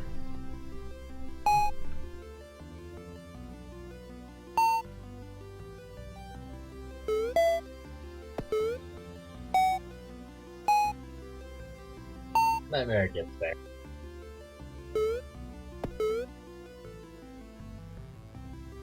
Nightmare's planned and continue working.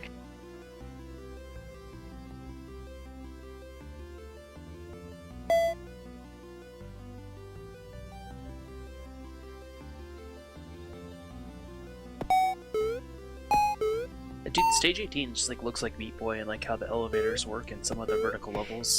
Yeah, the elevators was specifically what I was thinking of too. It's kind of interesting to note that, you know, I mean, this is the case in just regular old gravity too, but you can't go higher than your jump unless you abuse falling farther.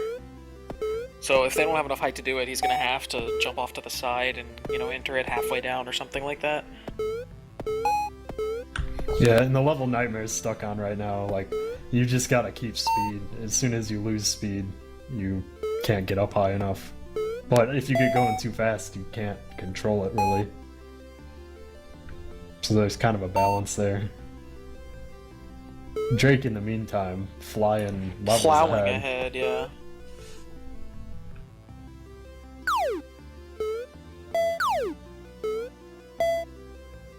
I'm just imagining this little sprite here grasping for a non-existent peg too as he falls to his death. We can't see it, but I know it's there. There's a little bit of swing in every game. That was beautiful, thank you. 18 just giving Nightmare a ton of trouble right now. Yeah, I really can't get that kind of alternating left and right movement that you have to do. Like, is it ability to control, just like the very fine movements required, or? I mean, it's not ridiculous. Like, I wouldn't say it's easy, but it's not that hard for that level in particular. Oh, I like the level Drake's on. It just shows you how just a small difference in altitude of two parts can be all you need to gain a bunch of height. And impale yourself straight into the spikes in the bottom. Yeah, well, maybe not that much height.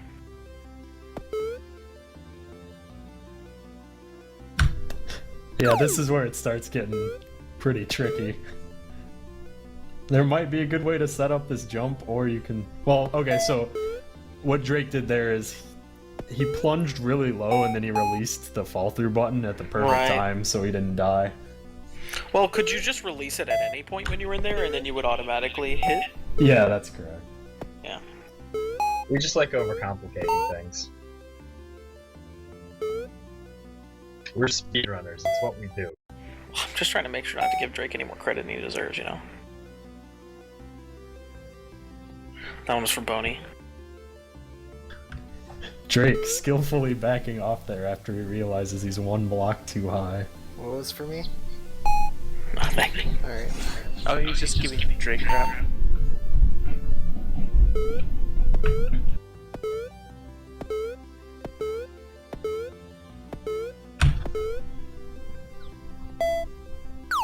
Oh, this is interesting. Sort of have an upside down elevator here that you have to get off of at different spots. Or just right up. Well, no, you've got too much momentum. Yeah, it looks like you do have to get off of it at different spots. Maybe the little lips on the platforms are telling you where to get off. Oh yeah, I bet that's exactly right. Well, that makes Sort of more like sense. different heights of the springboard or whatever. I just use trial and error. That makes way more sense. So this level and 2 more for Drake. Nightmare's got a while to go still. This level looks touchy, man.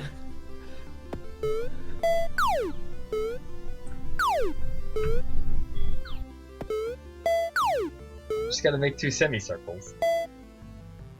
Yeah, I mean, you just gotta get the right momentum and kind of weave around the spikes in the middle.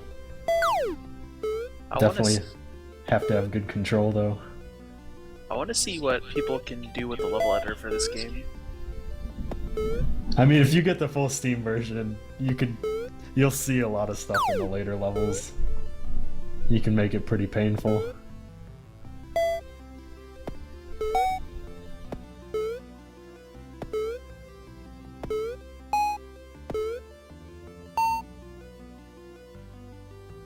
Two more for Drake. 8 more for Nightmare.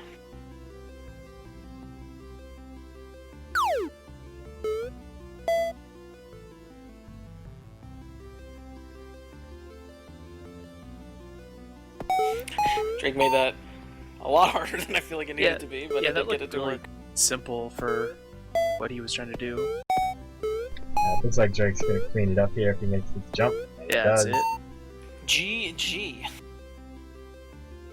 Well, with a commanding lead 2 games in a row, Drake's gonna take it over Nightmare here. But again, really can't say anything about Nightmare. He proved that he was the king of swing. I believe he also tied for 5th place. That was the 4th place match, actually. Oh wow, Nightmare takes 4th. Congrats again to Nightmare. Congrats again to Drake. So now our top 3 are Drake and Andy, kind of like everyone expected, and then the Drake Slayer himself, Ramses88. Yeah, next up we're gonna move into winners finals of Andy versus Ramses.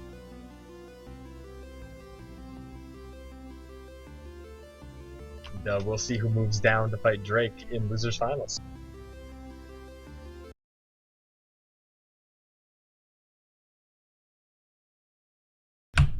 So now, the question on everyone's mind is, for the challenge prediction bracket, does this match matter? And I think that answer is no. So, in the lead for predictions, Blecky's got the best bracket, and then Cards of the Heart in 2nd right now. Blecky has Ramses winning winner's bracket. Cards of the Heart has Andy winning. But Blecky is 12 points ahead, and I believe you can only get 8 points out of this round. So it looks like Blecky just wins the predictions bracket outright. But he can put the nail in the coffin and just kind of, prove his point that he predicted everything correctly if Ramses does win this match. Even when Blecky doesn't enter Mystery Tournament, he wins Mystery Tournament. So I am out. Thanks for having me. Hey. My money's on Ramses. Hope he pulls it off. We'll But be good here luck to to all the collect. competitors. We'll be here to collect if you're wrong. Alright. Enjoy, fellas. Alright, take care, okay? But okay.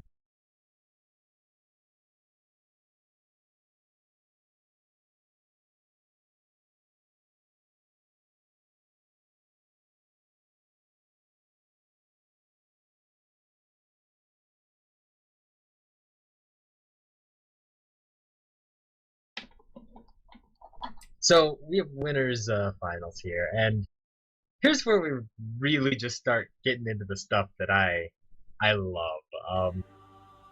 I had no idea this game existed. I don't know what it's from. I don't know who made it.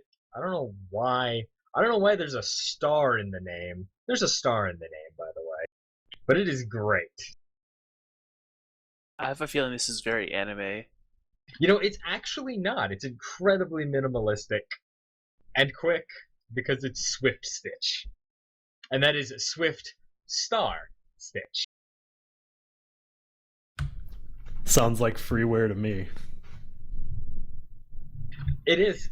Gherkin is freeware played entirely with your mouse. Oh.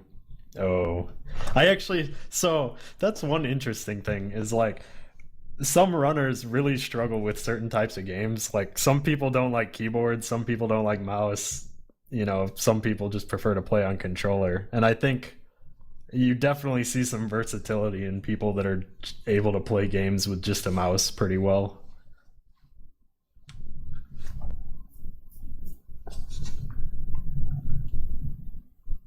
But it tends to be the case that you'll run into something that's keyboard only on your way through the bracket. Mouse only games are pretty rare. Yeah, but you get a lot of like mouse and arrows type stuff. And then there's people that prefer to do like WASD with their left hand and people that prefer arrows with their right hand. But if you have to do mouse and you're right-handed, then you're stuck with your left hand on arrows or WASD. So you kind of got to be able to do all of the scenarios.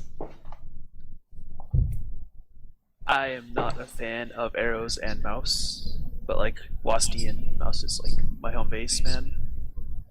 Yeah, the problem I think is like when you have to do WASD and like other letter keys, because then you can't like do WASD with your.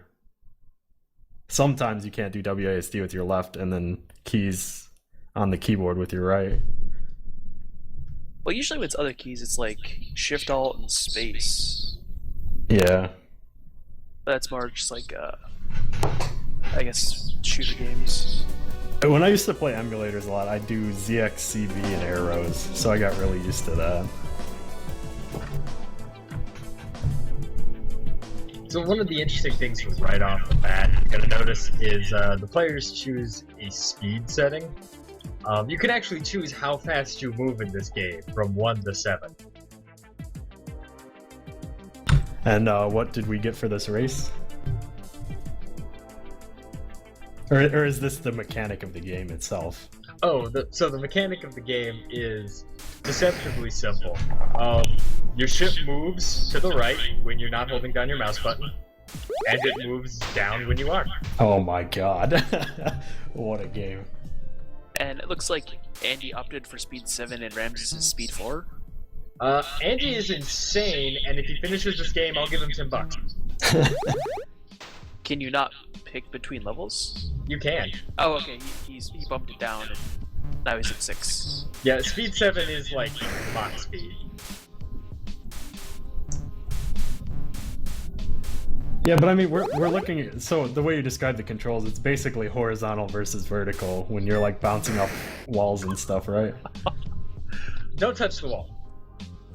The wall's killing you. Instantly.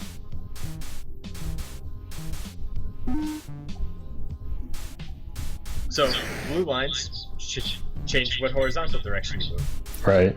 Red lines vertical. And we'll get some other mechanics, but we'll get to it. Yeah, this game does a really good job of teaching you the mechanics. At least for the entry levels here, it seems like it's reasonably easy to keep track of, you know, because it's just like a binary thing. Like you either let go of the mouse or you hold the mouse. So if you want to change, you just do the opposite thing. And that's kind of easy enough to keep in your head when you're moving really quickly. So is But I was just going to say, I'm sure it gets a lot more difficult. I just noticed Andy slowed down there. Is that like what the game does when you skirt along walls? No, you can press R and B to slow time down. Okay.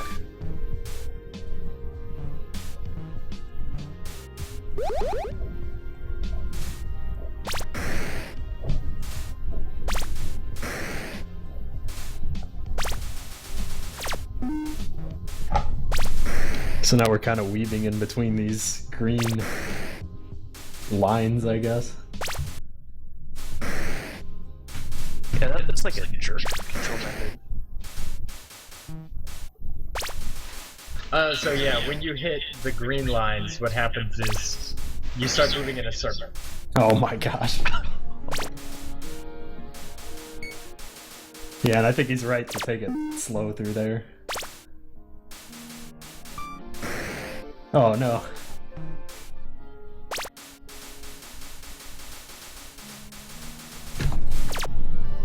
Ramses has also zoomed in a lot further than Andy. I don't know that it matters yet, but it's definitely easier to see what's coming up ahead if you're zoomed out a little bit more. Yeah, it's more of a preference thing. You can just zoom in and out with the arrow keys whenever.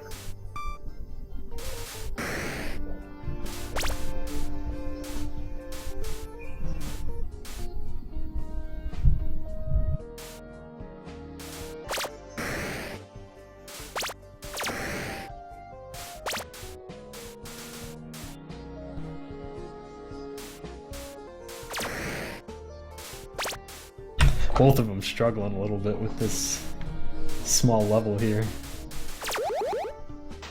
Looks like you have to reverse your momentum with the blue gate in order to make sure that you're going the right direction when you come out of the other green gate.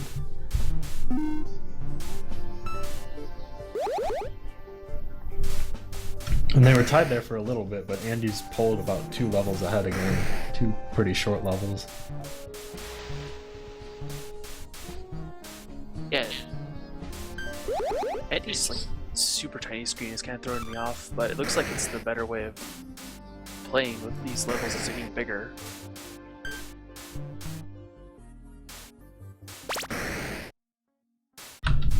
Oh man, I think he's gonna have to slow down here. This is really tight.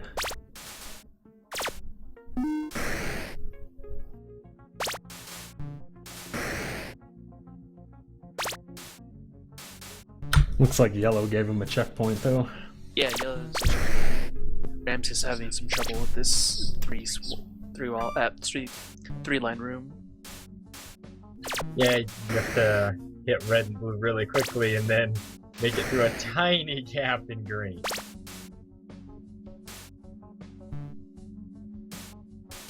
It'd be hard to keep track of everything you have to do.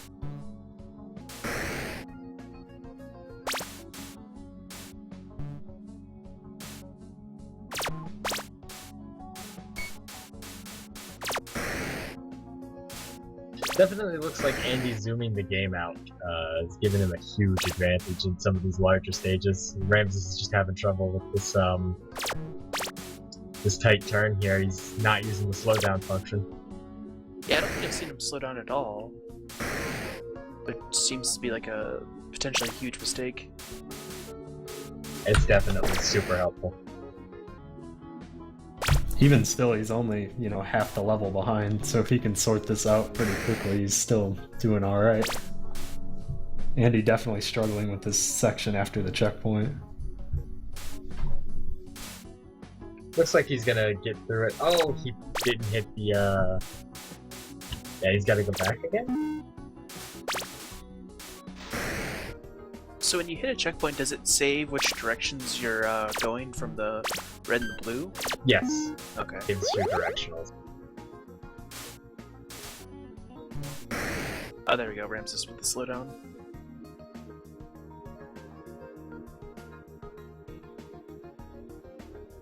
So he needs to go in there to turn his click into down, and then he needs to turn back to the left, and then turn back to the right. But the good news is it saves his progress every time, so he should be able to just go down, in, and finish the stage.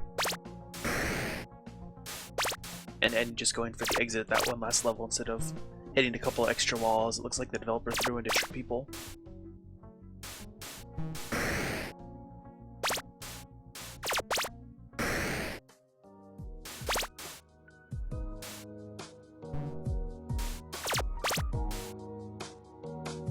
And it chose correctly. If you pick the wrong path there, you don't have the correct turn.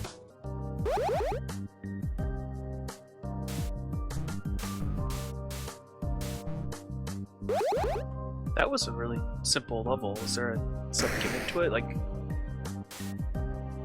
the narrow level, the gimmick was basically just that it's narrow. You have to have good control, but Andy, liberal use of the slowdown feature, no problem.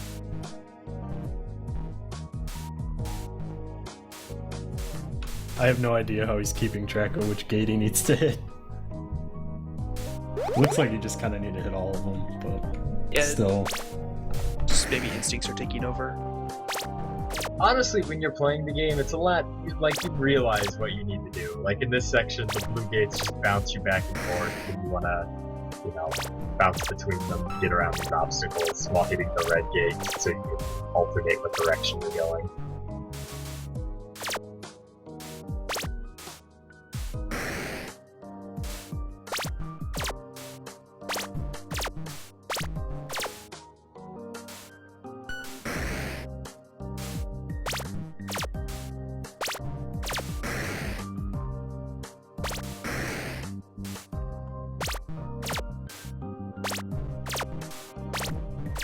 It's a really fun level because he makes these turns for you.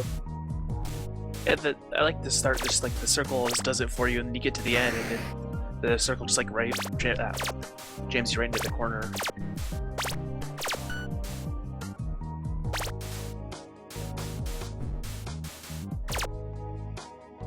What a save.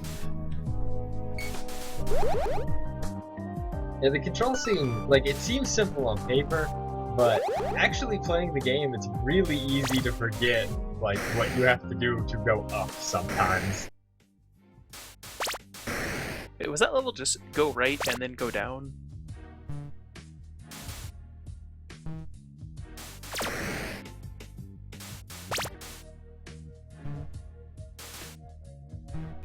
Yeah, it definitely seems like some of the levels are a lot shorter than the others.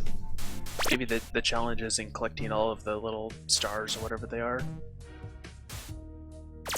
Not part of our goal though. That is 105%. Which is now my answer to any collectible. All collectibles are 105%.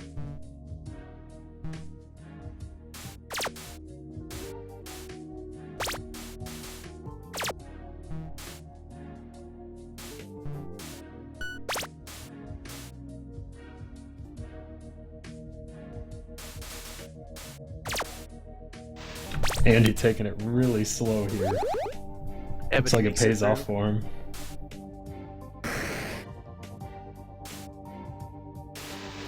I mean, whatever it takes to actually finish.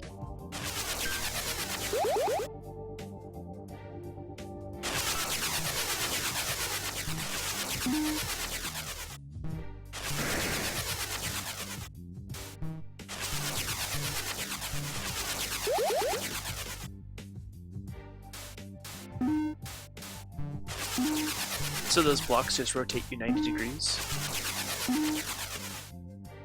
Or, I can't tell what they're doing. Those are warp blocks. Oh, maybe the green one speeds you up. Oh, the fan. Yeah, the green fan speeds you up. The blue circle warps you. Andy's definitely started pulling ahead though. Looks like Rams has had trouble on a few levels there. Yeah, I don't know how many levels it is, but he's quite ahead now. There's a pretty good number of them, are pretty short, but Andy's just he's taking it slow. He's using that slow down function in the checkpoints. Found a speed class that works for him. He's not trying to blaze through it on 7 anymore. Yeah, I think he and Ramses are both settled on 5 now, or Ramses higher. You can see at the end of the level. I'm not sure though.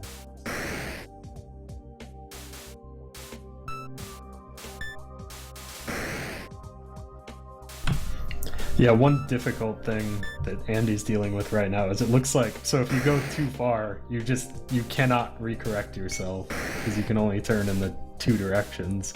So if he goes past the portal, he's just dead at that point.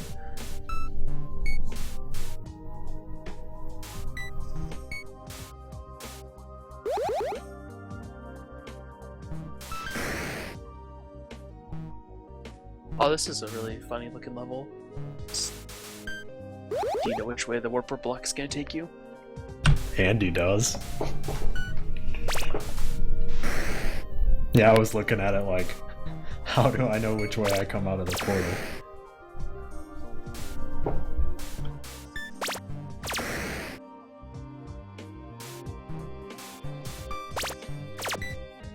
It's another parabola where the game will just, it'll take care of you. You just have to trust it.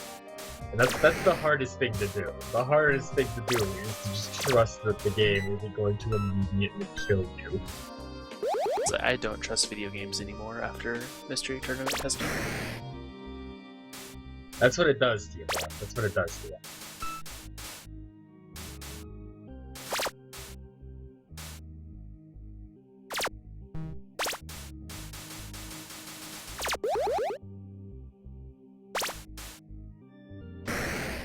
Oh man, this is not nice. Sorry. Sorry, man. That's a great developer note. So it looks like he needs to not touch that wall at all. At least there is a checkpoint. He's doing it, and he's gonna make it through.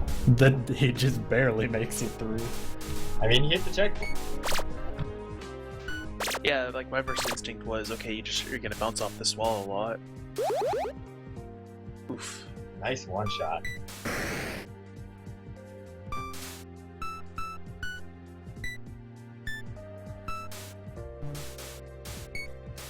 And I think Ramses being zoomed in so much is doing him no favors right now.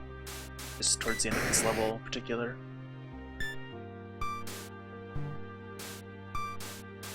Yeah, zooming out all the way. I mean, there's no downside to it, really, other than it makes your character a little smaller on some of the larger stages.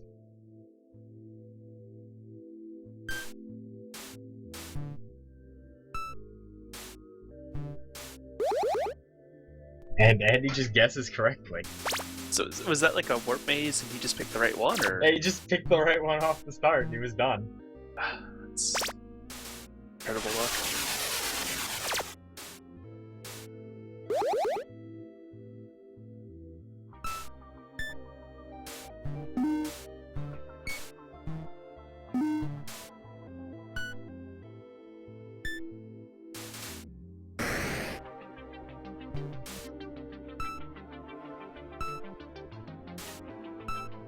And we can see the video for the streams floating slowly back on for the viewers out there.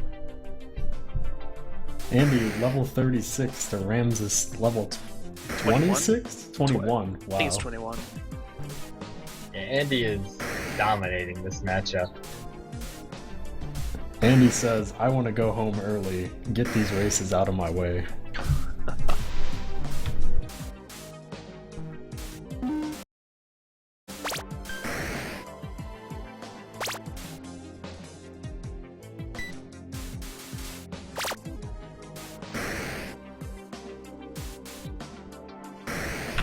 Oh man, is Andy gonna have to pick the correct warp to get him close enough to the exit?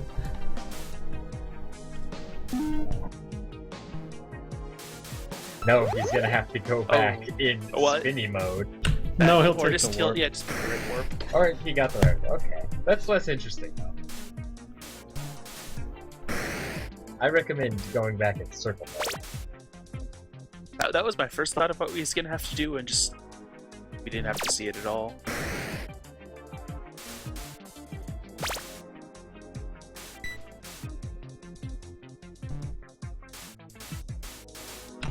Alright, how many gates do you have to hit? This is definitely the point where I'd lose track of how to get to the exit. If you hit the red or blue, do you lose being in a circle?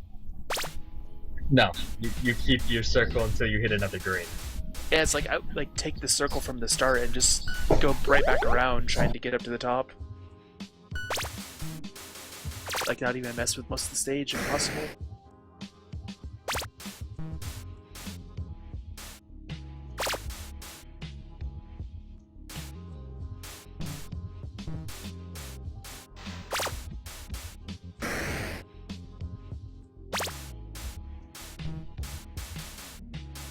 This level's definitely confusing me as well. Oh man. No, he's got it. He's got it.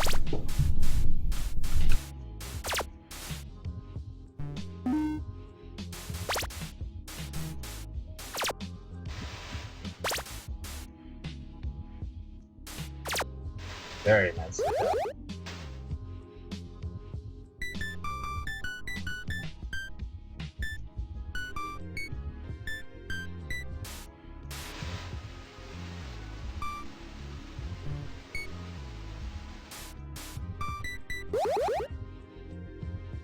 That was a fun little level. The fact that Andy got that on like his second try is pretty impressive. Like he just immediately sorted out what he had to do. He crashed once due to a slight misstep, but he just knew what he needed to do.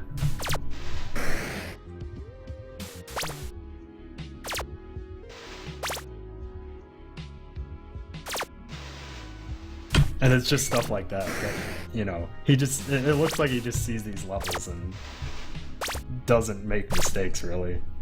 He's a very powerful blind player. Yeah. I mean, you know, that's why this is winners finals.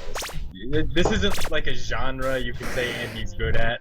I don't think anyone's out there being like, well, Andy is the master of minimalist line-based games. It's all that curve fever practice, man. Dude, he's been getting the G.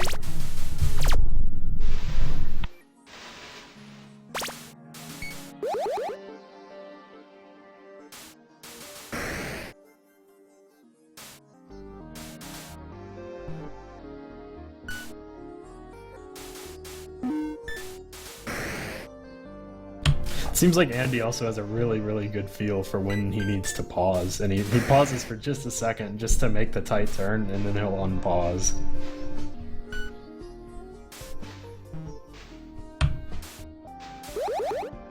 Yeah, I think it's just instinct plus having the full vision that he is offered from the just zooming out so much.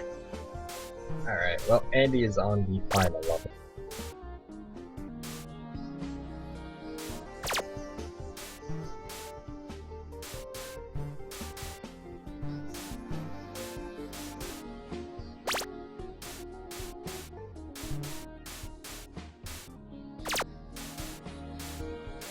And he makes it to the checkpoint.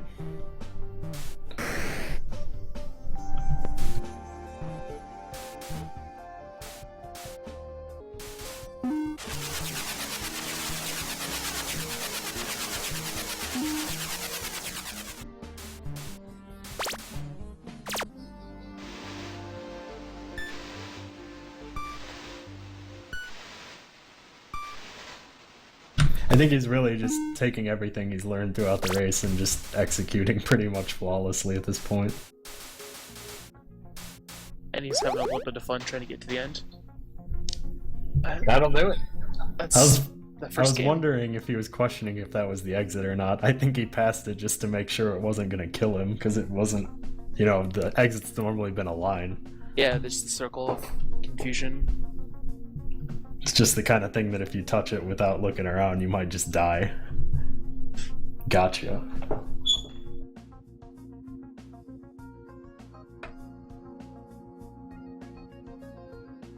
And so we are still in the 2 out of 3s in winners finals.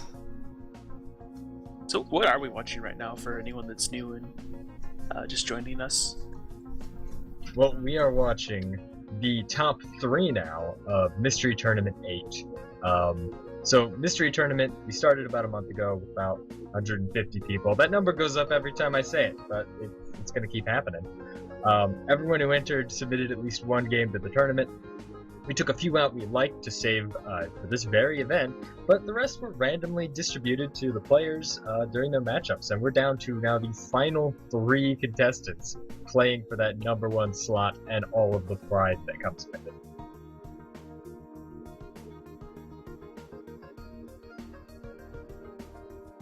They just played a really neat indie game called Swift Star Stitch. The star is part of the name, and I have no idea how to pronounce it.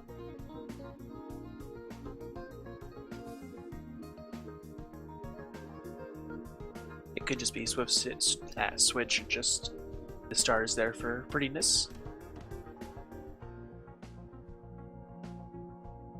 Unacceptable. Hello, everyone. Hey, how's it going? We're right, 20 minutes late. My bad. You made it. I made it, dude. Hello. 20 minutes late better than 20 minutes early, am I right? Every time.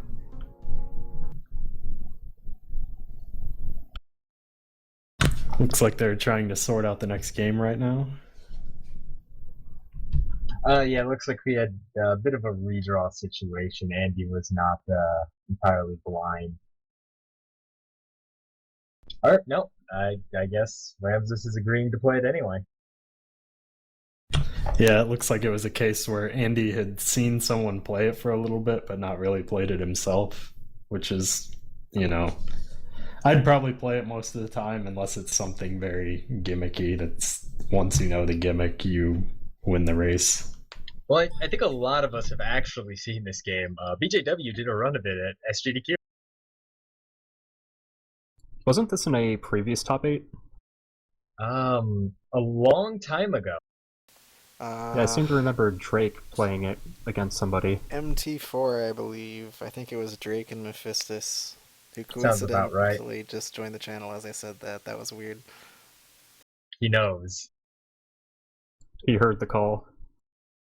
I mean, as it is, Buster, fun action platformer, great controls, great movement. It's short. There's really not a lot to say about it. It's just good. A lot of games, you know, I put in top 8 because I see something and I'm like, this is crazy, or this is interesting, or this is so weird. We've had some really silly things, like Mario Kart, but you have to unbind your right key. And then other goofy games that are like, no one's seen this crazy thing from Japan. This is something I think a lot of people know about, but it's just a solid platformer, and it's fun to play. These are the kind of games that get submitted to Mystery Tournament to help convince all of the new people that, yeah, you're going to get something good. See, look at this. And they end up getting, like, Barbie for the Game Boy or something. There are legitimate games in Mystery Tournament. It's not all Mario Kart, no, right?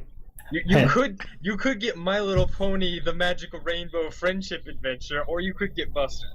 The choice is yours. I'm just gonna say, like, those Barbie games are pretty decent mystery games compared to, like, Digimon Racing and whatever else you could get. I'd take a Barbie game any day of the week, man. Yeah, you could get Zaboomafoo. As long as you don't get the Game Boy Shreks that all have that same terrible, terrible engine. Oh, God. I hate those games. So like we're saying, good games in Mystery Tournament. Yes. Fantastic games. Please enter. Please enter and submit awesome, amazing, fantastic games so everyone else can play them and not you.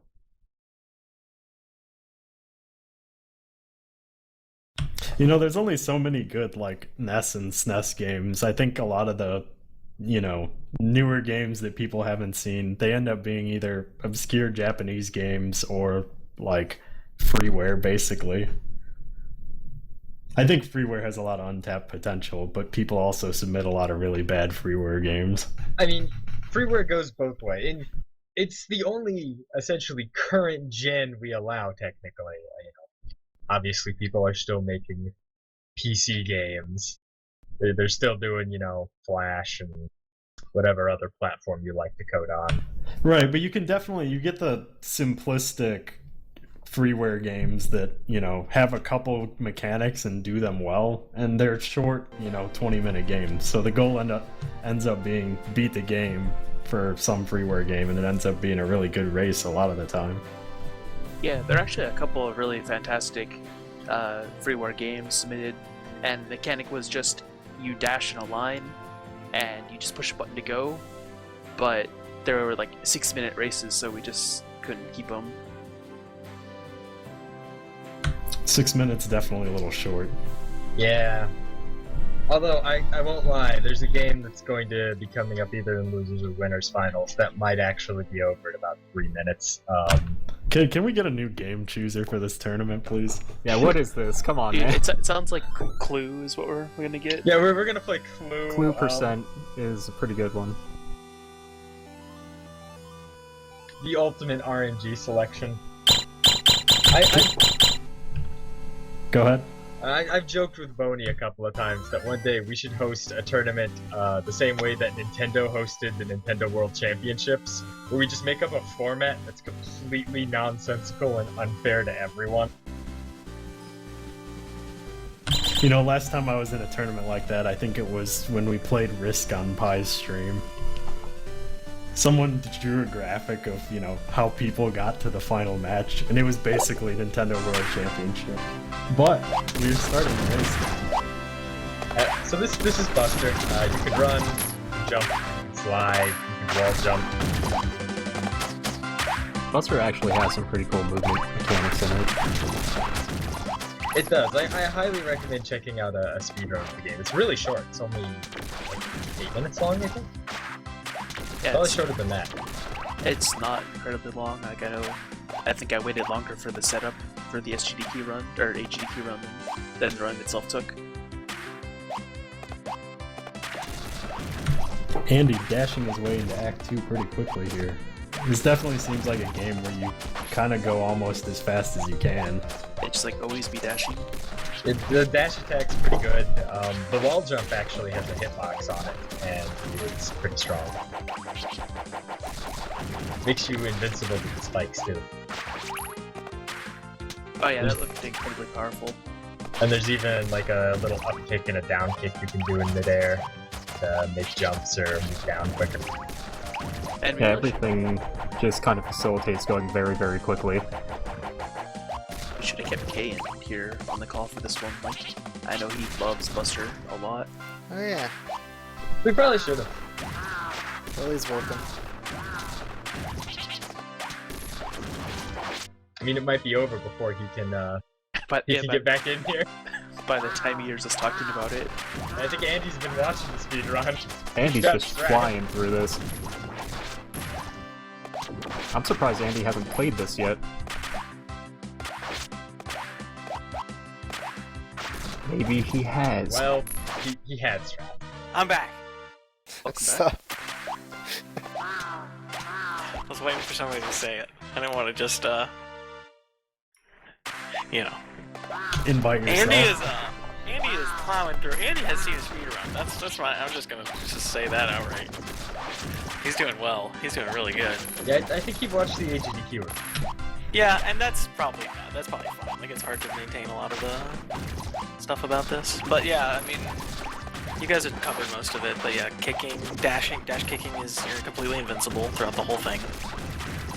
Wow. Did you see what Ramses just did? Dude, I wasn't watching.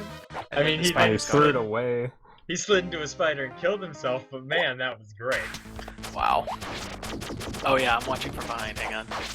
Let's remember him how he was. So the little pickaxe lets you, like, grab onto walls.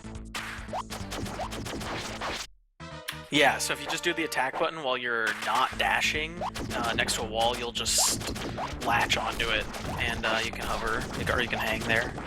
Jump. Yeah, so the first boss is the spider.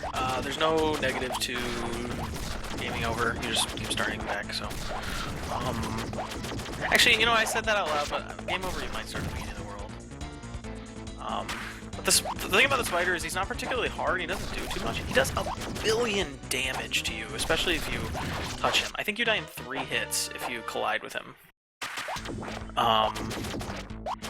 He's actually pretty hard. He's like he just swings and spits out these really easy to deflect projectiles, but he's actually a really hard boss. Game over locks you out of the best ending, doesn't it? Yeah, it does. But that's the game, the not best relevant. ending. Yeah, they're not gonna get there, so it doesn't really matter. I'm pretty sure that's why we didn't just have the goal we beat the game, so somebody didn't stumble into best ending. Honestly, beating the game, well, nobody is going to stumble into 1cc clearing this game, and beating the game is actually probably closer to an hour-long blind, just because some of the stuff is actually kind of difficult. An hour to an hour and a half, I would say. Even though the actual game really isn't very long. Ramses getting to the boss and dying right away. That was Having some intentional. trouble with this spider. Reset the health.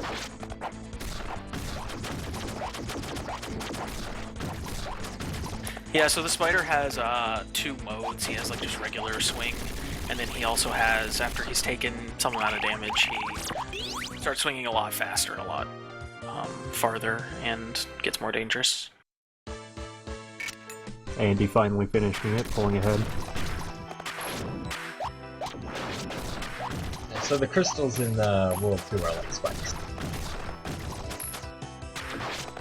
Are they like Nintendo Mega Man spikes or just generic game spikes? Just take a hit, spikes, no big deal. Yeah, just hurt the spikes, not instant death. Alright, not the end of the world. So, yeah, the double jump, or the wall jump I should say, where you like go into the Sonic Spin Ball, it has some weird properties because you're not, so when you're kicking you are completely 100% invincible, you can't take any damage and you will hurt things. The Spin Ball has some strange things where sometimes you'll hit stuff, sometimes you won't. And I think it actually has to do with an oscillating hitbox, but that's completely just anecdotal evidence. But like you can sometimes like land on a bat and you'll just kill it, and sometimes you'll land on a bat and get knocked out of it. So yeah, Rams is still fighting the spider. Somebody mentioned this in chat, but the spider is actually pretty easy if you just kind of take it slow and get damage in wherever you can. But he kind of has 1,000,000 health as well, so... Rams is probably feeling the pressure of being a game behind and getting walled on the stage before the spider boss. Yeah. Trying to rush it. Andy's on, I think, the longest part of the game. Yeah, this is a a auto-scroll. decently long auto-scroller. There's probably a longer one in Act 3, though. The vertical one we'll see soon. The other vertical one, I guess I should say. This one's vertical. The up vertical one. Right. So yeah, Andy's doing this right. Just kind of want to... Well, he's not doing it the fastest, safest way, but he's doing it in one of the correct ways, which is just basically don't screw around with the bats, because dying is really easy to do. You kind of just want to just keep as many of those bats dead as possible. So all these platforms fall, but you have plenty of time. It's really easy to just get comboed in Cluster. Oh, and another thing worth pointing out is that enemy cycles are global, and they actually start... So you can move your character while the screen is transitioning into, like, you'll see it's like a picture box opening, and enemies are moving, and Buster can move as well while that's happening. So you might not even experience the same thing based on, a couple very short differences in how you begin the level. So something that might have worked, the placement of a fish or a crab or a bubble or something might be completely different. So if you speedrun this game, you just watch a lot of it. I have done speedruns, and there's no evidence in the world of it. And that's just the way I'll have it. Sounds like every game sent his ever speedrun. You'll never find it. It's a secret. Yeah, so Rams is moving on to Act 2. Well, level 2, Act 1.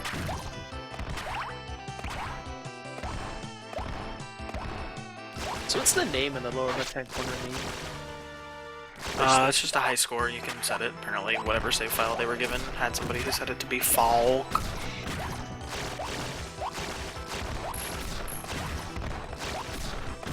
Good name.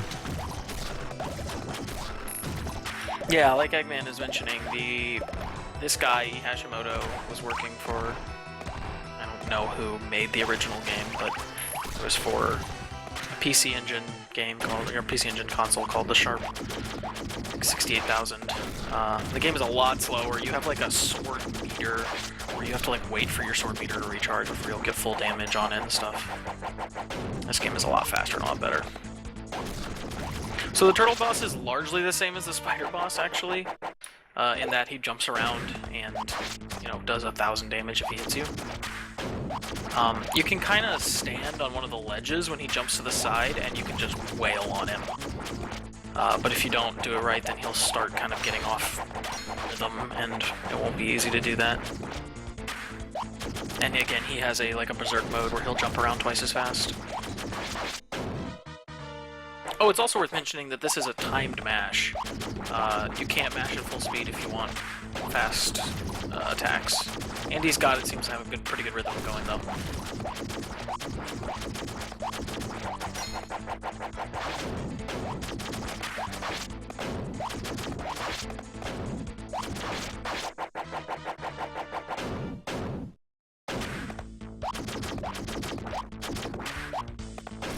Andy seems to be struggling pretty hard on some of these bosses. That might be enough for Ramses to catch up with him. Yeah, I feel like can't get to the end of the stage in 1 or 2 tries. He's just about to. And Ramses is taking it slower, and it's really seeming like it's paying off for him. Oh man. Yeah, it really is. Just tied up again. Right back in there. And he did the smart thing and just die there. Didn't even want to bother fighting with no health, considering dying is so painless. That use is certainly a real strat. Looks like Ramses immediately identified you could just sit on the ledge and wail on him safely. Yeah, the turtle actually has significantly less health than the spider, at least It feels that way when you're fighting him. So he's probably pretty close. Pretty cool move with the kick there to stay alive. I think Ramses has got it all figured out, just a matter of doing it cleanly. Yep, he's doing it right. The speedrun is almost exactly what he's doing right here. You're able to kick during the slide, so you just kick through him, or you're able to jump during the slide is what I meant to say. So you kick through him and you jump and you land on the other platform. Almost exactly like what he's doing. And on the final stage. Yeah, this stage has a lot more places to fall and just die. So getting used to, for instance, grabbing and the wall and stuff is going to help.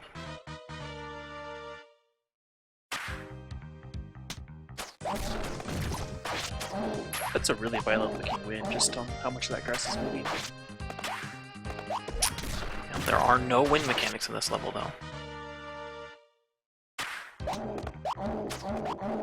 And here's the point of the game where if you didn't know you could grab onto walls, you're gonna learn real quick. Yeah, this is really helpful in this. Alright, Ramses beats the turtle. Catching up.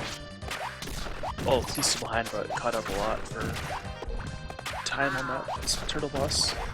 A big picture, it's still anyone's game. Oh, absolutely. Is this goal end on a boss fight? Yeah. Yep. Not a particularly easy boss fight either. Seem to remember Drake having a really hard time with it when he played this.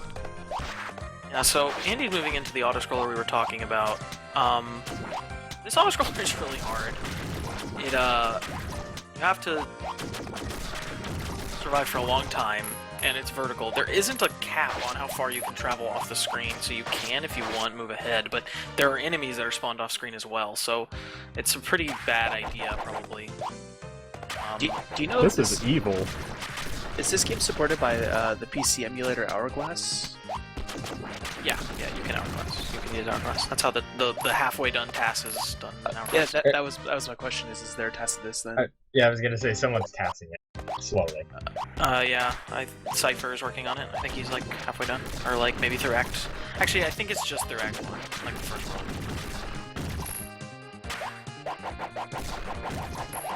I guess it'll be very exciting to watch this auto-scroller just be demolished. Yeah, you never even see him. He just leaves the screen and doesn't come back. And now we're pretty much neck and neck. Yeah, absolutely. If you can't tell, you actually can hold the jump button to maintain your jump glide, make yourself glide a little bit, which can help for these parts. Oh. Yeah, the death line is really shallow on the ground, but it doesn't exist on the top, which is kind of silly. Yeah, that's just unfortunate for Ramses.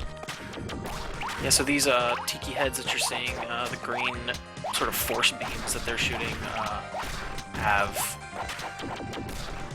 those are just pushback. They just knock you backward. They don't deal damage. So the thing says beat 3-3. It doesn't say beat the boss of 3-3. Is that correct? I just want to make sure that they are going to fight the boss.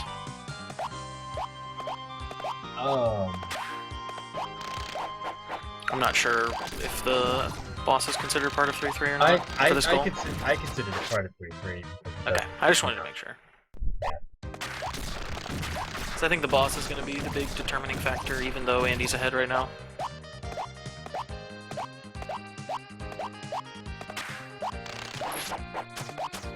It seems like Andy knows how to do all the levels pretty easily, comparatively to most blinders since he's watched it, but he's having a lot of trouble on the bosses.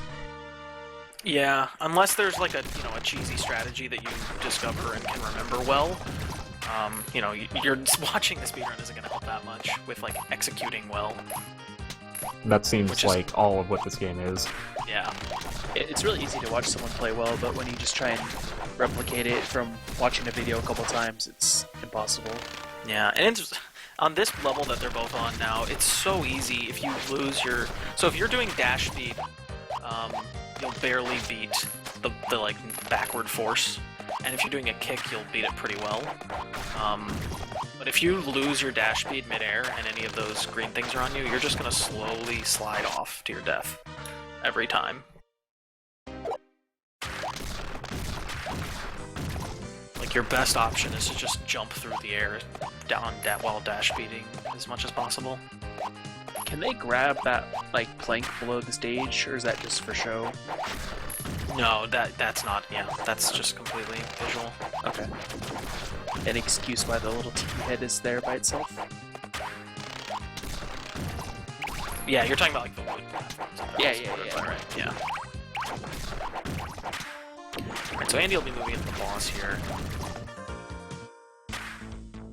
Boss is this dragon thing. Centipede, sure. You have to do damage to all of the segments of him, as well as a bunch of additional damage to his head. So right there, Andy that's the strategy. If you just move forward right when the boss spawns, he'll end up kind of bouncing around you harmlessly. And after that, it's very much just like whatever you can make work. But it is a lot of damage that you can guarantee at the beginning of the fight. Colliding with his head does huge amounts of damage, and colliding with his body does not very much. Ramses took a bad death there at the end of 3-3. Yeah, he almost got it. Unfortunately, right at the end.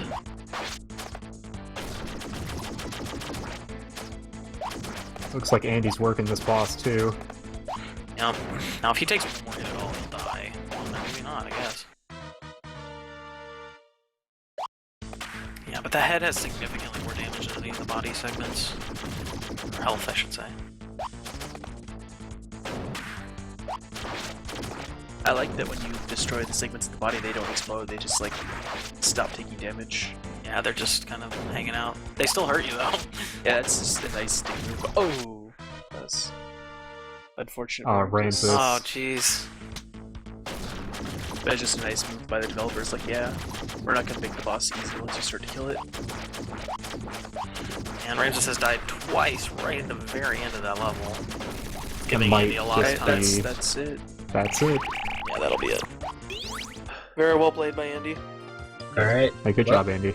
Andy moves on into grand finals. I mean, he's taken one of the top 2 slots of this tournament. Ramses isn't out yet, though. He's gonna drop down, fight Capndrake in losers finals.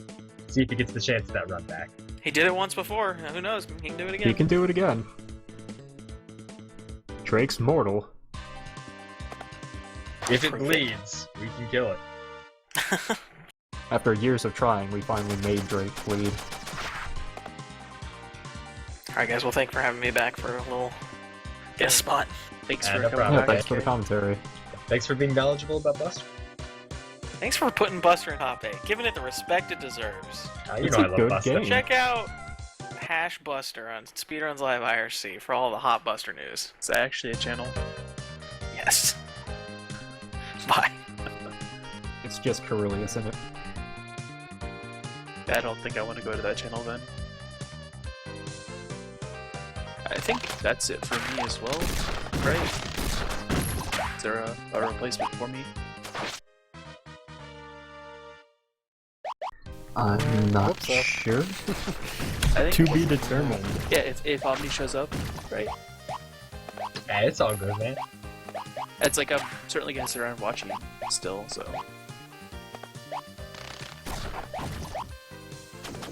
Alright, so for anybody just tuning in, this is Mystery Tournament 8. We are in Losers Finals. We have Capndrake, Mystery Legend. Top 8 at every tournament he's been in. One of the few people to ever win 2, looking for his 3rd win here. Going up against Ramses, one of the few people to ever beat Capndrake. And I think the only person to ever take 2 sets off of him. I'm so happy this happened again. It's gonna be a great run back. For anyone curious what Mystery Tournament is, about a month ago on speedrunslive.com, we started with 145 or so people. All of them submitted at least one game to the tournament, and we took a few out for top 8, stuff we liked, stuff we thought would be cool, but other than that, things were just randomly distributed, matches played, and, well, this morning we were down to the last 8, now we're down to the last 3. Let's see who takes that #1 spot and gets all the glory.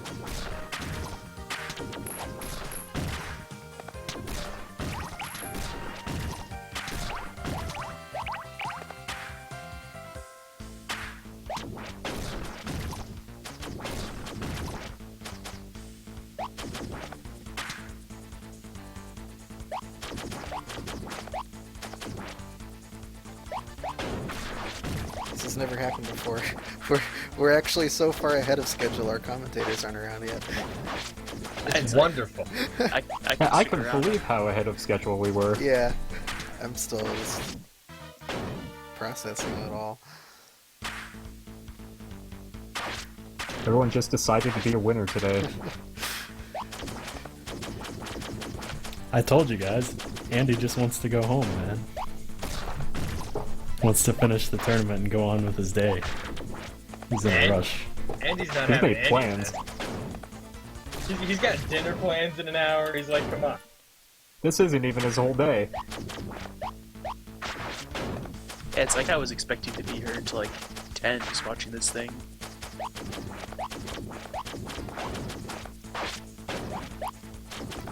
I'll just finish up here and then set up the next one.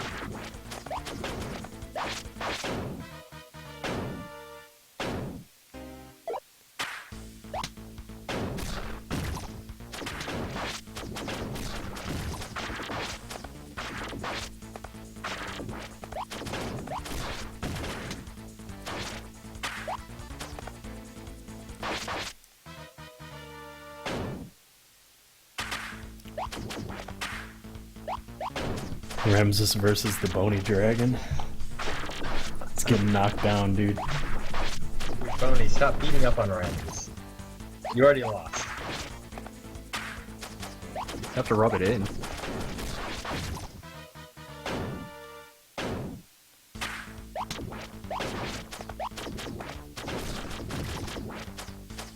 This is a really cool looking boss fight after the first two were just like big thing comes on like top or comes from the top of the screen and then goes back up. Yeah, it's really different comparatively. I'm a fan of the final boss, but What is the final boss like? I really haven't seen the end of this game. oh, it's like this big demon thing, and it has a bunch of like orbs in its hands that circle around it. You have to stand on it and hit the orbs. It's pretty cool. So if you can get the snake just to like go back and forth along the ground, like the optimal strategy to like slide kick it. Looks like he might take damage at the end of the kick, but I'm not sure. I don't know. I think the optimal strategy would be to get what was happening just there, where it bounces back and forth over your head a couple of times. But I certainly do not know how to manipulate this boss, or if it can be manipulated. Oh, we should go to hashtag Buster and find out. I should.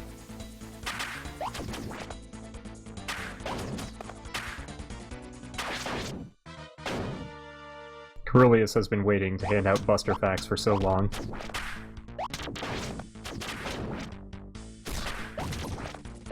He's been writing a game FAQs guide since 2002.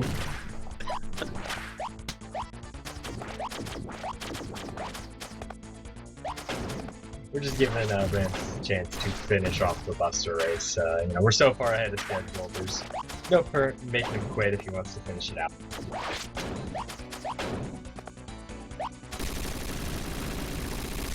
And there he's got it.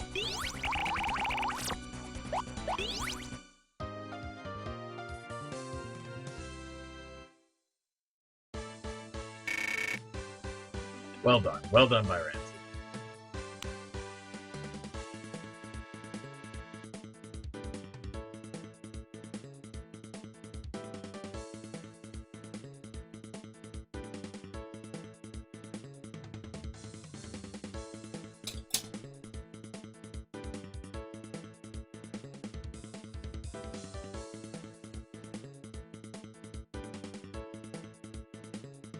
Alright, so for our first game of the Losers Finals, we have something truly special. Honestly, my favorite submission of the entire event comes from our good friend Gary. At Garrison. Great guy, great submission. I'm gonna get fired for putting this game in top 8 Boar, so I hope you enjoy doing this job. Oh, you should promote CC then. Like he's probably a better replacement for love of bad games. There will be rioting in the streets, and I don't even care, because it's gonna be great. Haven't had a good riot in a while.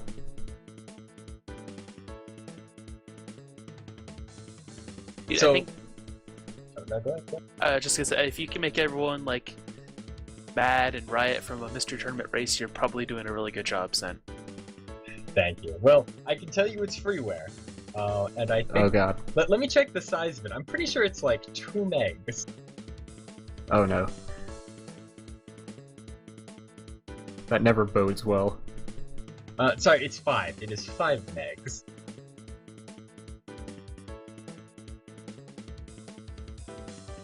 And Ramses is guessing lawnmower everything in, Dude, I want to play a lawnmower FPS.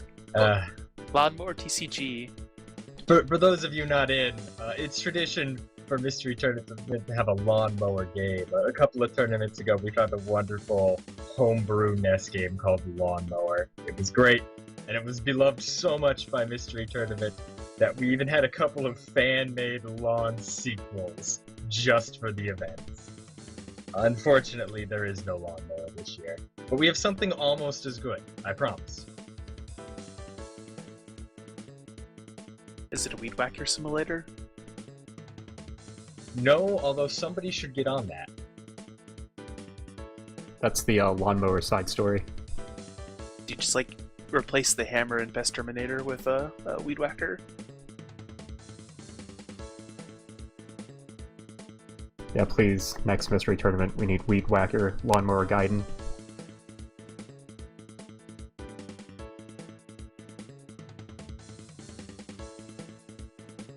No lawnmower, guys. I'm sorry. Just put away my lawnmower pennant then. I was so ready to love again. You gotta take the shirt off and everything. Wash off Maybe the body next year, paint. guys.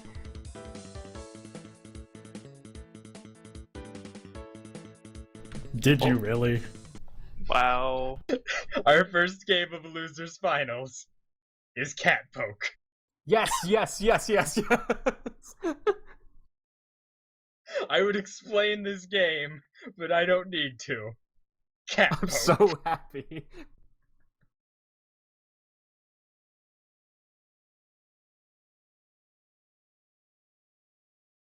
Remember how I was discussing how, you know, some of the best submissions are freeware and some of the worst submissions are freeware? Where do you rank this one, Kirk? This is both. Yeah, you've hit both ends of the spectrum. I think I saw someone playing this on stream once. I remember thinking it's a game. I don't remember much beyond that. Cat Poke is, it's something special.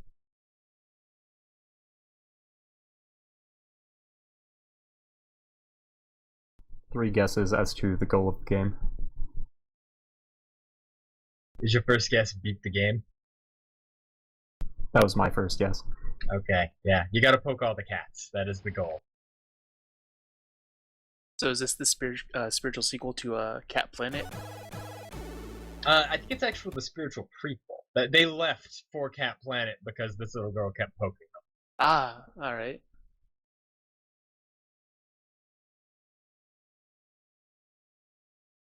I like this title screen. I'm already sold on the game. I cannot believe this is a mystery tournament. Can you believe it's in Losers Finals? This is gonna be over in like 5 minutes. But it's gonna be so good. I think I need audio for this one. You really do. The audio is, I'm not gonna say great. That's not the word I'm going to use. It's expected.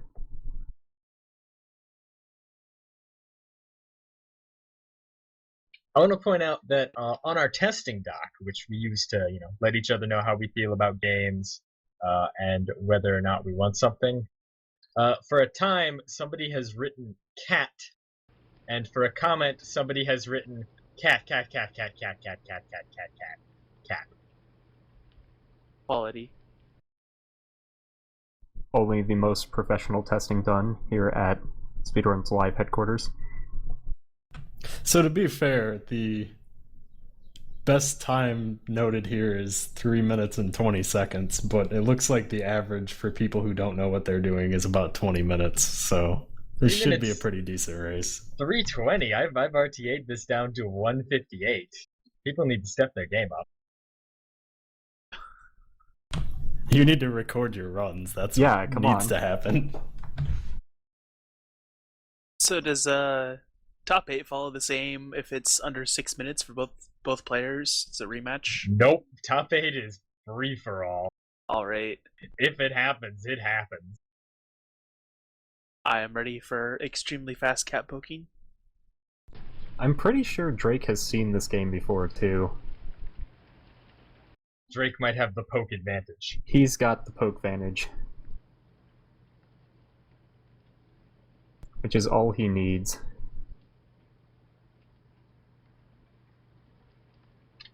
Alright, so it looks like we're just about to get started here. The countdown is underway. Or it will be as soon as Boney gets out of the race. Boney, Thanks, please. Boney. Alright, there we go. Alright guys, so we're off. Cat Poke is a very simple game. It's a game about a bored little girl who's got to poke all the cats. That's all there is to it. Now, it's worth noting that this first cat, the speed tech is you don't poke it first. You get it on the way back. And why is that? Well, because it's faster to just keep moving in one direction. Now, they both entered the laundry room, but unfortunately, you can't poke that cat. It's in the washing machine. Kids, don't put your cats in the washing machine. It's a terrible idea. This is the world we live in, where this is in Mystery Tournament Top 8. Alright, now they've gone into the dining room. Unfortunately, they can't Guard poke this it. cat either. This game is like alive so far. These guys are both terrible at cat poking. They do not understand it at all. Look, they're new to the sport, you gotta give them a little bit of leeway. Alright, now that cat's hiding behind it. Drake figured out you could turn on the TV with the button. Poke that button. He's like crouching for a crouching poke, not working. I see, Ramses figured it out. You Ramses. gotta leave. That cat doesn't want to watch TV while you're in there. Wow. I love the realistic cat physics. You have to Ram- leave and pretend you're not paying attention. Did Ramses want to pick up that letter? He did, but he also needs to put it down so he can get the scissors and poke that cat.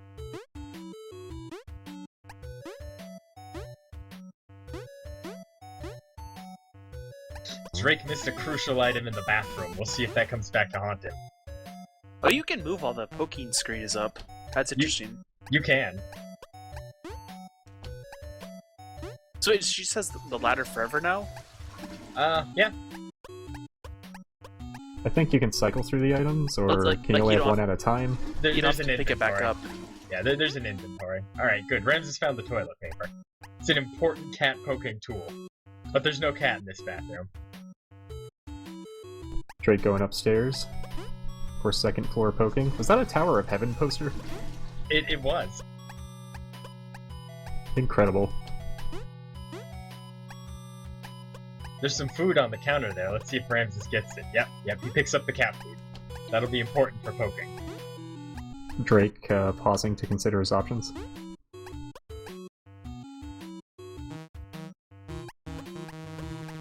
There's just so many questions at play here, like, how do I get the cat out of the washing machine? That's like your number one goal here. How Yeah, did right? the cat get in the washing machine?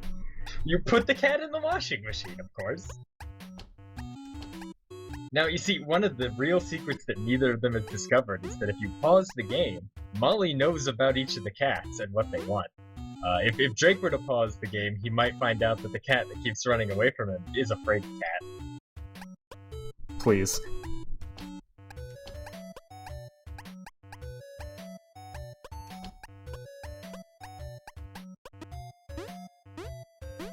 I like Cave Story posters too.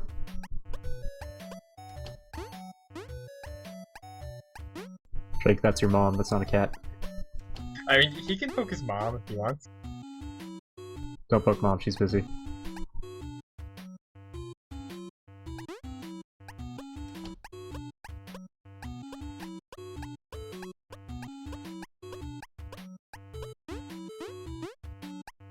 This is all the fun of an old adventure game mixed with the fun of poking cats in the butt. This is so goddamn good. It's so good. So if you pause it, it'll say, "Oh, I need Oh, toilet paper for Rams has this." figured it out. Ramses got it. Don't scare the cat.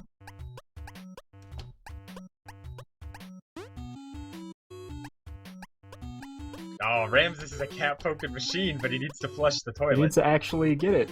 Come on, man. Well, you can't poke the cat in the face. You're not about poking that cat in the face. You gotta poke him in the butt. There you go. Got it. What a game! Oh, hey, that's where you use the ladder. Yeah, you need the ladder to get into the attic, but You it's can't dark see up there, anything. unless you have the flashlight. He's got this. Dude, Ramses is a poking machine. He's done this before. I'm calling collusion. Now, Ramses just picked up the stuffed animal. That serves absolutely no use whatsoever, but it's pretty cute. Who took the ladder? I don't know, but that little girl just broke her legs. It's okay. I'm sure you can poke a cat and I'll be better.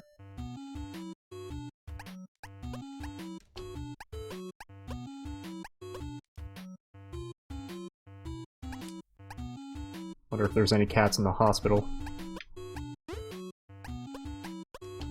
Well, Ramses is poking Mom, but he also figured out that you could use scissors to cut yarn.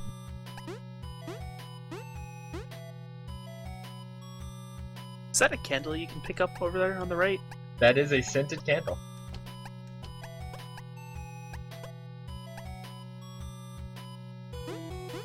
What is that mat that Drake thinks all cats like? That's a pillow. Right. Lightning has already poked all the cats, but in a paltry 539. He could do much better. He just But still- shaved 20 minutes off his PB. I award him the rank of junior cat poker. Good job, Lightning. Everyone's got to start somewhere.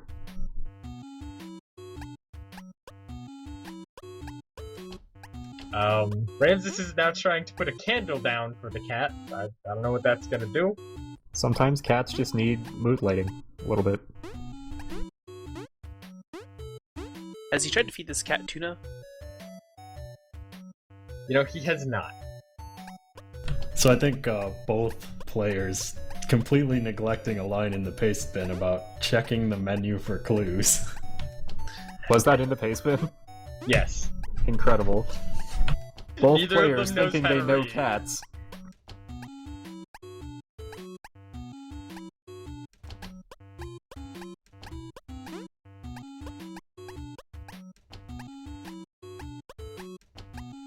Ramses poking cats again? Just to be sure. Ramses has all the tools he needs to poke this cat, but does he realize it? He does. He does, he's got it. Drake, you can't just crawl under the bed to poke the cat. That's not how the game is played. I don't know. Drake does not seem to be adept at. We found his weakness, boys. It's cat poking. Maybe they just don't have cats in Germany. Drake has a very forward approach to cat poking, and that doesn't seem to be serving him well here. Whereas Ramses knows cats a bit better, he takes it slow. Does Drake have a cat at home? I have no idea. Because I'm pretty sure Ramses has a cat, so maybe that's why he just won with the cat. Ramses has the right idea. They have a clear advantage. He knows that the candle's not lit, but he can't figure out how to turn the stove on. I don't blame him. Stoves are hard, much like cats. Cats are difficult. Wait, so you need to have the scented candle? Like, actually... Oh. Yeah. Well, I mean, otherwise it doesn't... You know, it's not a scented candle. It's just a candle. Cats are very afraid of fire, so if you can chase them out with a scented candle, all the better. Oh, I was thinking, like, you need to set the mood to poke the cat. I see my approach is far more violent than yours. One of you two should not own a cat. I'm just gonna say that. Maybe both. No, Ramses, that's your mom. Stop poking her. She's not a cat. Setting fire to the cat's surroundings is much faster.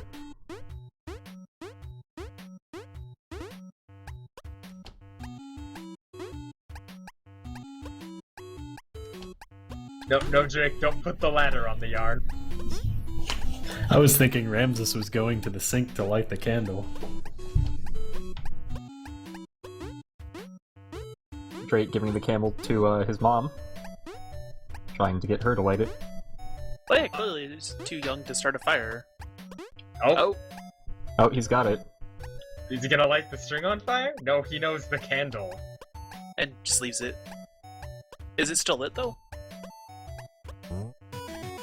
What? What? What? I thought he just left it. Why does a lit candle get the cat out of the washing machine? Well, if you pause to look at the menu, you would know that candle really likes nice smelling things. And by candle, I mean cat. That candle also likes nice smelling things. Also, like the cat was in the dryer because of like the fabric softener sheet or something. Sure, that makes way more sense than my explanation if someone just put the cat in the washing machine. Why does this family own so many cats? I don't know. This is like to the point of mania. Has Ramses poked the cat in the hallway? I'm not sure. I think they he both did. poked that cat. Okay. The menu does give you a cat checklist. I think Ramses is now trying to light his ladder on fire. Or his string on fire. I'm I just mean, not sure to be what fair, cat. that would work. Like, what cat does Ramses have left to poke? He needs to poke the one hiding under the bed. Which, yeah. Yeah, he's got to lure it out with the string. Oh, do you have to put it on above the bed, maybe? No, he has the right idea. He's just not following through. Flushing twice. Drake now trying to warm the cat food. Drake getting way too logical with this. Oh, but he got the candle. Drake has a very interesting approach to cat poking.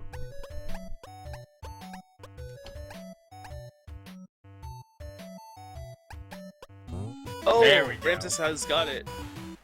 I think Is that's that all it? the cats. I think so. Yep, the rain Go. stopped. Yep, the rain Go, stopped. Ramses, go! Ramses going to dethrone Drake again. Further proving gods can bleed. And cats can be poked. We confirmed today that gods do not really know the nature of cats very well. That girl looks so happy and content. She poked every cat. Wow. Wow.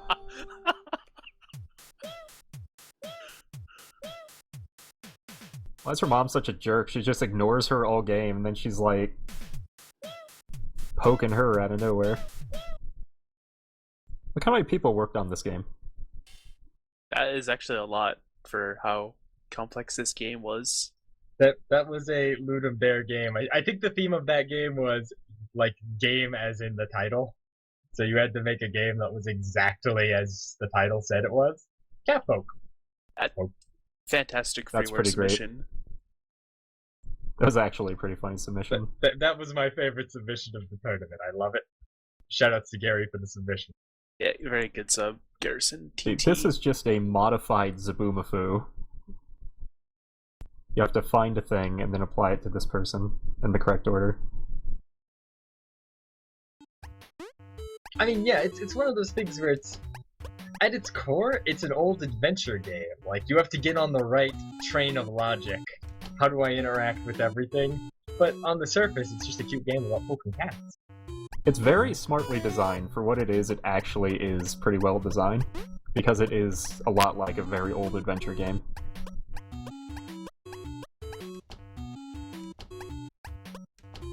I mean, it's like a LucasArts adventure game. You can't fail. There is no fail state in cat poking. Drake just, learning of his loss, taking a break to scream into a pillow.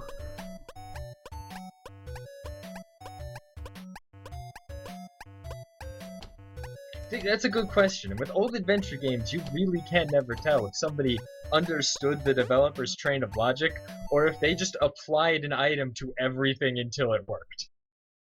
Yeah, half the game is just messing around to see what sticks. Like, of any adventure game. So even if he didn't know, it was still him playing correctly. And now Ramses is gonna show us some Grandmaster Catcher skills.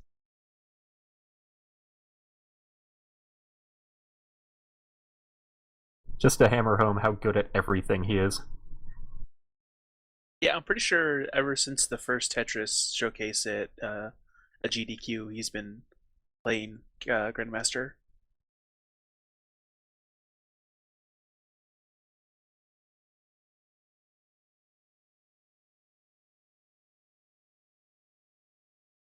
That showcase was amazing, but I think my favorite GDQ story that relates to Tetris Grandmaster was the fact that Drake's run was directly after it for Shovel Knight, and we got held over for a very long time, so he was just sitting there waiting for it to end, and then he turns to me and he's like, how can I show that up?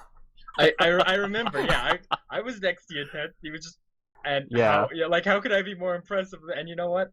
The Shovel Knight run was great. It was Great run. amazing. But I've never heard Drake curse before that moment. So, next up, Oriba. Oh boy. Oriba. What do you need to know about this game? Oriba. What does Oriba mean? It doesn't. This game is messed up. This game combines dentistry with satanic rituals. This game. It's only a lightly modified trauma center. Man, what are you doing to Drake today? This poor guy. I hope neither of these guys are afraid of, like, the dentist. They will be when we're done here. I feel like this is kind of what has started to happen with Mystery Tournament Top 8s. It goes more and more away from licensed games toward these interesting freeware games because everyone who makes Top 8 consistently has played almost everything that we throw at them in terms of licensed games.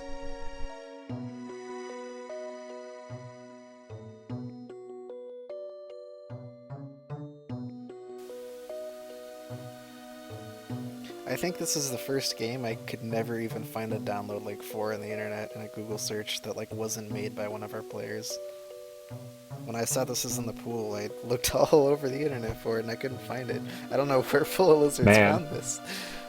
I actually have a question for chat. I'm just learning Japanese. I do not have a good understanding of it. I know that says Oriba. I have no idea if that means anything. My dictionary says no. The one person I asked says no. Does that actually mean anything? Because this game is horrifying. I know Oriba is a type of pottery that's like, or like plaster.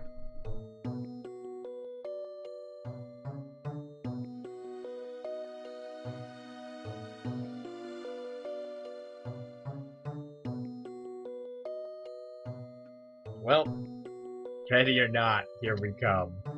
I recommend sound for this game. Especially, well, I won't spoil it.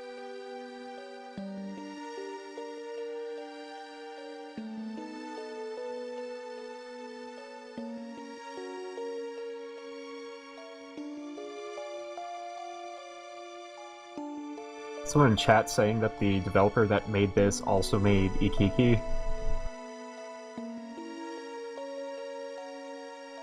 That's kind of interesting, actually.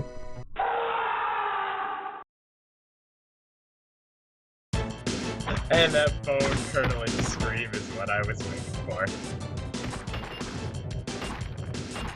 This game looks amazing. This game is fantastic. You have to rip the teeth out of the surrounding with cannonballs and then launch them into the teeth box. Or you can just shove your shoulder into them, also an option. This is something else. Don't touch the black teeth, though. Those will kill you. And it looks like Drake's got the strat of just get all of the teeth in one go.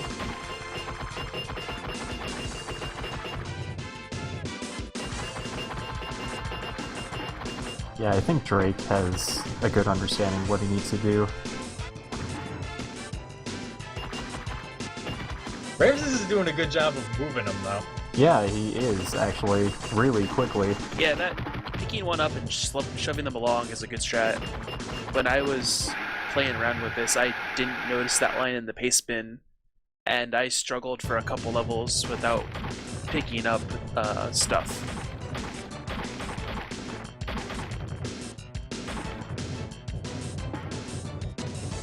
I like how these level teeth are so fragile and flimsy, you can just pop them out by shoulder checking them. Just remember to go to the dentist, boys and girls. This doesn't happen to you. Remember, don't touch the black teeth. Those kill you. I don't think this game is about dentistry, because if it were about dentistry, you'd be taking out the black teeth. You're taking out healthy teeth. Well, I mean, I never said dentistry for what. This is like gingivitis or something, like attacking the teeth and gums. So it wants the black teeth to thrive. I mean, this could be eldritch dentistry or something. I don't think any of these players have ever gone to medical school. I mean, you don't know that. What if this is just like a really pissed off tooth fairy? Well, this is what the Tooth Fairy does in its spare time.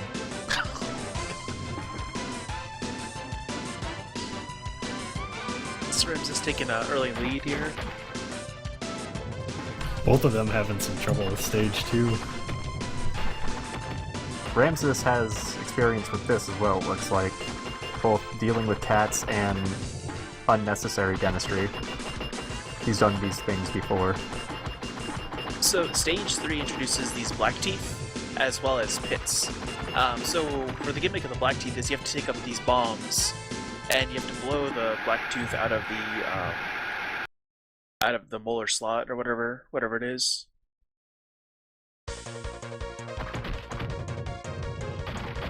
And also not blow yourself up with the bombs is another important. Yeah, I was gonna say I'm surprised Ramses just instinctively knew not to blow himself up.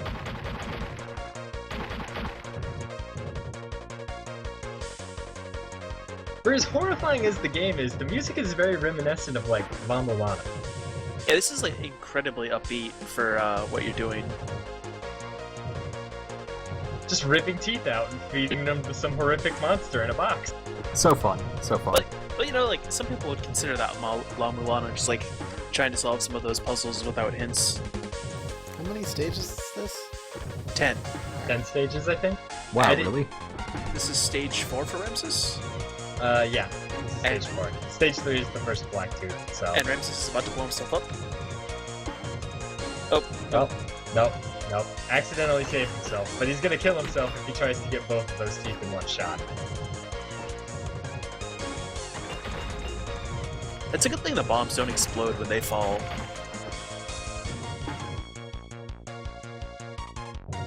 It's very short games for Losers Finals.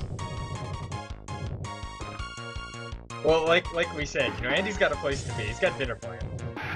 Wouldn't want to keep him waiting.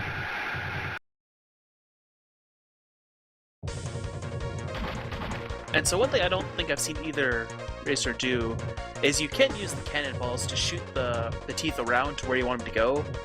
So you don't always have to herd them with picking them up and dragging them around. Drake was trying that a little in the first round. Ah, okay. It seems like they've opted to have more control over the teeth hurting. Yeah. And so the stage Ramses is on is these teeth are possessed, and you have to shoot them to save them, and then harvest them in your box. What a good quote out of context. These teeth are possessed, you have to shoot them. see that being a B horror movie. The teeth are possessed. It's like I just see the ghosts from Sonic 3 and Knuckles in the one pyramid stage with these teeth ghosts.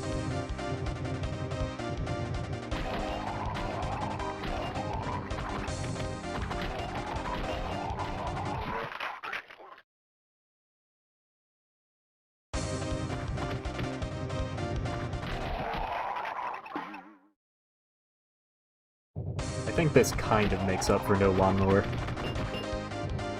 So the one thing that might not be totally obvious is that they only face one direction, and then there's a button that swaps which way the character's facing for shooting cannonballs and whatnot. Just in case anyone was curious about that that's watching. Oh, they have to manually switch that? Yep. Yeah, which That's interesting. It's not super difficult. Oh, Ramses is Ramses, what are you doing? trying to zip a tooth out of bounds.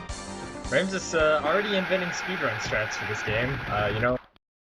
Yeah, it's like if he dropped that tooth, would it have gone through the floor?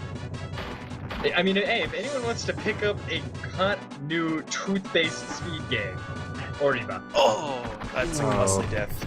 That's gonna take a lot of time, but they're essentially even now. Yeah, they're tied up now. It's like I would learn this to submit it to a GDQ.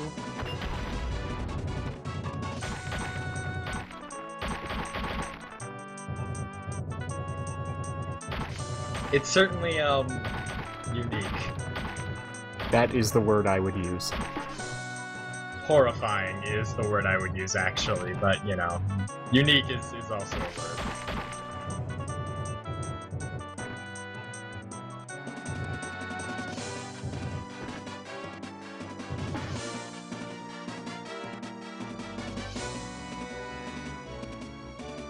Alright, looks like Drake's gonna pull ahead here. Yeah, herding all his teeth in one go. Barring some really awful mistake. Alright. No, he's good. Yep. There it is. Still Drake plenty really of time. does. Drake adapts so quickly in any situation. And Drake figuring out that you're gonna want to take a Mower with you to slide across the bottom on that little gap. Or more likely a bomb, but don't try and fly through that pit.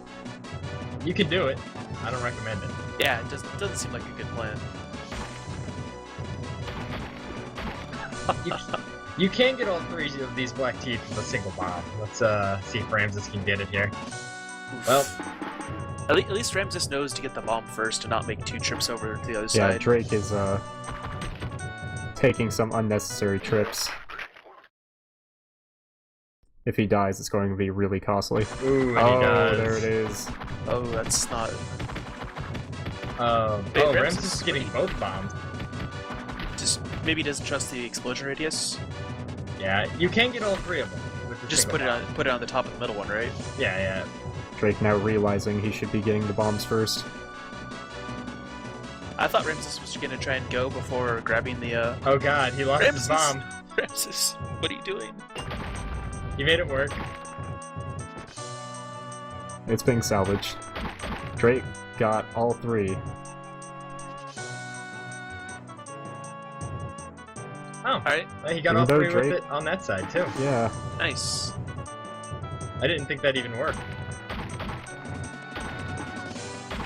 It's just hopefully no stupid mistakes on either side. Yeah, don't accidentally Oh, no, shoot yourself up into the spikes. Wait, does he move on? He does. Oh, There we go. That's unfortunate. Oh, Wow. Drake, the That's- double kill. No That's really way. unfortunate. He must be pretty upset. I would be. This is a really, really not fitting tune for this game. Yeah, the music is a little out of place.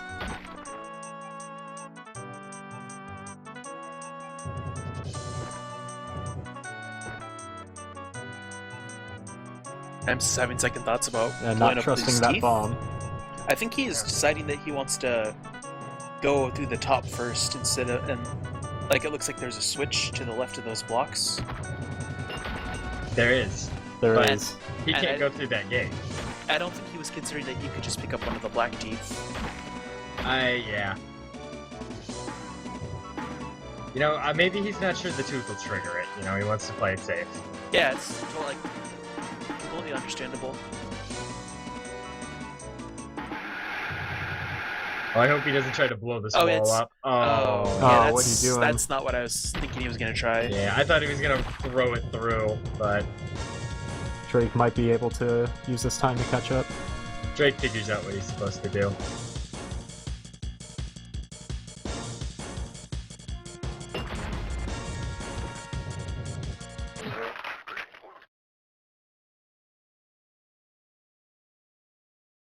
Oh, that's unfortunate. They're both so close. Yeah, this is a They really really are. close race. Geez, both dying in the same spot.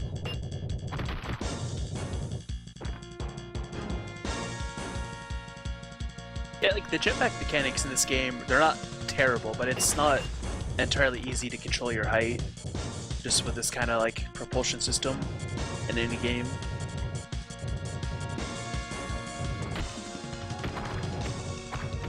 Yeah, Ramses doesn't see that he needs to drop that. Yeah, Ramses doesn't seem to be understanding what he has to do.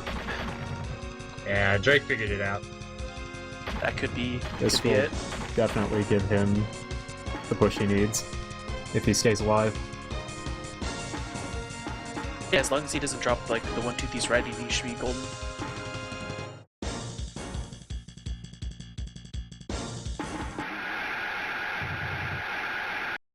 Yeah, no, it looks like Drake's gonna pull ahead here. Yep, moving he's into in stage there. 9. That might be enough.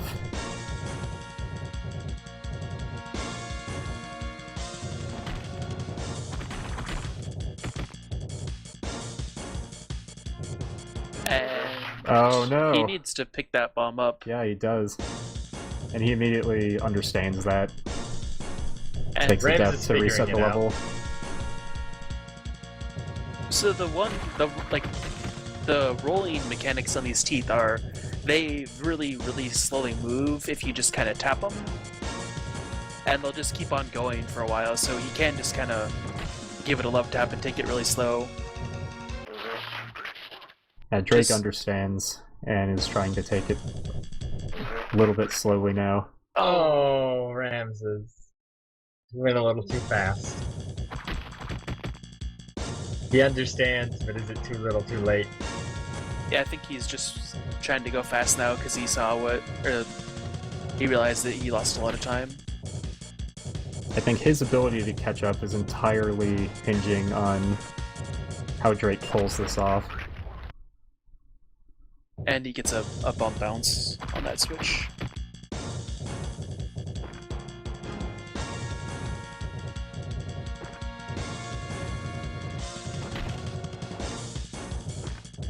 What a nasty level.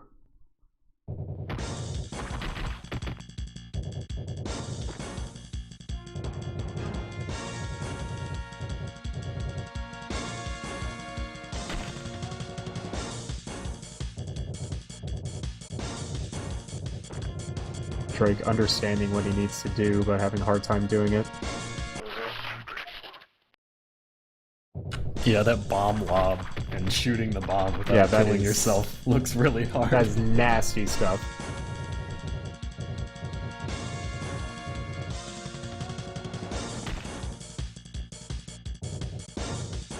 He's getting it down, though. He understands. He does, he gets it. And Oh, he's he got got it. Nice. There Very it nice. is. And he just has to do another lob shot and destroy 2 teeth with it. That shot at the top isn't any easier. I just hope Oh, that this don't- one bomb can take out both sides. All right, good. Okay. Yeah, I was worried about that. I Yeah. didn't think that was gonna reach. This is Alright, this see is if you gonna be can do it. special. Oh, Oh, no. It's over. well, he's still got plenty of time. Ramses is having issues with that switch stage still.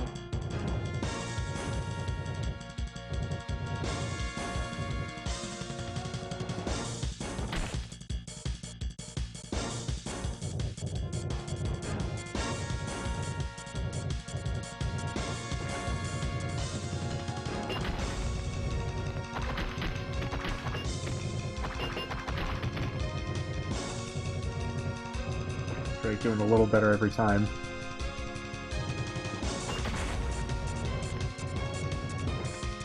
Alright, can he hit the lob shot? I think he's got control of it. Oh, still too far Maybe away. not. I'm sorry for jinxing you, Drake.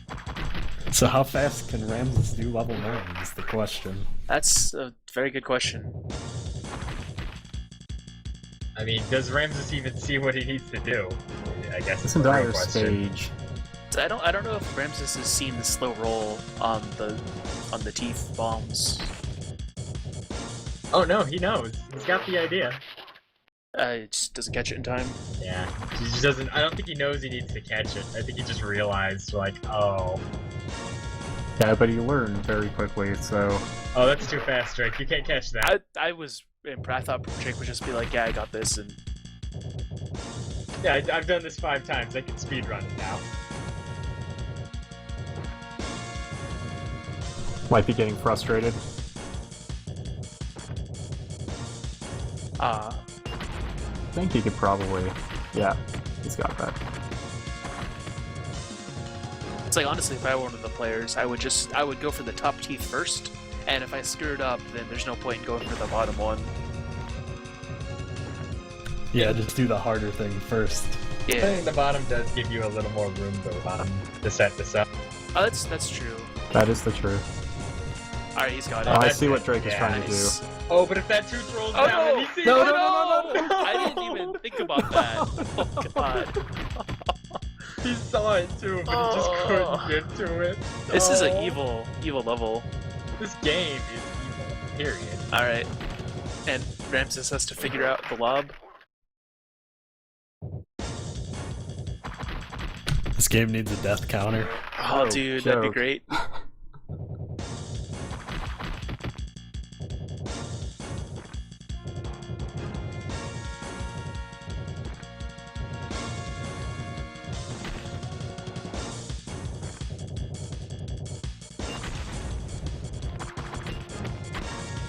And Ramses blows himself up. I mean, he figured out the shot, though. Yeah, he's learning. He knows what he needs to do.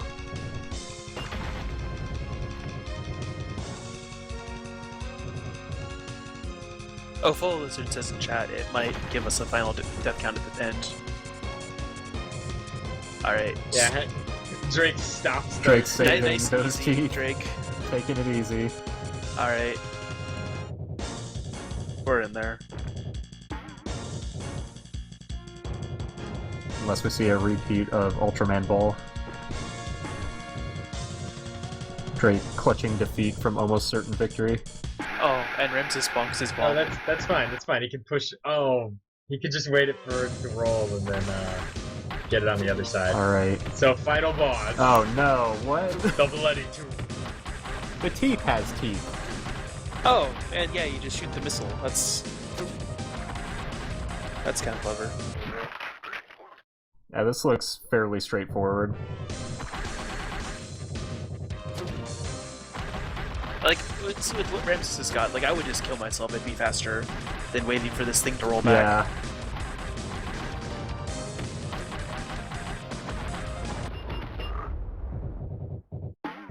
Alright. That's and good. just don't die. GG. He did it. Making up for Cat Poke quite handily. That was a good game. All around the world, boys and girls clutch their mouths in fear, afraid of tiny men blowing their teeth out with cannonballs. I All mean, is right. It's a valid fear.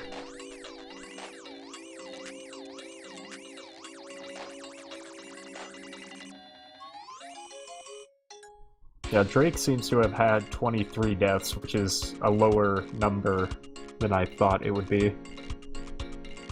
Alright, well there's only one way to settle this, boys.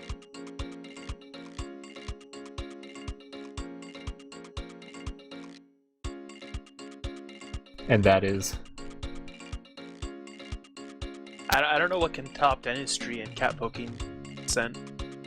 We're gonna blitz it. That's what we're gonna do.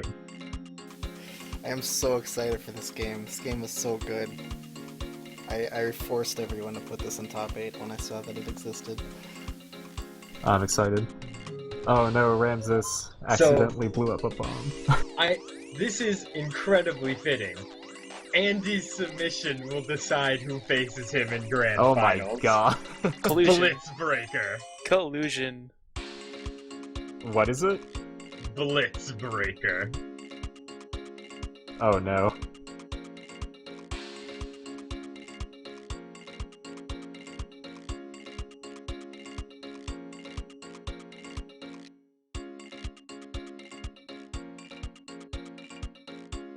This game is got, you know, Boney, I know you love this game. I'm just gonna let you take it away. Isn't that a Steam Too many game? things to do. Yeah. So yeah, this is on Steam. This is a demo kind of version, and there's not a whole lot to say about it. It's very, very simple. You go fast. You push button. You push button. That's about it. You don't really control your guy aside from pushing button. You'll see what I mean. You go too fast to control. It's pretty speedy. It's like if you gave Meat Boy cocaine.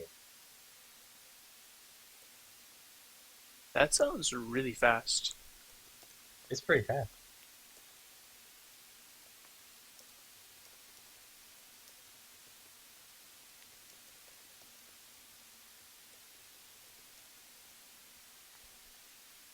Oh hey, Oh hey. I played this game, Hope you liked it. and I was like, hey, let's put this in top 8, and I think it was deemed too short. So I'm glad it's here now. We replaced something for it. I don't remember what. Alright. But I'm really happy. This is one of the games I was talking about earlier where it could be like a 6-minute race. Not this But it's game. so good. This game can't be that short.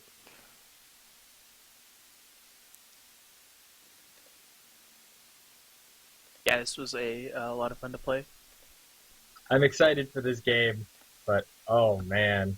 Whoever wins this, I don't know if they're gonna be happy or sad, because grand finals, we got fun stuff. Anyway, hey, if you're just joining us, this is Losers Finals, the last game of Losers Finals of Mystery Tournament 8. What is Mystery Tournament 8? Well, it's pretty simple. 140 odd something speedrunners got together. Everyone threw in a game they liked. Games were all shuffled out randomly. Matches were played down until there were only 8. This morning we played through those top 8, and now we are down to 3. We have Capndrake, 2-time winner, and 3-4-time top 8er without winning, going up against Ramses88, one of the few people to ever defeat Capndrake. And this is Losers Finals. After this, the winner is going to face Andy in Grand Finals. It's going to be a great showdown. Looks like these guys are just about ready. Final game of the match is going to be Blitzbreaker. There's really not a lot to say strategically about this game. You have a pixel art character. They go really fast in a direction, slam them into walls, and try not to die. Alright guys, I'm gonna duck out of commentary and race with these kids. Enjoy. Yeah, good luck, Kirk. Good luck, man. And enjoy Kirk. Everyone's late for commentary, so I'll let some other people tag in. No worries. See you guys.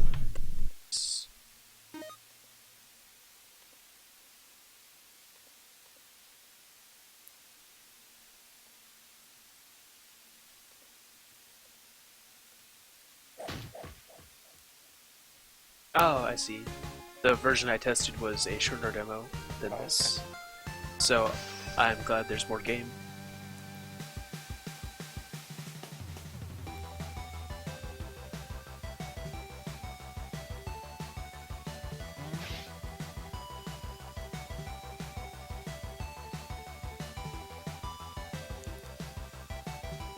So is this game one button?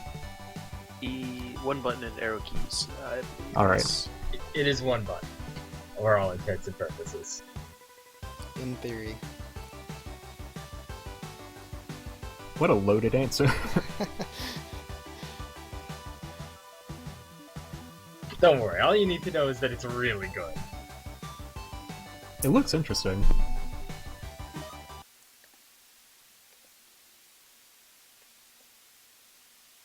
Drake is usually pretty good at games like this, so it will be interesting to see.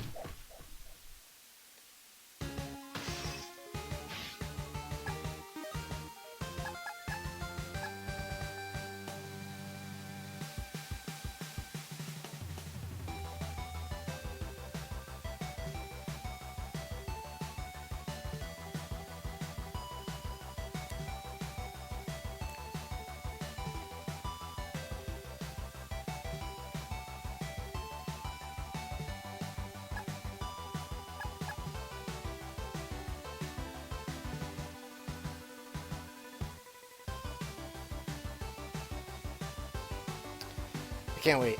I'm so excited. I don't sound like it, but I am. Just take my word for it. I believe you. Alright, thank you. No problem, man.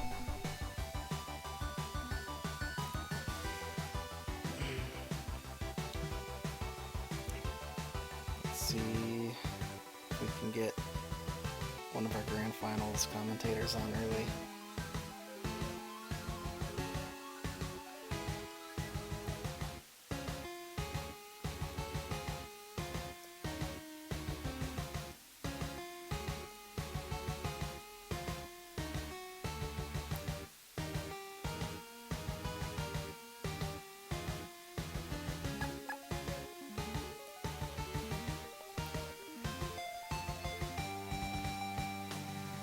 And it feels like it's been such a long day, but it really hasn't relative to the other tourneys. Everything's just going so fast. Comparative to a lot of, mystery tournaments we've done. This one's actually going very smooth. Like a freaking hour ahead.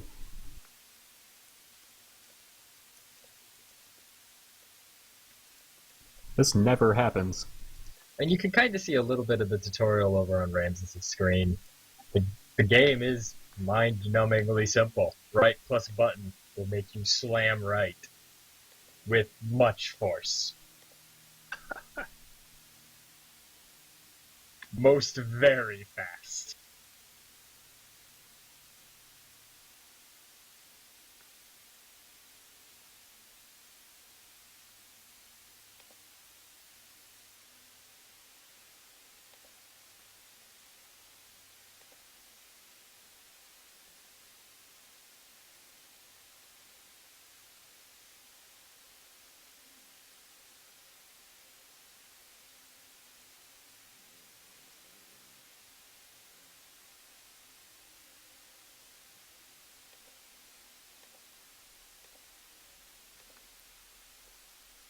So I'm just like looking at Ramses's screen, and I'm wondering if you like play the game, you buy it on Steam, and like these are the costumes you can get, and just like a bunch of other like really popular Steam indie games.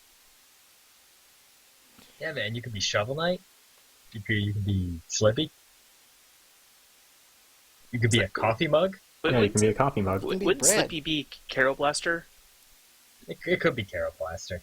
And then like above that's the luchador from oh yeah, that's Guacamelee. Guacamelee.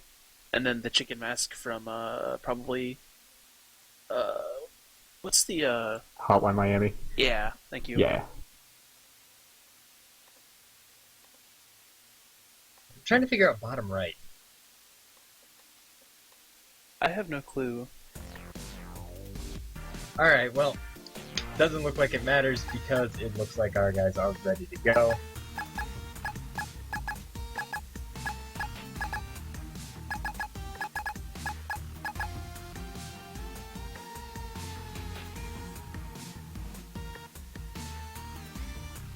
Oh, shouldn't have said anything, scratch that. Looks like we're gonna fix the stream issue real quick.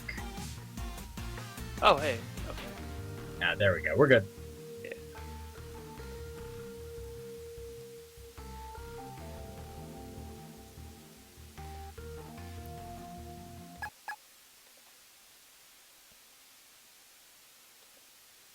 And we're off. As a reminder, this game is available on Steam. and I think there's a demo somewhere. So if you guys like it, support the devs.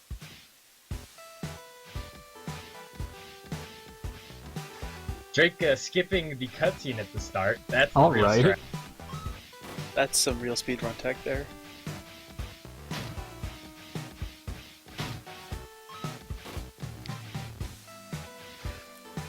And this game is so fast, and it's just really reaction based. You don't really control your guy per se. You just tell him to go in a direction, and he'll go that way until he runs into something. So you just use that and gravity to basically play the entire game. Now there are some interesting gimmicks that they introduce later, but it's more or less the whole game.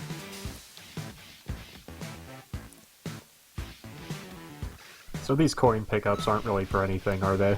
No. And I'm pretty sure that the pink blocks are also pointless. Yeah, those are some sort of secret unlockable thing, but yeah. 105%. Exactly.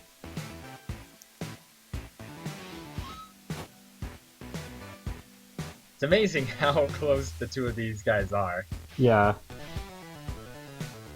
The one thing I'm kind of, I guess, disappointed by is that they're not dashing into the ground as much as they could be, just to get down faster. Mm-hmm.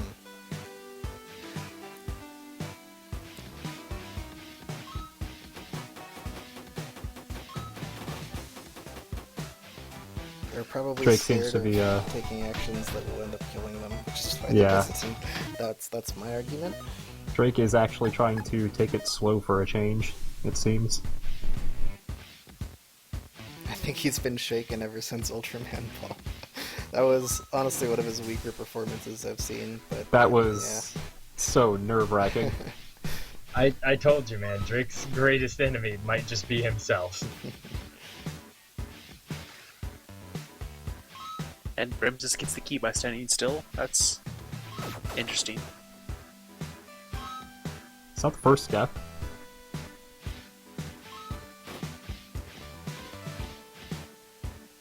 I think not. I don't know. To be honest.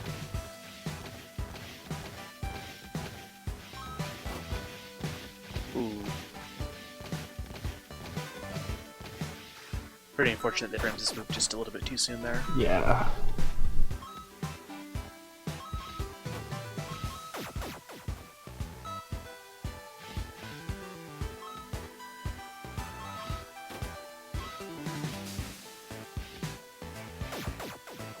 And so Drake getting to the tutorial Yeah, teaching you that's- how to bunny hop.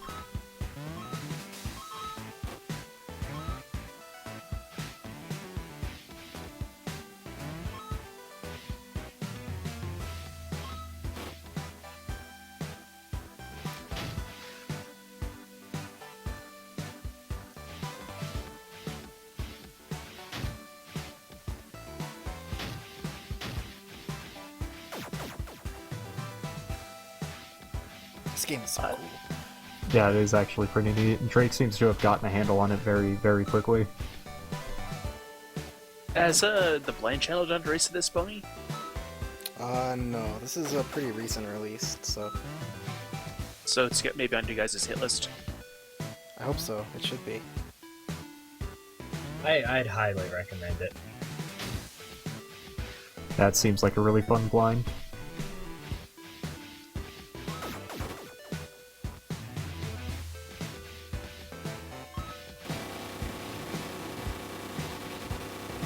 Yeah, there's an interesting thing you can do. They just introduced jumping, which only has an effect if you press it when you're on a treadmill or something. But you can actually beat most levels without jumping, because if you fall and you dash towards the side of a wall, you'll actually go up and you'll kind of maintain some momentum for some reason, and you'll like land on top of the ground. So if the treadmill is supposed to basically send you over a gap, you can just fall and dash into the wall and get across that way too. That's pretty clever. Yeah, I don't know if that was intentional. That's how I was playing the game when I played this. And eventually I couldn't progress because I didn't realize there was a jump button I missed.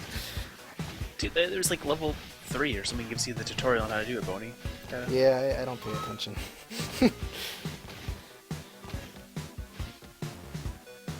and Drake's on like the first, not really a challenge level, but it's a timed event, and if you don't go fast enough, you'll get killed by cartridges at the top. Yeah, the boss is just a chase sequence, so it's pretty cool. Oh yeah, boss. It's very Meat Boy-esque, but Drake's already done with World 1. Yep. Yeah, Drake has a very healthy lead right now. The second boss is a legitimate boss, and there's actually a really interesting cheese strat where you can just kind of camp him out. I didn't even know about it until I watched Zex race this earlier in MT, and it was a really interesting way of beating him.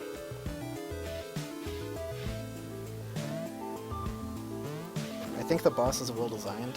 I haven't really seen any of the other bosses in the game, but it's a cool boss. My only complaint about it is that it kind of ruins the momentum of the game, because everything is so fast until you start fighting the boss. It's a bit weird, but... That's unfortunate. Yeah, I think it's an interesting aspect of the race, though.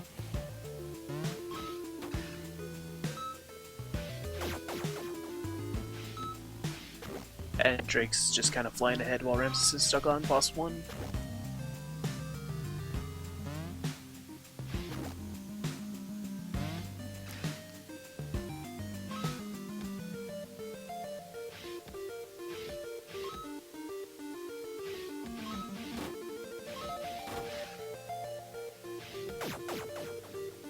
Yeah, Drake is just screaming ahead.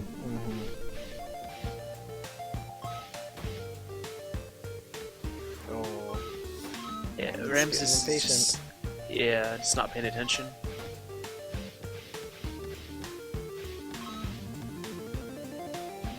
Drake has wisely elected not to lose to himself again. Glad to see it. I really like these key timing levels. Oh, he bounced, Oh, and he didn't realize. He got tricked.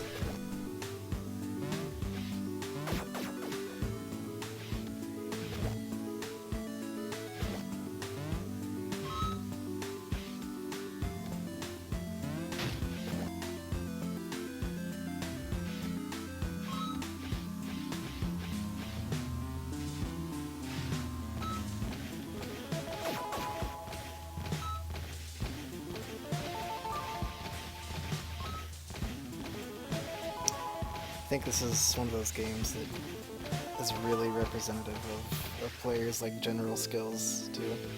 I guess that's why I like it so much. Maybe the boss being an exception, because bosses are weird like that.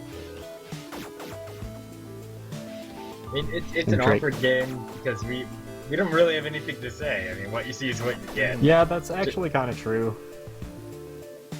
But what you see right now is that Drake has an absolutely commanding lead, and until he struggled with that level, I mean, nothing's just giving him any pause. Just took a second to reassess it, and killed it.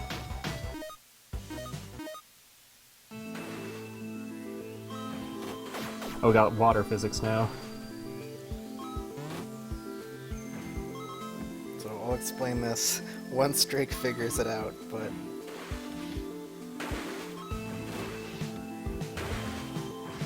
Basically, you ascend when you dash into a wall in the water.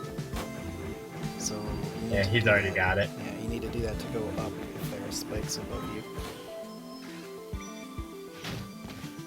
So this was earlier in the tournament? You said? Yeah, 2 people submitted this. What was the goal for that one? It was the same. Oh, okay.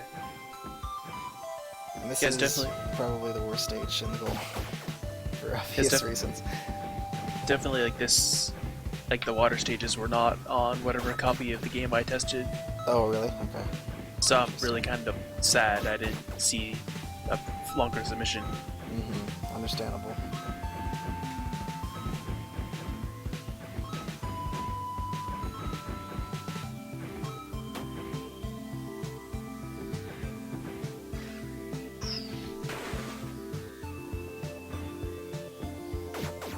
Drake seems to be adapting to the water levels pretty quickly.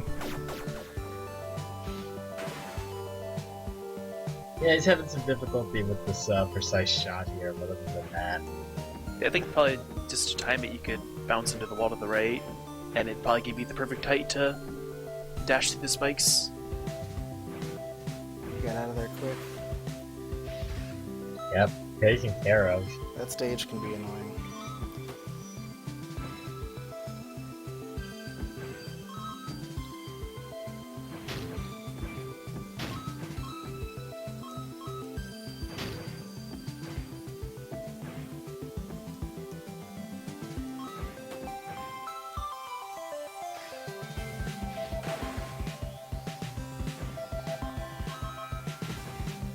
This game has great music too. Mm-hmm. This game just is so cool in every way. It's also what? It's like $2 on Steam or something?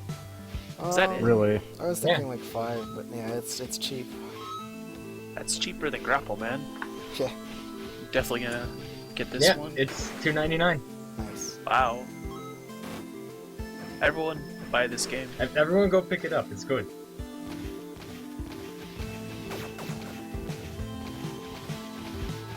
Oh, I see what you have to do in this one.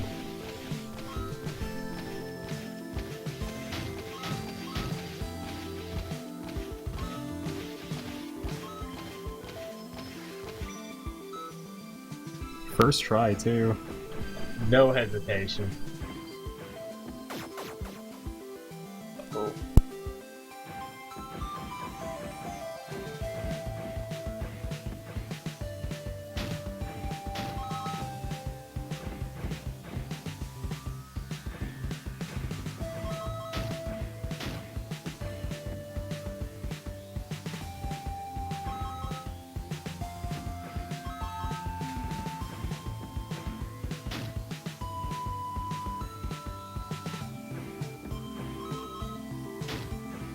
So does it just give you the one base character? Kind of surprised Drake didn't pick Shovel Knight. Either you have to unlock them, or you just didn't see the, like, he and Ramses have different, like, background screens. Yeah.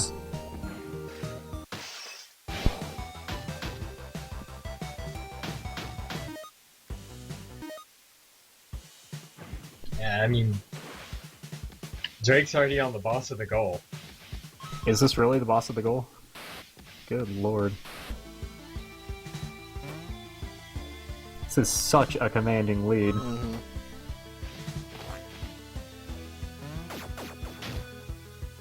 Oh, hey, I see. it's the lava boss from Sonic 3 Knuckles.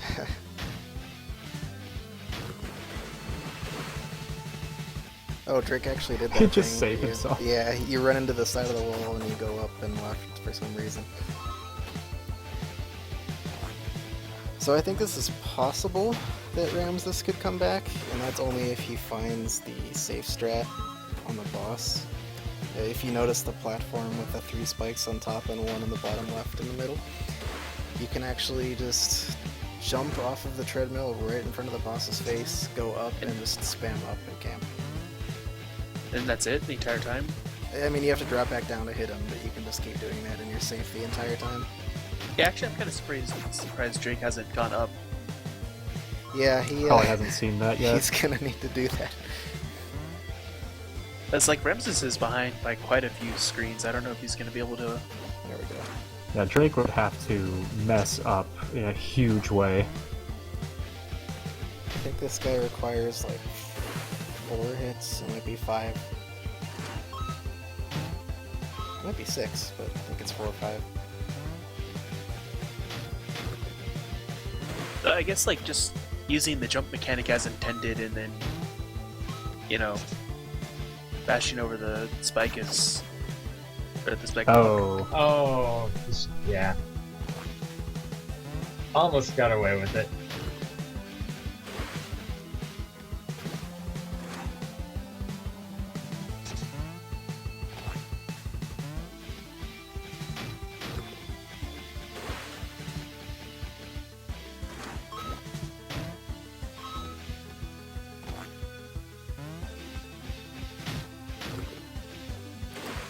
You can just stay on the bottom the whole time.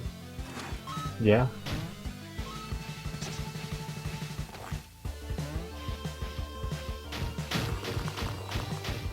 Interesting. Is that it? Looks like it's it. That's it, yep. If he doesn't kill himself, Sure then he is. doesn't. GG. Drake takes it. Drake moves on to the final set of matches. Yep. We got an Andy Drake finals again. Sounds familiar. Who saw that coming? I mean, I think that game really just exemplified what makes Drake a strong player. Yeah, it really does. I mean, and we've been talking a lot about Drake. I don't want to take anything away from Ramses. He's one of the few people. I think he's the only person to ever take 2 full matches off of Drake. Not in this tournament. I mean, ever. Ever. Andy beat him once, and Ramses prior to this tournament beat him once. And Ramses is the champion of us mortal men. Ramses is the champion of cat poking. He is. You know what? He may have taken home 3rd place today, but Ramses can always say that he is much better at poking cats. He's first place in our hearts. It really counts. And in cat poke. Oh, I like Ramses' cheese strat there. It Yeah, just that was didn't work out pretty- for him. That was pretty cute. And also, cat poking cred means a whole lot in the 502, so he's probably happy about that.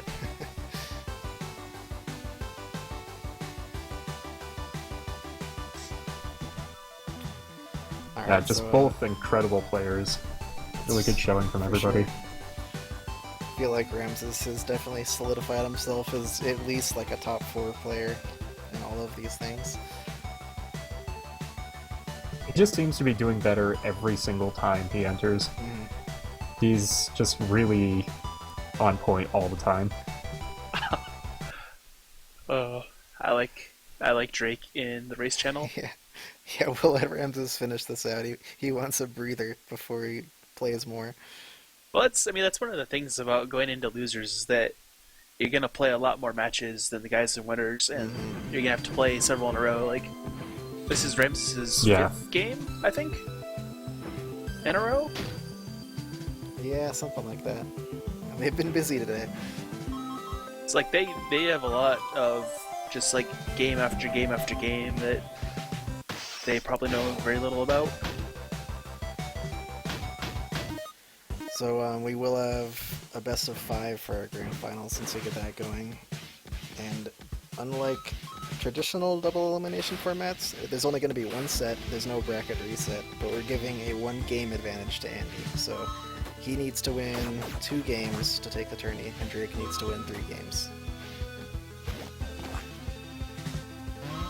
This grand finals looks a little familiar, doesn't it? Yeah, just a bit.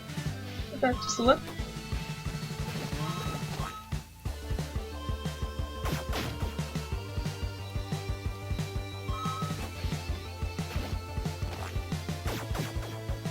Do you guys know if Lucky is ready and around?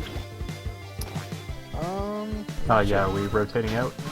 Yeah, we can probably do that. We have a few people coming in now after some chaos with how quickly everything was going earlier today. Alright. Yeah, Andy is trying to PB his speedrunning experience. Speedrun the mystery tournament. He did it. Hello. Hello. Welcome back. Hello. And I'm convinced like that Andy's got like a reservation. Alright, it looks like we have Blacky backlist for grand final. Indeed, that game looked really fun. I think I have it on Steam, maybe just wishlisted, but I want to play through it now. I mean, Yeah, I'll be $2.99 on getting Steam. this. That's a good deal. in my eyes. Everyone should blind this. Someone should link the Steam page in chat right now while people have it fresh in their minds and want to buy it if they have any Steam credit or a few bucks sitting around. Well, if other people are going to be coming in, that would be my time. Thanks for having me, you guys. Yep, Yeah. thanks for coming on. Thanks for being around, Ted. Anytime. I think we're Definitely, gonna glad to be here. bow out as well. Or you know you're always welcome. Anything you two want to shout out real quick before you head off? I'd say thanks to CC for doing most of the work this MT. Yeah, we'll certainly get to that at the ending credit. Yeah. Thanks you guys for testing all these games, and as always, thanks for putting this on every year. It's always a blast. and anyone in chat who thinks this is interesting and hasn't participated, definitely it's an easy way to get into speedrunning. You need no experience. You sit down, you get a game, you play with your friends. It's a very, very fun time. Yeah, and don't worry if you feel bad about your gaming abilities, because I'll flip games and they let me help test stuff, so... Yeah, all skill levels are present. Everyone's welcome. But yeah, I'll catch you guys later. Cool. See you, Ted. See ya. Yep. See you later, guys. Oh, you should join the race channel and give them the links. I can do that.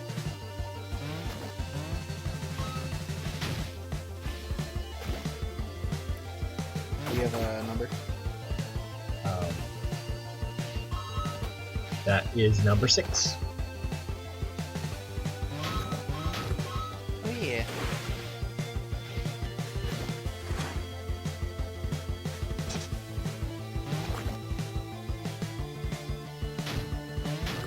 Unfortunately, we're not going to start off Grand Finals with a game anywhere near as good as Catboat. But it's good in its own right, you know. Awesome. I know everyone's running out of the stadium already, but just sit down. It's a good game, I promise.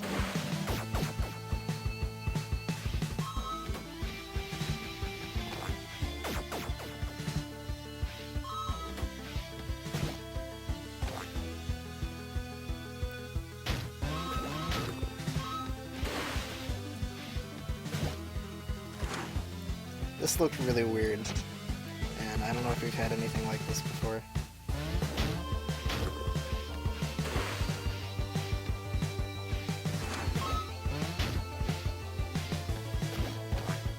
Has the channel been made? I'm trying to... Oh, here we go. Yeah. It's in there, Marky. We're gonna play Frack Grenade. And I'm saying Frack Grenade not only because this is a PG-13 stream, but also because it's the name of the game.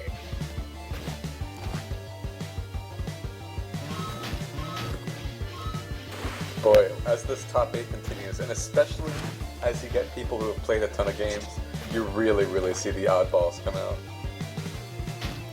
He means games, not people. What I'm did I here say? all the time.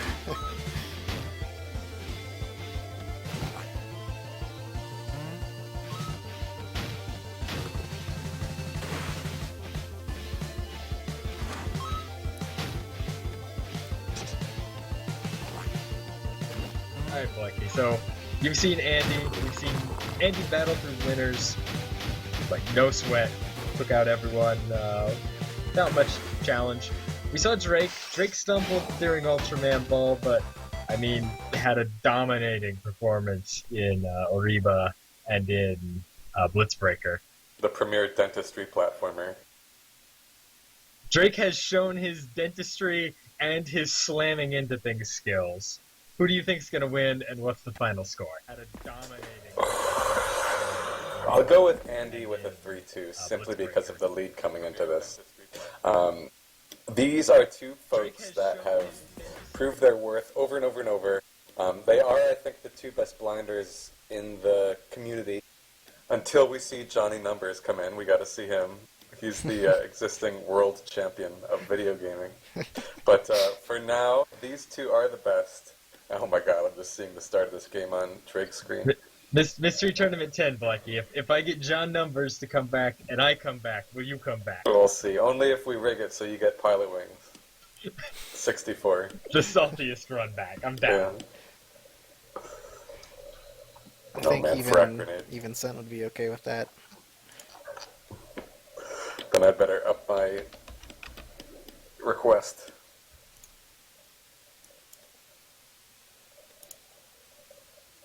I'm just interested in seeing what Frack Grenade is all about.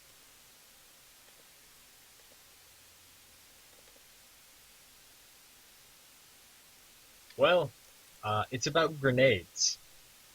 Fracking? It's about grenades and stupidity and going fast. We've had a pretty solid top 8 so far. I mean, you guys are really good at finding games that I've never heard of, and that certainly none of our contestants have ever heard of. Well, I mean, somebody had to. They're the ones who submitted them. We but pull them out of the pile. Bodhi was saying that he tried his best to find the dentist game and couldn't. So. Yeah, it doesn't exist.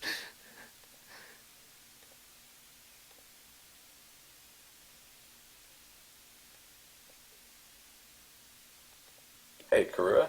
Hello. Yep. Can you hear me fine? Yep. You're good. Karua, how are you doing? I'm fine. You kept the guy who can't speak English for grand final. That's a really good move. I don't see the problem.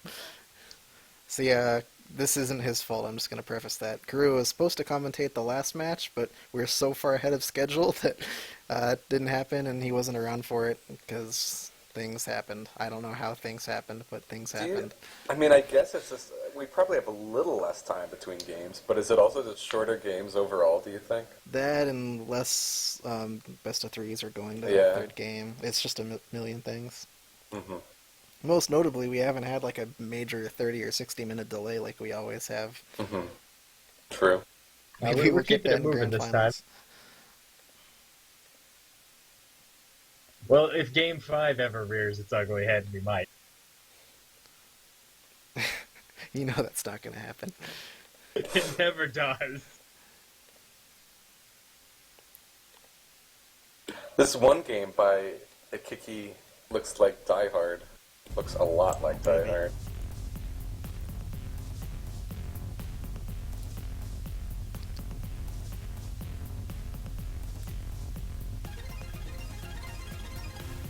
Frack grenade.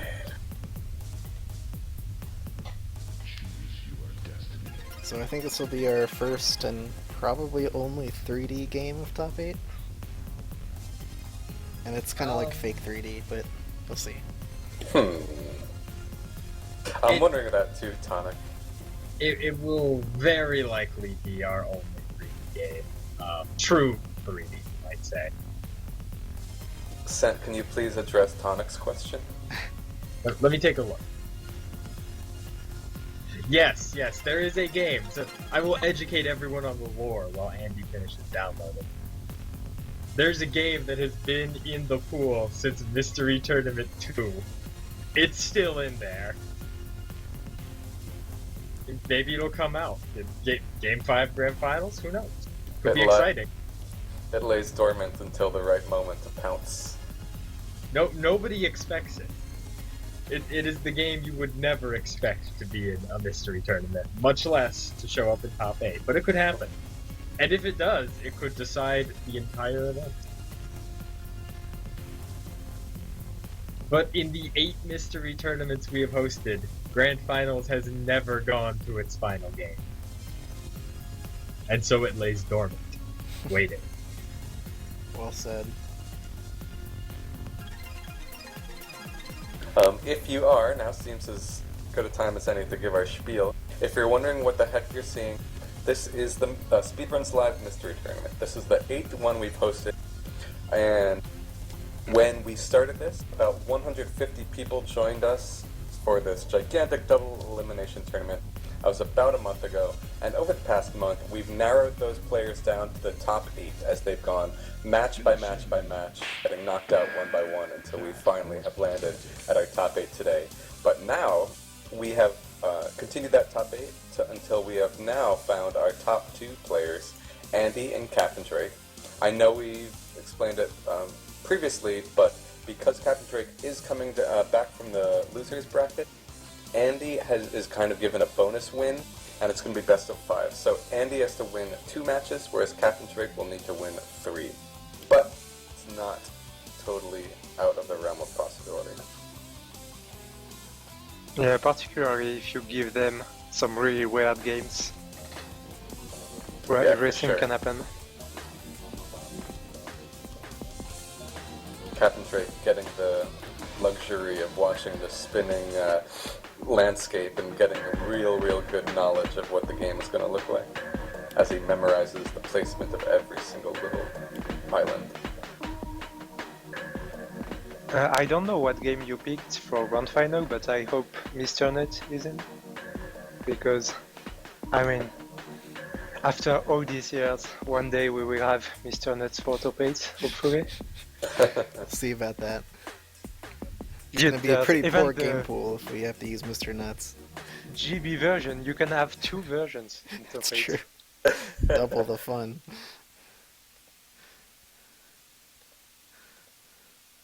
Yeah, sorry for the delay, folks. Andy, for some reason the download is coming slowly for Andy, so we're just waiting for that to finish up. Is the frag grenade screen actually the games they're gonna play? Yes. Okay. So, is it about jumping on ice? I hope so. Pretty much, yeah. It reminds me of a game there was in a previous mystery tournament where you had to bunny hop on like smoke blocks, except the goal was completed in 2 minutes. Oh by yeah, island hopping. Right. Yeah. I was thinking about that one as well, submitted by Joe. I think that was his one mystery tournament appearance. So it didn't go very well. There we go. Good evening, gentlemen. Hey, Hey, how's it going? Hey, Ami. So yeah, I apologize for basically robbing you of your first match commentary because we're so far ahead of schedule. Oh yeah, I looked at that and like, huh, losers finals. I thought that was something I was supposed to be in. Oh, that was an hour ago. Yeah. Well. That's no, it's all good though. Mm-hmm. Yeah, ahead of schedule is certainly a departure from previous events, but that just means that we've gotten to see less awesome games, I think. Yeah, for sure. Are they playing with different resolution? I think so, yeah.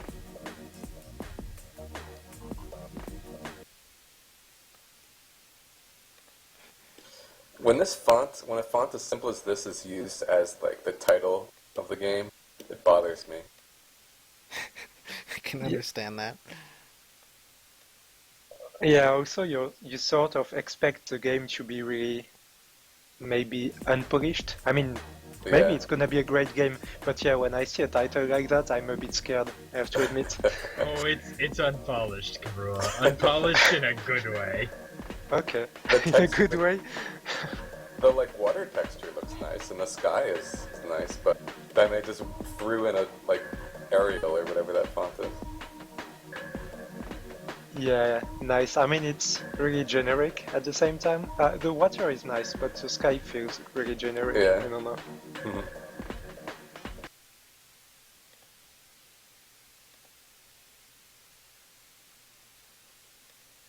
And in case it's not clear, we do a mystery tournament like this twice a year, usually a little bit after the respective Games Done Quick event.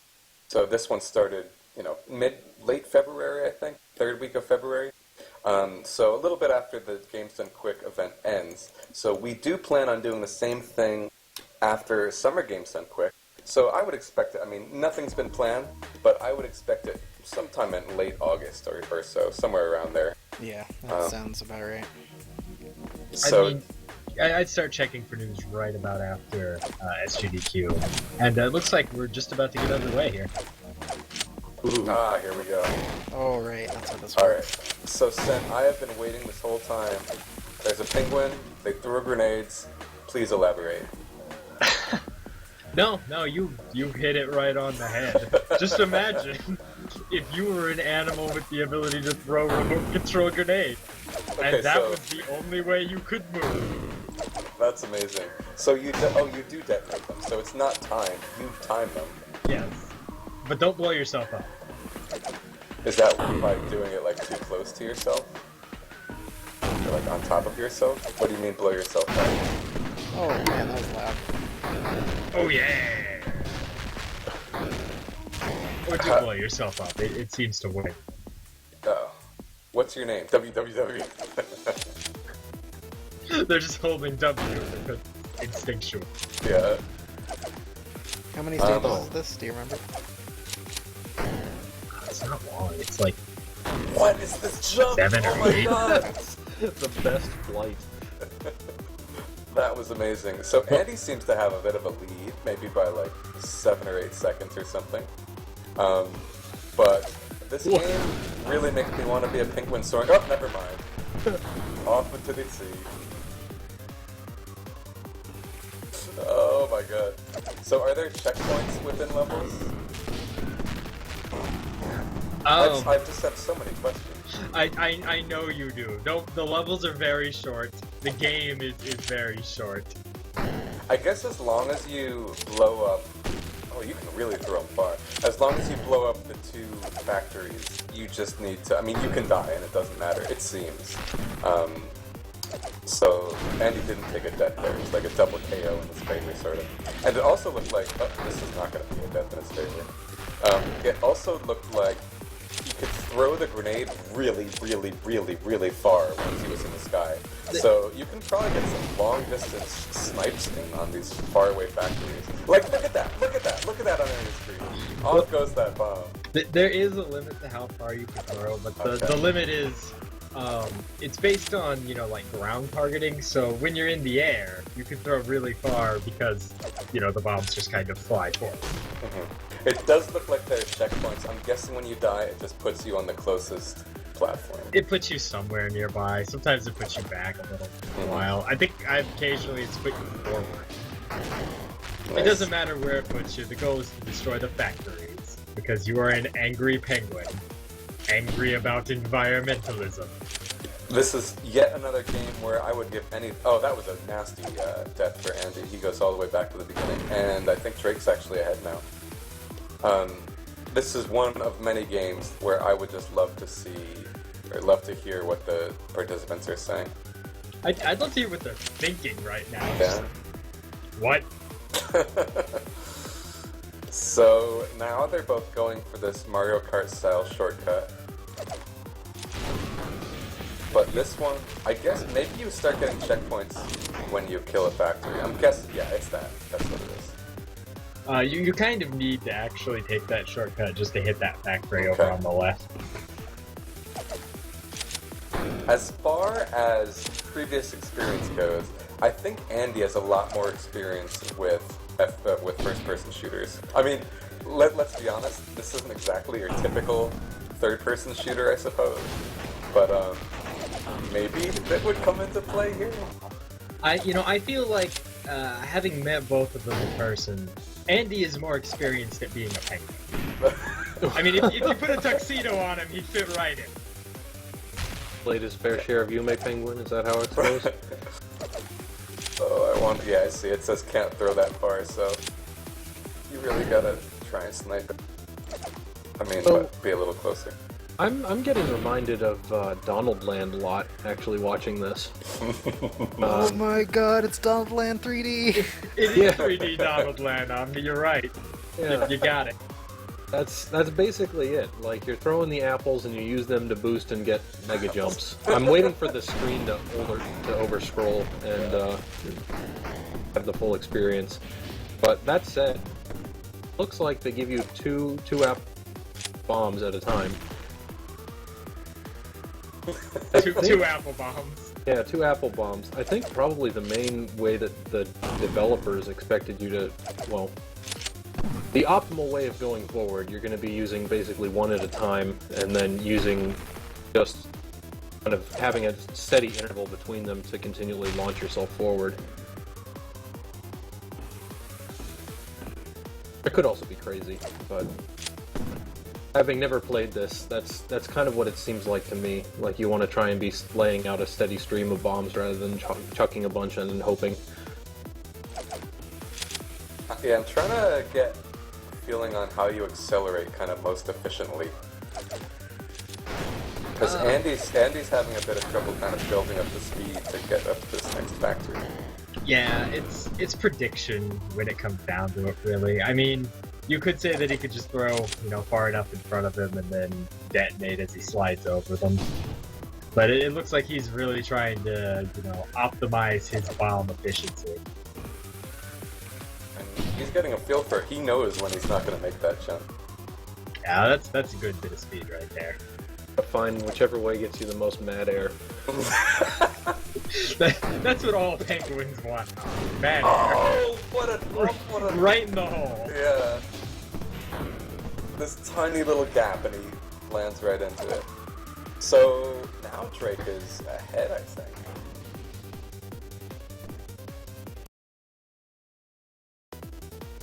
Really, Yeah, he's now ahead. Yeah, definitely. And is not. Well, they're tied up. I really am curious to see what else levels have in store for us as we go forward from here. Yeah. I mean, how do you feel about bobsled tracks? Well, that's second most exciting thing right after curling. Sure, we'll get to see both of those. Andy going along the edge of the bobsled track. Do you have any keyboard control at all then, or is it just bombs? You can turn, kind of. Okay. You can also brake. Yeah, I see that. But the turn doesn't work very well. More like a suggestion.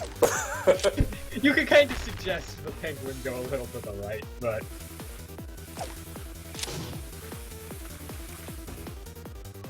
Really, it's all about that bomb-based movement.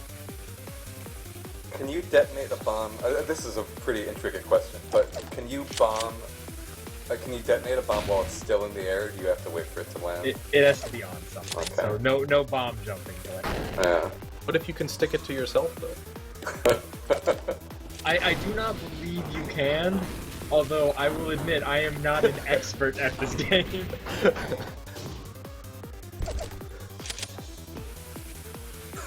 I have not mastered Frack Grenade. What is Andy doing? Wow, he's got the loop going. I feel like we have to give him the win for style alone right there. Sorry, Drake, you beat it faster, but did you see that loop-de-loop? Did you see that sweet loop-de-loop Andy just did?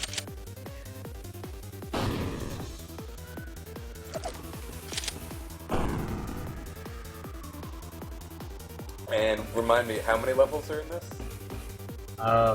Or are we just waiting for the congratulations screen? Off basically? the top of my head, like 10-ish. Not a lot. Like 10-ish, maybe. Unfortunately, the game doesn't tell you what level things are, so... Yeah. I opened the... Oh, I'm guessing that's it. Oh, yeah, there we go. Like that many. Andy would like to let everybody know that the penguin is his spirit animal. His spirit animal is very violent. Don't go anywhere near it, it will blow you. This game is a questionable freeware game. It doesn't even crash when you beat it. Yeah, what's up with that? Where did the penguin get that chair from? It was already on that little island. It's that's the other commentary here. It's about trash. Penguins will use it to their advantage. Penguins will use your trash as lounge equipment. Correct. Alright, Boney, we're gonna do line 23. So, because Andy has to win 3 matches total, this is now match point for Andy, and Drake will need to win 3-0 to take away this victory at this mystery tournament. I will give you one.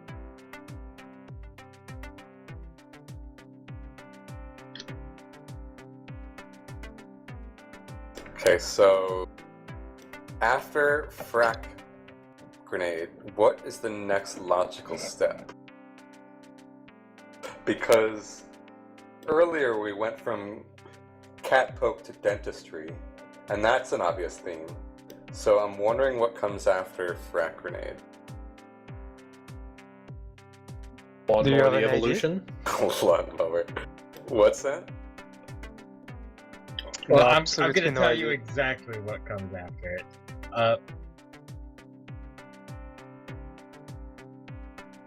So, now that you've learned to respect the land with the penguin, you're going to learn to respect the land on Game Boy. Oh no. What, really? Favorite. They will respect the land, Bodhi. There can only be one respect for the land.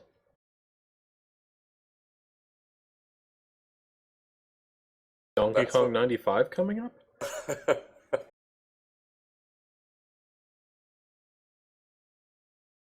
I'm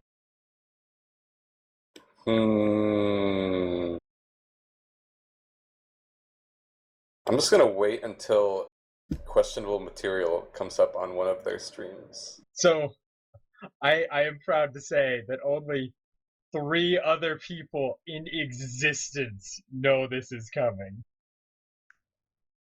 They will respect the land. It's one of those.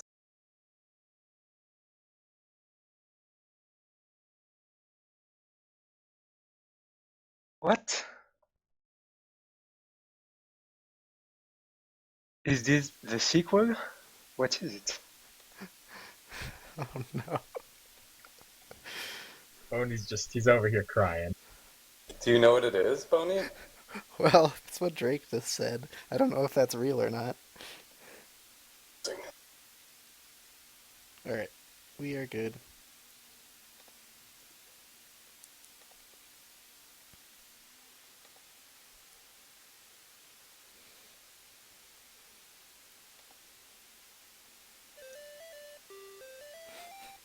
I'm so scared. Yeah, even though we have the mystery ghost, and we know it's a Game Boy ROM, this could be anything. It could be anything. It could be more penguins with grenades. Does this even have a name? Oh, it does.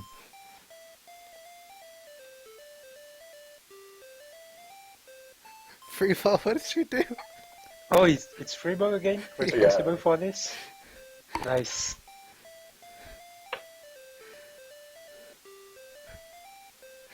Oh, there was a paste bin. What should I be ascertaining from the paste? Well, the paste bin's very important. I suggest you read it. I don't even want to read it. I'm scared to read it. Controls will be displayed in the first stage because mystery. Game overs, no, keep on dying. I like step 3, listen to music while you wait.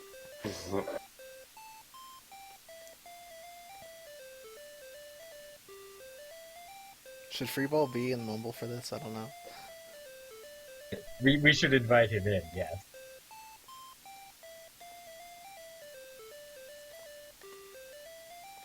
Sorry.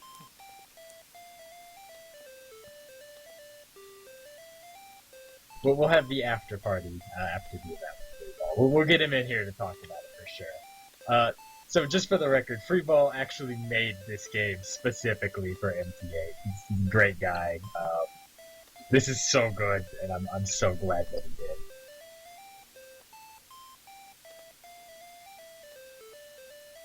And what's the official name of the game? I don't think there we is know one. it. I don't think we know it, or maybe there isn't one. And the paste bin just says mystery game. Yeah.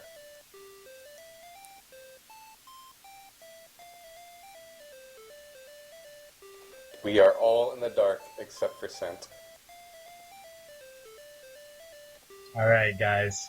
I present to you Lawnmower 4. Oh Respect my God. the lawn. Please, no. I can't handle more.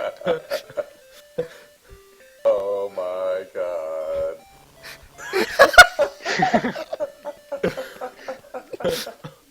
No. How does he do this? Oh my God.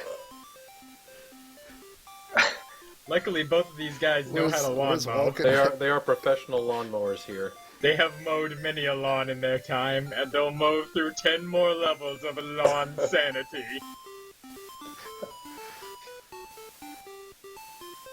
Oh my God.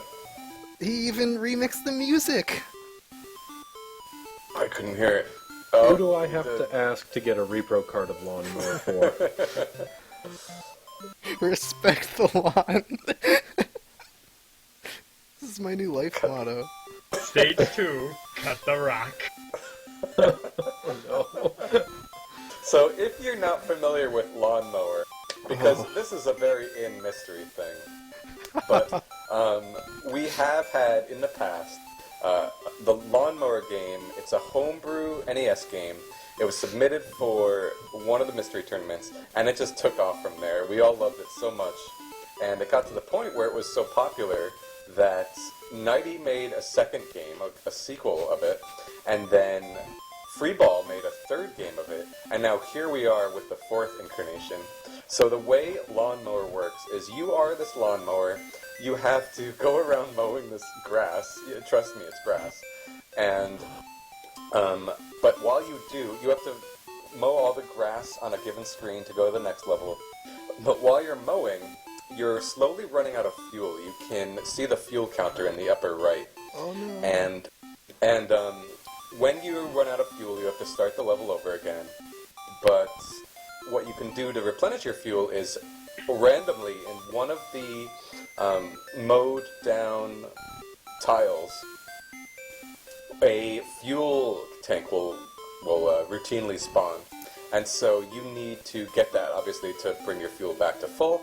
But the tricky part is that as you go on along the level more, and more becomes clear, like more grass is mowed, there's going to be more and more space where the fuel tank could potentially spawn. So it just gets harder and harder. And especially in a level like this, where you have to go over these rocks, and rocks deduct from your fuel count when you touch one, it's going to get really, really difficult to make sure that you always have enough fuel to finish a given level. And I think they can afford to go over 2 rocks per fuel tank. Oh. So Okay. yeah, if you go over 3 rocks, well, from what I see actually, if you go over 3, you're pretty much dead. Yeah, it Around looks like 3. the flowers in the previous level take your fuel down by 1, and the rocks take it down by 2. By 2, yeah. And yeah, The way every he did the time fuel it meter is so gets cool. Wow. Yeah, that's really rough as a stage. And he moves on to stage 3, Flower Mower. Oh no. Power mower. This is amazing. So It just- flowers, remove 1? I Is that believe it? so. Yeah. And also, when you mow over flowers, they disappear. So, if you want, you can actually purposely clear them and to create a bit of a path for yourself. Yeah, Which- that seems like the best option, definitely. Yeah, and Andy seems to be doing that. These Just two. how- Go ahead. How fast that the move on the boost in this is just throwing me off. is it just me, or is that faster than in most of the other lawnmower games at this point? To me, it seems regular when you're Okay. going fast. I am just not so fast anymore, it seems. It might be. Not a lawnmower. I think it's the same, but it feels faster just given the resolution and I guess the size of the field. It's hard to say. When these two Capndrake played, having a rough time. when these two played Lawnmower 2, who won? I don't remember. I don't remember either. I think Drake won. Is this gonna be the end of Mystery Tournament 8? This game, if Andy wins it, it's all over. He's the champion. Yeah, Will Drake that's go out on Lawnmower twice? Drake's gonna grind out Lawnmower RTAs for like a month after this, because he knows there's gonna be more. The given at this point. If you respect the Lawnmower in your heart, you can never let it die. One thing we haven't really seen well, certainly not in the classic Lawnmower, there aren't really that much, there aren't kind of liberal uses of walls like there is on the level Andy's on right now. Usually the walls are restricted to the border of the levels. So it's an interesting touch there. T8 more. But I really hope it's sunken in by now that Freeball made this game from scratch. Oh no! Right there. Oh, look at that. Look at Andy's screen. MT8, it spells out. It's Yep. great. But yeah, Freeball made this game from scratch. I mean, I don't know if it was solely him or if he's enlisted the help of others, but from graphics to music to, I assume, programming. I assume there isn't an existing Lawnmower engine that he used for Game Boy. So really, really, really impressive stuff from Freeball. And really, Freeball, thank you so much. I'm glad you're able to watch this be potentially the match point of the tournament. It's Mystery Tournament 3. What the hell?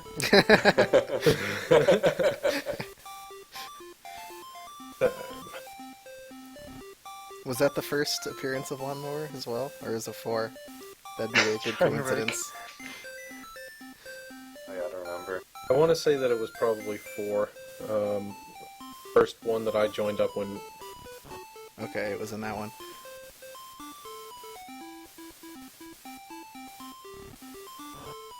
Oh god, I just want Drake to go out of this stage for now. Poor Drake. There we go. Oh, interesting. Freeball said in the third one the controls are reversed. Oh. The third stage? Yeah. The I things think. that we can't actually tell Yeah. here.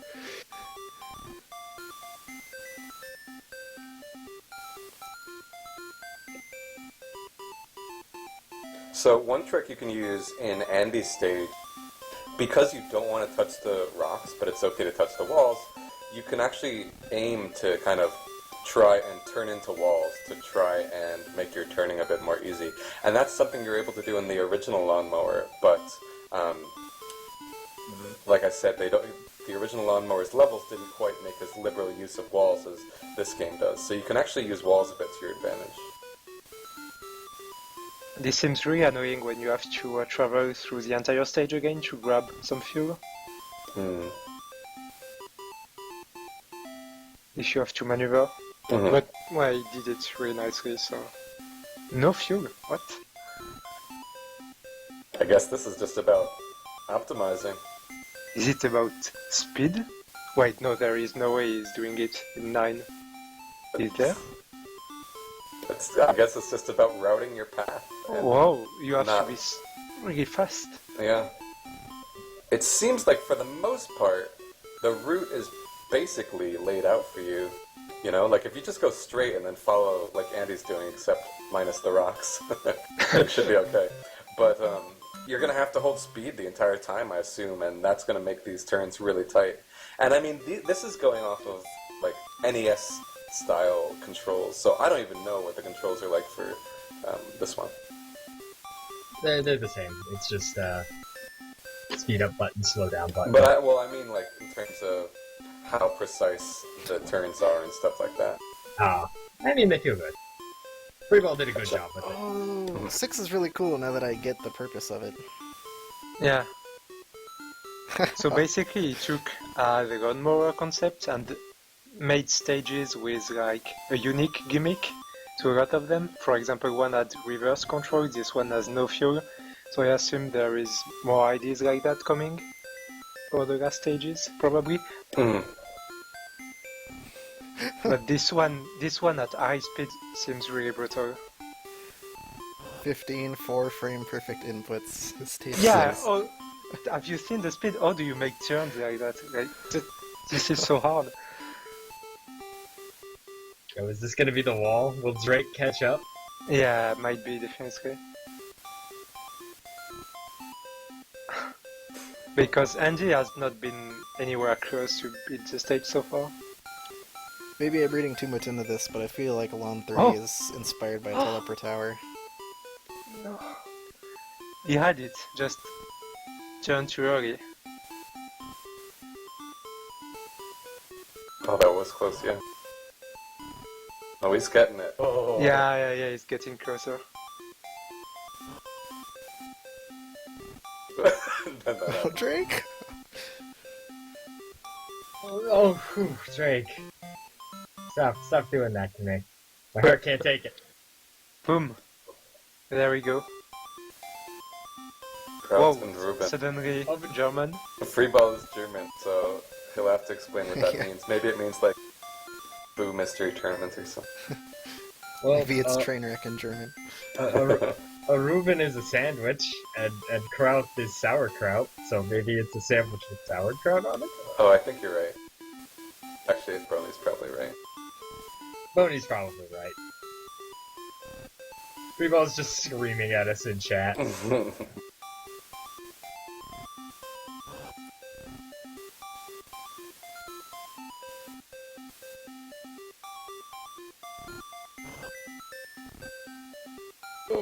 Oh, cutting it a little close there, Drake. Okay, it's just German for different things thrown all over the place. Nice. So the stage design is just, you know. You can't have a game without that.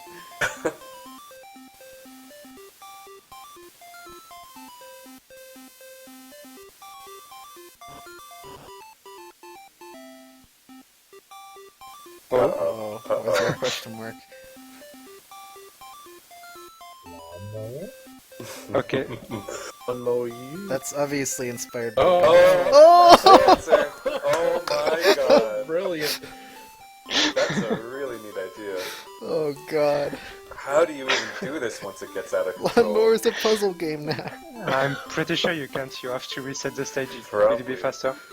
Yeah, it's like when you take intentional game overs. I think you just have to kill yourself if you fail this one.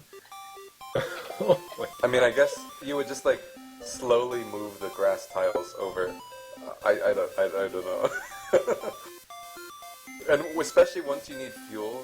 So, I mean, I guess you just need to do like a spiral pattern all the way into the middle. You start on the middle though, so Yeah. spiral pattern from the middle out, I guess. But I don't know if you would need fuel. This is the equalizer, man. I can't believe there's a puzzle level on Lawnmower. Oh, you do need fuel. What? This is insane. Okay, he's getting the feel. He's getting the feel. Like, if you don't need fuel, if you take it slowly, it's pretty easy. But if you need fuel, it's another story entirely. Yeah, this is gonna be rough. What? Let's see if Drake is able to. So I think he gets what he needs to do, Drake. Let's see if he's able to execute 15 frame inputs in a row. Oh, he slows down a bit. I wonder if he can slow down at all in Lawn 6. Oh, he doesn't I see think the root is probably can. Hard to say. He's Practice trying it. themselves. Confirm for the masses. Yeah, he can actually. Yeah, just a little bit. So now it's clean up for Andy. But whenever, it's gotta be so frustrating. You work your ass off and then a fuel thing spawns. Okay, that's not a bad one. Well, I think he's figuring it out, though. It's basically like if you go out of the way, get a fuel, you have to come back exactly. Right.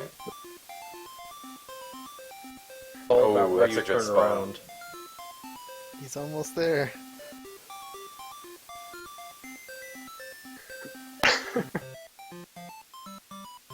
Wait, Yeah, if he's zooming, it looks like it skips spaces. Like, Oh my god. Oh, Okay. he got Good it! finish. Wow. That's a really cool design. So was 9 the last or is 10 the Victory last? Mower. Because I know there was a 0. Nine That's is a the last. trophy. Victory Mower. Mow your trophy. Ooh, there's your trophy, Andy. You win the tournament when you You clear the gotta grass. eat it first.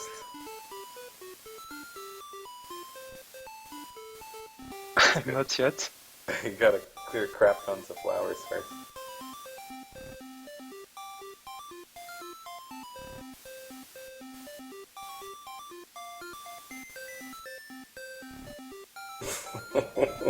This was such a brilliant idea. I wonder if Freeball has made Game Boy games before.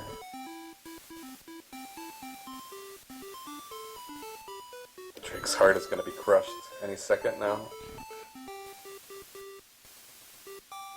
I almost think of it that it probably is like a challenge for him. Is, hey, let's go make a game for obsolete systems. Mm-hmm.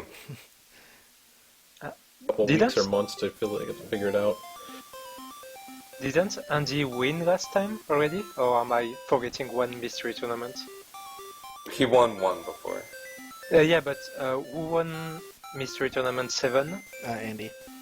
Oh, because isn't it the first time someone wins twice in a row? Yeah, that has not been done before. Even when we didn't have that many players around, somehow Breaky only won like once every. Like you won the first one, the third one. Yep. Yeah, one and 3. And this will potentially be the first even numbered tourney that Drake has lost. Yeah, Drake won 4 and 6, but he lost 5 and 7. 5 to DP and 7 to Andy. Yeah, it Brute was. force it, and you got it.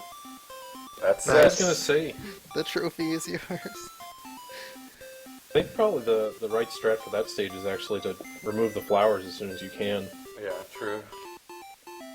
So that does mean Andy is our winner of Mystery Tournament 8 after also winning Mystery Tournament 7. So a big congratulations to Andy. That also means that I don't think of all the best of 3 and best of 5 rounds, I don't think any went to a a best of 3 or best of 5, if you know what I mean. I think they all finished up as quickly as possible, so interesting there. But yeah, big congrats to Andy. Well earned. Went straight through the winner's bracket without losing a single match the entire way through, I believe. Yeah, I just destroyed it all. This tournament, it's insane. His consistency is unparalleled. Oh, free ball. Hello. Hey, what's up? Yo. How you doing, free Nicely ball? done. Yeah, this was so much fun to watch. God damn. So how long ago did you start working on this game? And how long ago did you know you wanted to do it in Game Boy? So, story time. So, initially I didn't even want to do a game for this tourney. And I think I even told people I'm not gonna do one. And I can't remember why, but at the beginning of February or something like that, I looked into how to make Game Boy games, and I played around a bit with it, and it got to the point where I needed to put a sprite in. So, yeah, first choice is put a lawnmower sprite in, and that was the big mistake. There was no going back. Yeah. That's great. So did it take you kind of... Wait, when did you say you started? February? At the start of February. Okay. So it took just under 2 months then of on and off work, you think? Yeah, it was about a month. Okay. A bit more, maybe. I'm not gonna lie, it's not the most difficult part, but getting the whole music and the jingles in Game Boy is absolutely insane. That's what I'm most curious about. How do you even do that? I didn't even have the sheets or anything. I listened to the whole thing by ear and did all the multiple layers. And then you only have the notes and you still don't have it in the Game Boy. That's the hard part. Let's just say I have much more respect for good Game Boy songs now. Understandable. I'm still processing everything. Absolutely love it. Certainly been a crazy game. What a way to close it out, too. I'm sad that Grand Finals is over so soon, but I can't think of a better game to end it with, honestly. For sure. Yeah, so I mean, that brings us to the end of Mystery Tournaments. So to go back and look at how people finished, I'm actually going to refresh this real quick so it aids me in saying.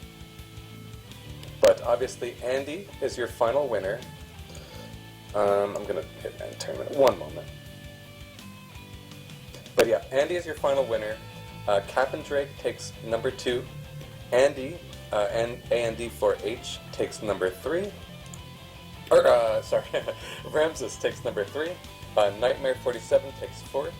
Tied for 5th is Krankdud and TheMexicanRunner. And then tied for 7th is Liteyear and neskamikaze. And then we have a whole ton of people that, again, it was 143 people that entered in total. So we've got a whole ton of people that finished in this tournament. I hope everybody had a whole lot of fun watching it and playing in it. If you did play in it, we are going to be doing the next one once again shortly after SGDQ, so be on the lookout for that. I'm sure that you guys in the call have a whole bunch of shout-outs to make, so since you always put in so much time with these tournaments, who do you have to thank? Any shout-outs you want to give? Oh, I have the list right here, Blitzy. So, let's see. First off, huge shout-outs to you and to SRL for letting us use your channel to host the finals. Always great. We love that SRL, supports this fun event and that everyone can just get together and have some fun with mystery games. Big shout outs to Boney, of course, for organizing these events. 8 of them now. It's been 4 years. I can't believe it. And to Freeball, Boney didn't have as much time as he would have liked for this event, and Freeball, he stepped up. He took care of everything. He's really great. I didn't do anything, Blackie. Don't thank me. Freeball is God. Freeball is the true secret hero. To all of the mystery ops, seriously, there's a lot of stuff that goes behind the scenes to make sure this works, and there are a lot of people we have who are just doing everything ranging from organizing and working with other people at other events to make sure there's no conflicts to just the mundane tasks of making sure the tournament runs well day to day. So thank you to everyone. And a huge shout out to my people, CC, Boar. You guys are my left and right arm, and you keep this tournament afloat. Without it, I would have drowned years ago. Seriously, thank you guys so much. If anyone ever meets Crystal Chaos in public, please buy him a drink and tell me how much I owe you. Yeah, I was supposed to buy Boar one at AGDQ. He bought me one. I feel bad. SGDQ, we're gonna flip the tables on that.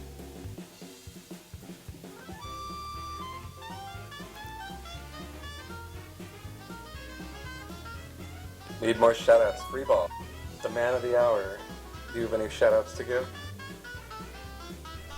Big shout out to all the participants, of course. That's so cute. Oh, I mean, how could we forget, man? Shoutouts to Andy, taking home a second win. Yeah, really, congrats again. It's really crazy to win 2 in a row. I don't think it's been done before. No, it's not been done before. He joins the elite squad of people with 2 mystery tournament wins. It's a very short list, and we might see a third, 99. Hello. Hello. Hello, Hey, speaking winner of man. Andy. Hey. Oh, I have the first congratulations. question for you. Sure. Do you respect the land? I mean, the only land I don't respect is the Donkey Land. Wow. It's the only land I don't Dang, actually it's harsh. respect. I do love Super Mario Lands and stuff. But Donkey Land, impossible game. Andy, second mystery tournament victory in a row. What do you have to say to the rest of the competition? It was a very, very good tournament. Lots of upsets. Very, very exciting all throughout. Thank you everyone for once again providing an amazing mystery tournament, and for just letting us play video games. Video games are good. Video games are good. Sometimes. What was your favorite game that you played this tournament? You played more than anyone, just about. So. I really haven't played more than everyone. I think Ghost of Starman played the most, but I actually did like Lawnmower Land. It was actually pretty good. Buster is obviously a given free game of awesomeness, but that's an easy answer. That weird what was it? Shift, whatever that black and white game with the box. Swift Stitch. Yeah, that one. That game was really neat too. My fingers were out to kill me there. What else? Yeah, those were all really good games. The penguin game is also cool because penguins are actually my favorite animal, so I was actually pretty excited to be playing that game.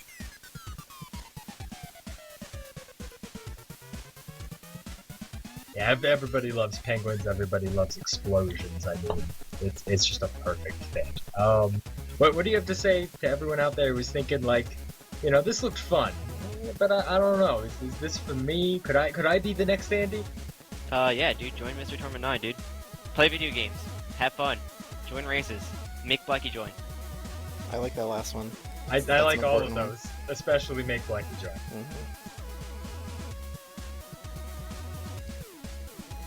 Or you can be the next me and just lose 2 matches and be out of the tournament instantly. That's also a good option. It can happen. It can happen to anybody. It happens all the time to me. I don't know. Just Maybe think, guys. How do you do it? How do you practice for this? Just play lots of different games, man. The more games you play that are unique, the more flexible you'll be, and work on just simple gameplay mechanics. Jumping and platforming in normal games helps you in a long way. It doesn't help me. I'm still shit. I don't know. No, Andy, come MT10, the Tournament of Champions. Are you gonna take down John Numbers in round 1? Yeah, dude. I have to claw my way to Blackie and defeat him. You heard the call out first here, folk. Nice, Kwirky, MT9. I wonder what's next, because you got third, you got second, you got first. We were expecting 0th, but you got first again. So are you just going to be in first for the rest of your life? I'll try. Alright, that's fair. Have you considered dead last? Let's start from the bottom. I'd rather not try to start from the bottom. That's fair. I've been there before, I don't recommend it. And speaking of, people who might want to play some of the highlights from Mystery Tournament, Lucky, is Blind going to be doing some picks from this event over the next few weeks? So while it probably won't be from this event, Freeball is looking to bring back the weekly blind races. And so if this Mystery Tournament ended and you want to get more blind racing action, definitely stop by #blind on the SRL IRC. Just type join our IRC on our website and type /join #blind, and just stay tuned for kind of what we're going to be racing. Usually after these Mystery Tournament races, there's also people just trying to find people that want to race other mystery games that were done. But for sure there should be some weekly races, so definitely stay tuned about that. If you're wondering what else you can do, then there's a whole bunch of stuff going on this spring actually. Over on Speed Gaming, they're going to be doing a bunch of tournaments. They'll be doing Blaster Master tournament, they'll be hosting a Link to the Past tournament and a Super Metroid tournament. Tons of stuff there.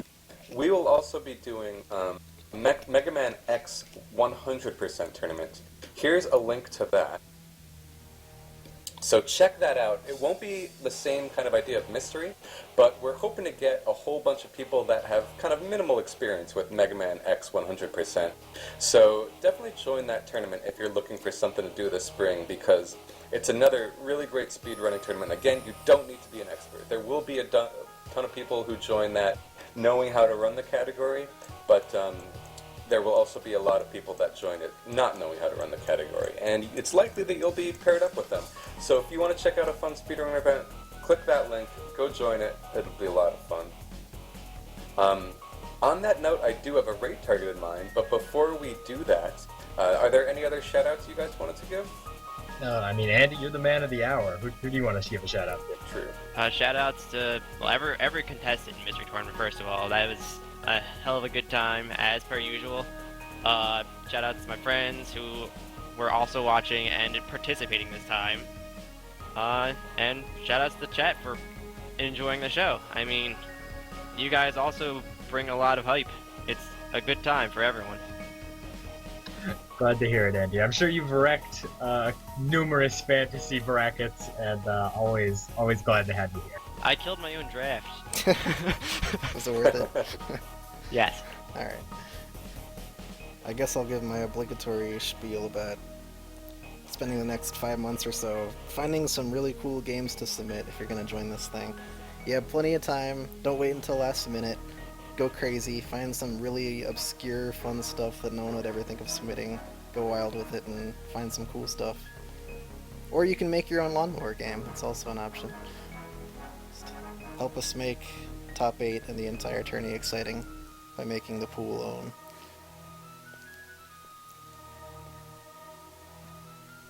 That's all I got. Yeah, definitely keep your eye out as SGDQ approaches and after it ends, because we will be announcing how to go about signing up for the next one. And we always want to beat our previous entrance count, and I think we can do that this time around, so look out for that. Anything else, fellas? I'm good. Sounds like we're actually going to wrap up on time for once. Even early. Yeah, I still can't believe it. Oh yeah. Alright, so guys, be sure to, if you want to check out what's going on, be sure to follow us on Twitter. I gave the link there. For other events going on this spring, definitely check out Speed Gaming. I'll throw their link out there. Follow us on Twitch, blah blah blah blah blah. And I think that's about all I have, so let's go ahead and give a raid. I mentioned before that there will be a Mega Man X 100% tournament. The person organizing that tournament is Tiki, and he's actually doing the category right now. So let's go send him some low. Sent has a raid message for you as well. I have the right Alright. message for everyone, because we need to make sure that Tiki respects the lawn. Then, shall we make it respect the lawn? Respect the lawn.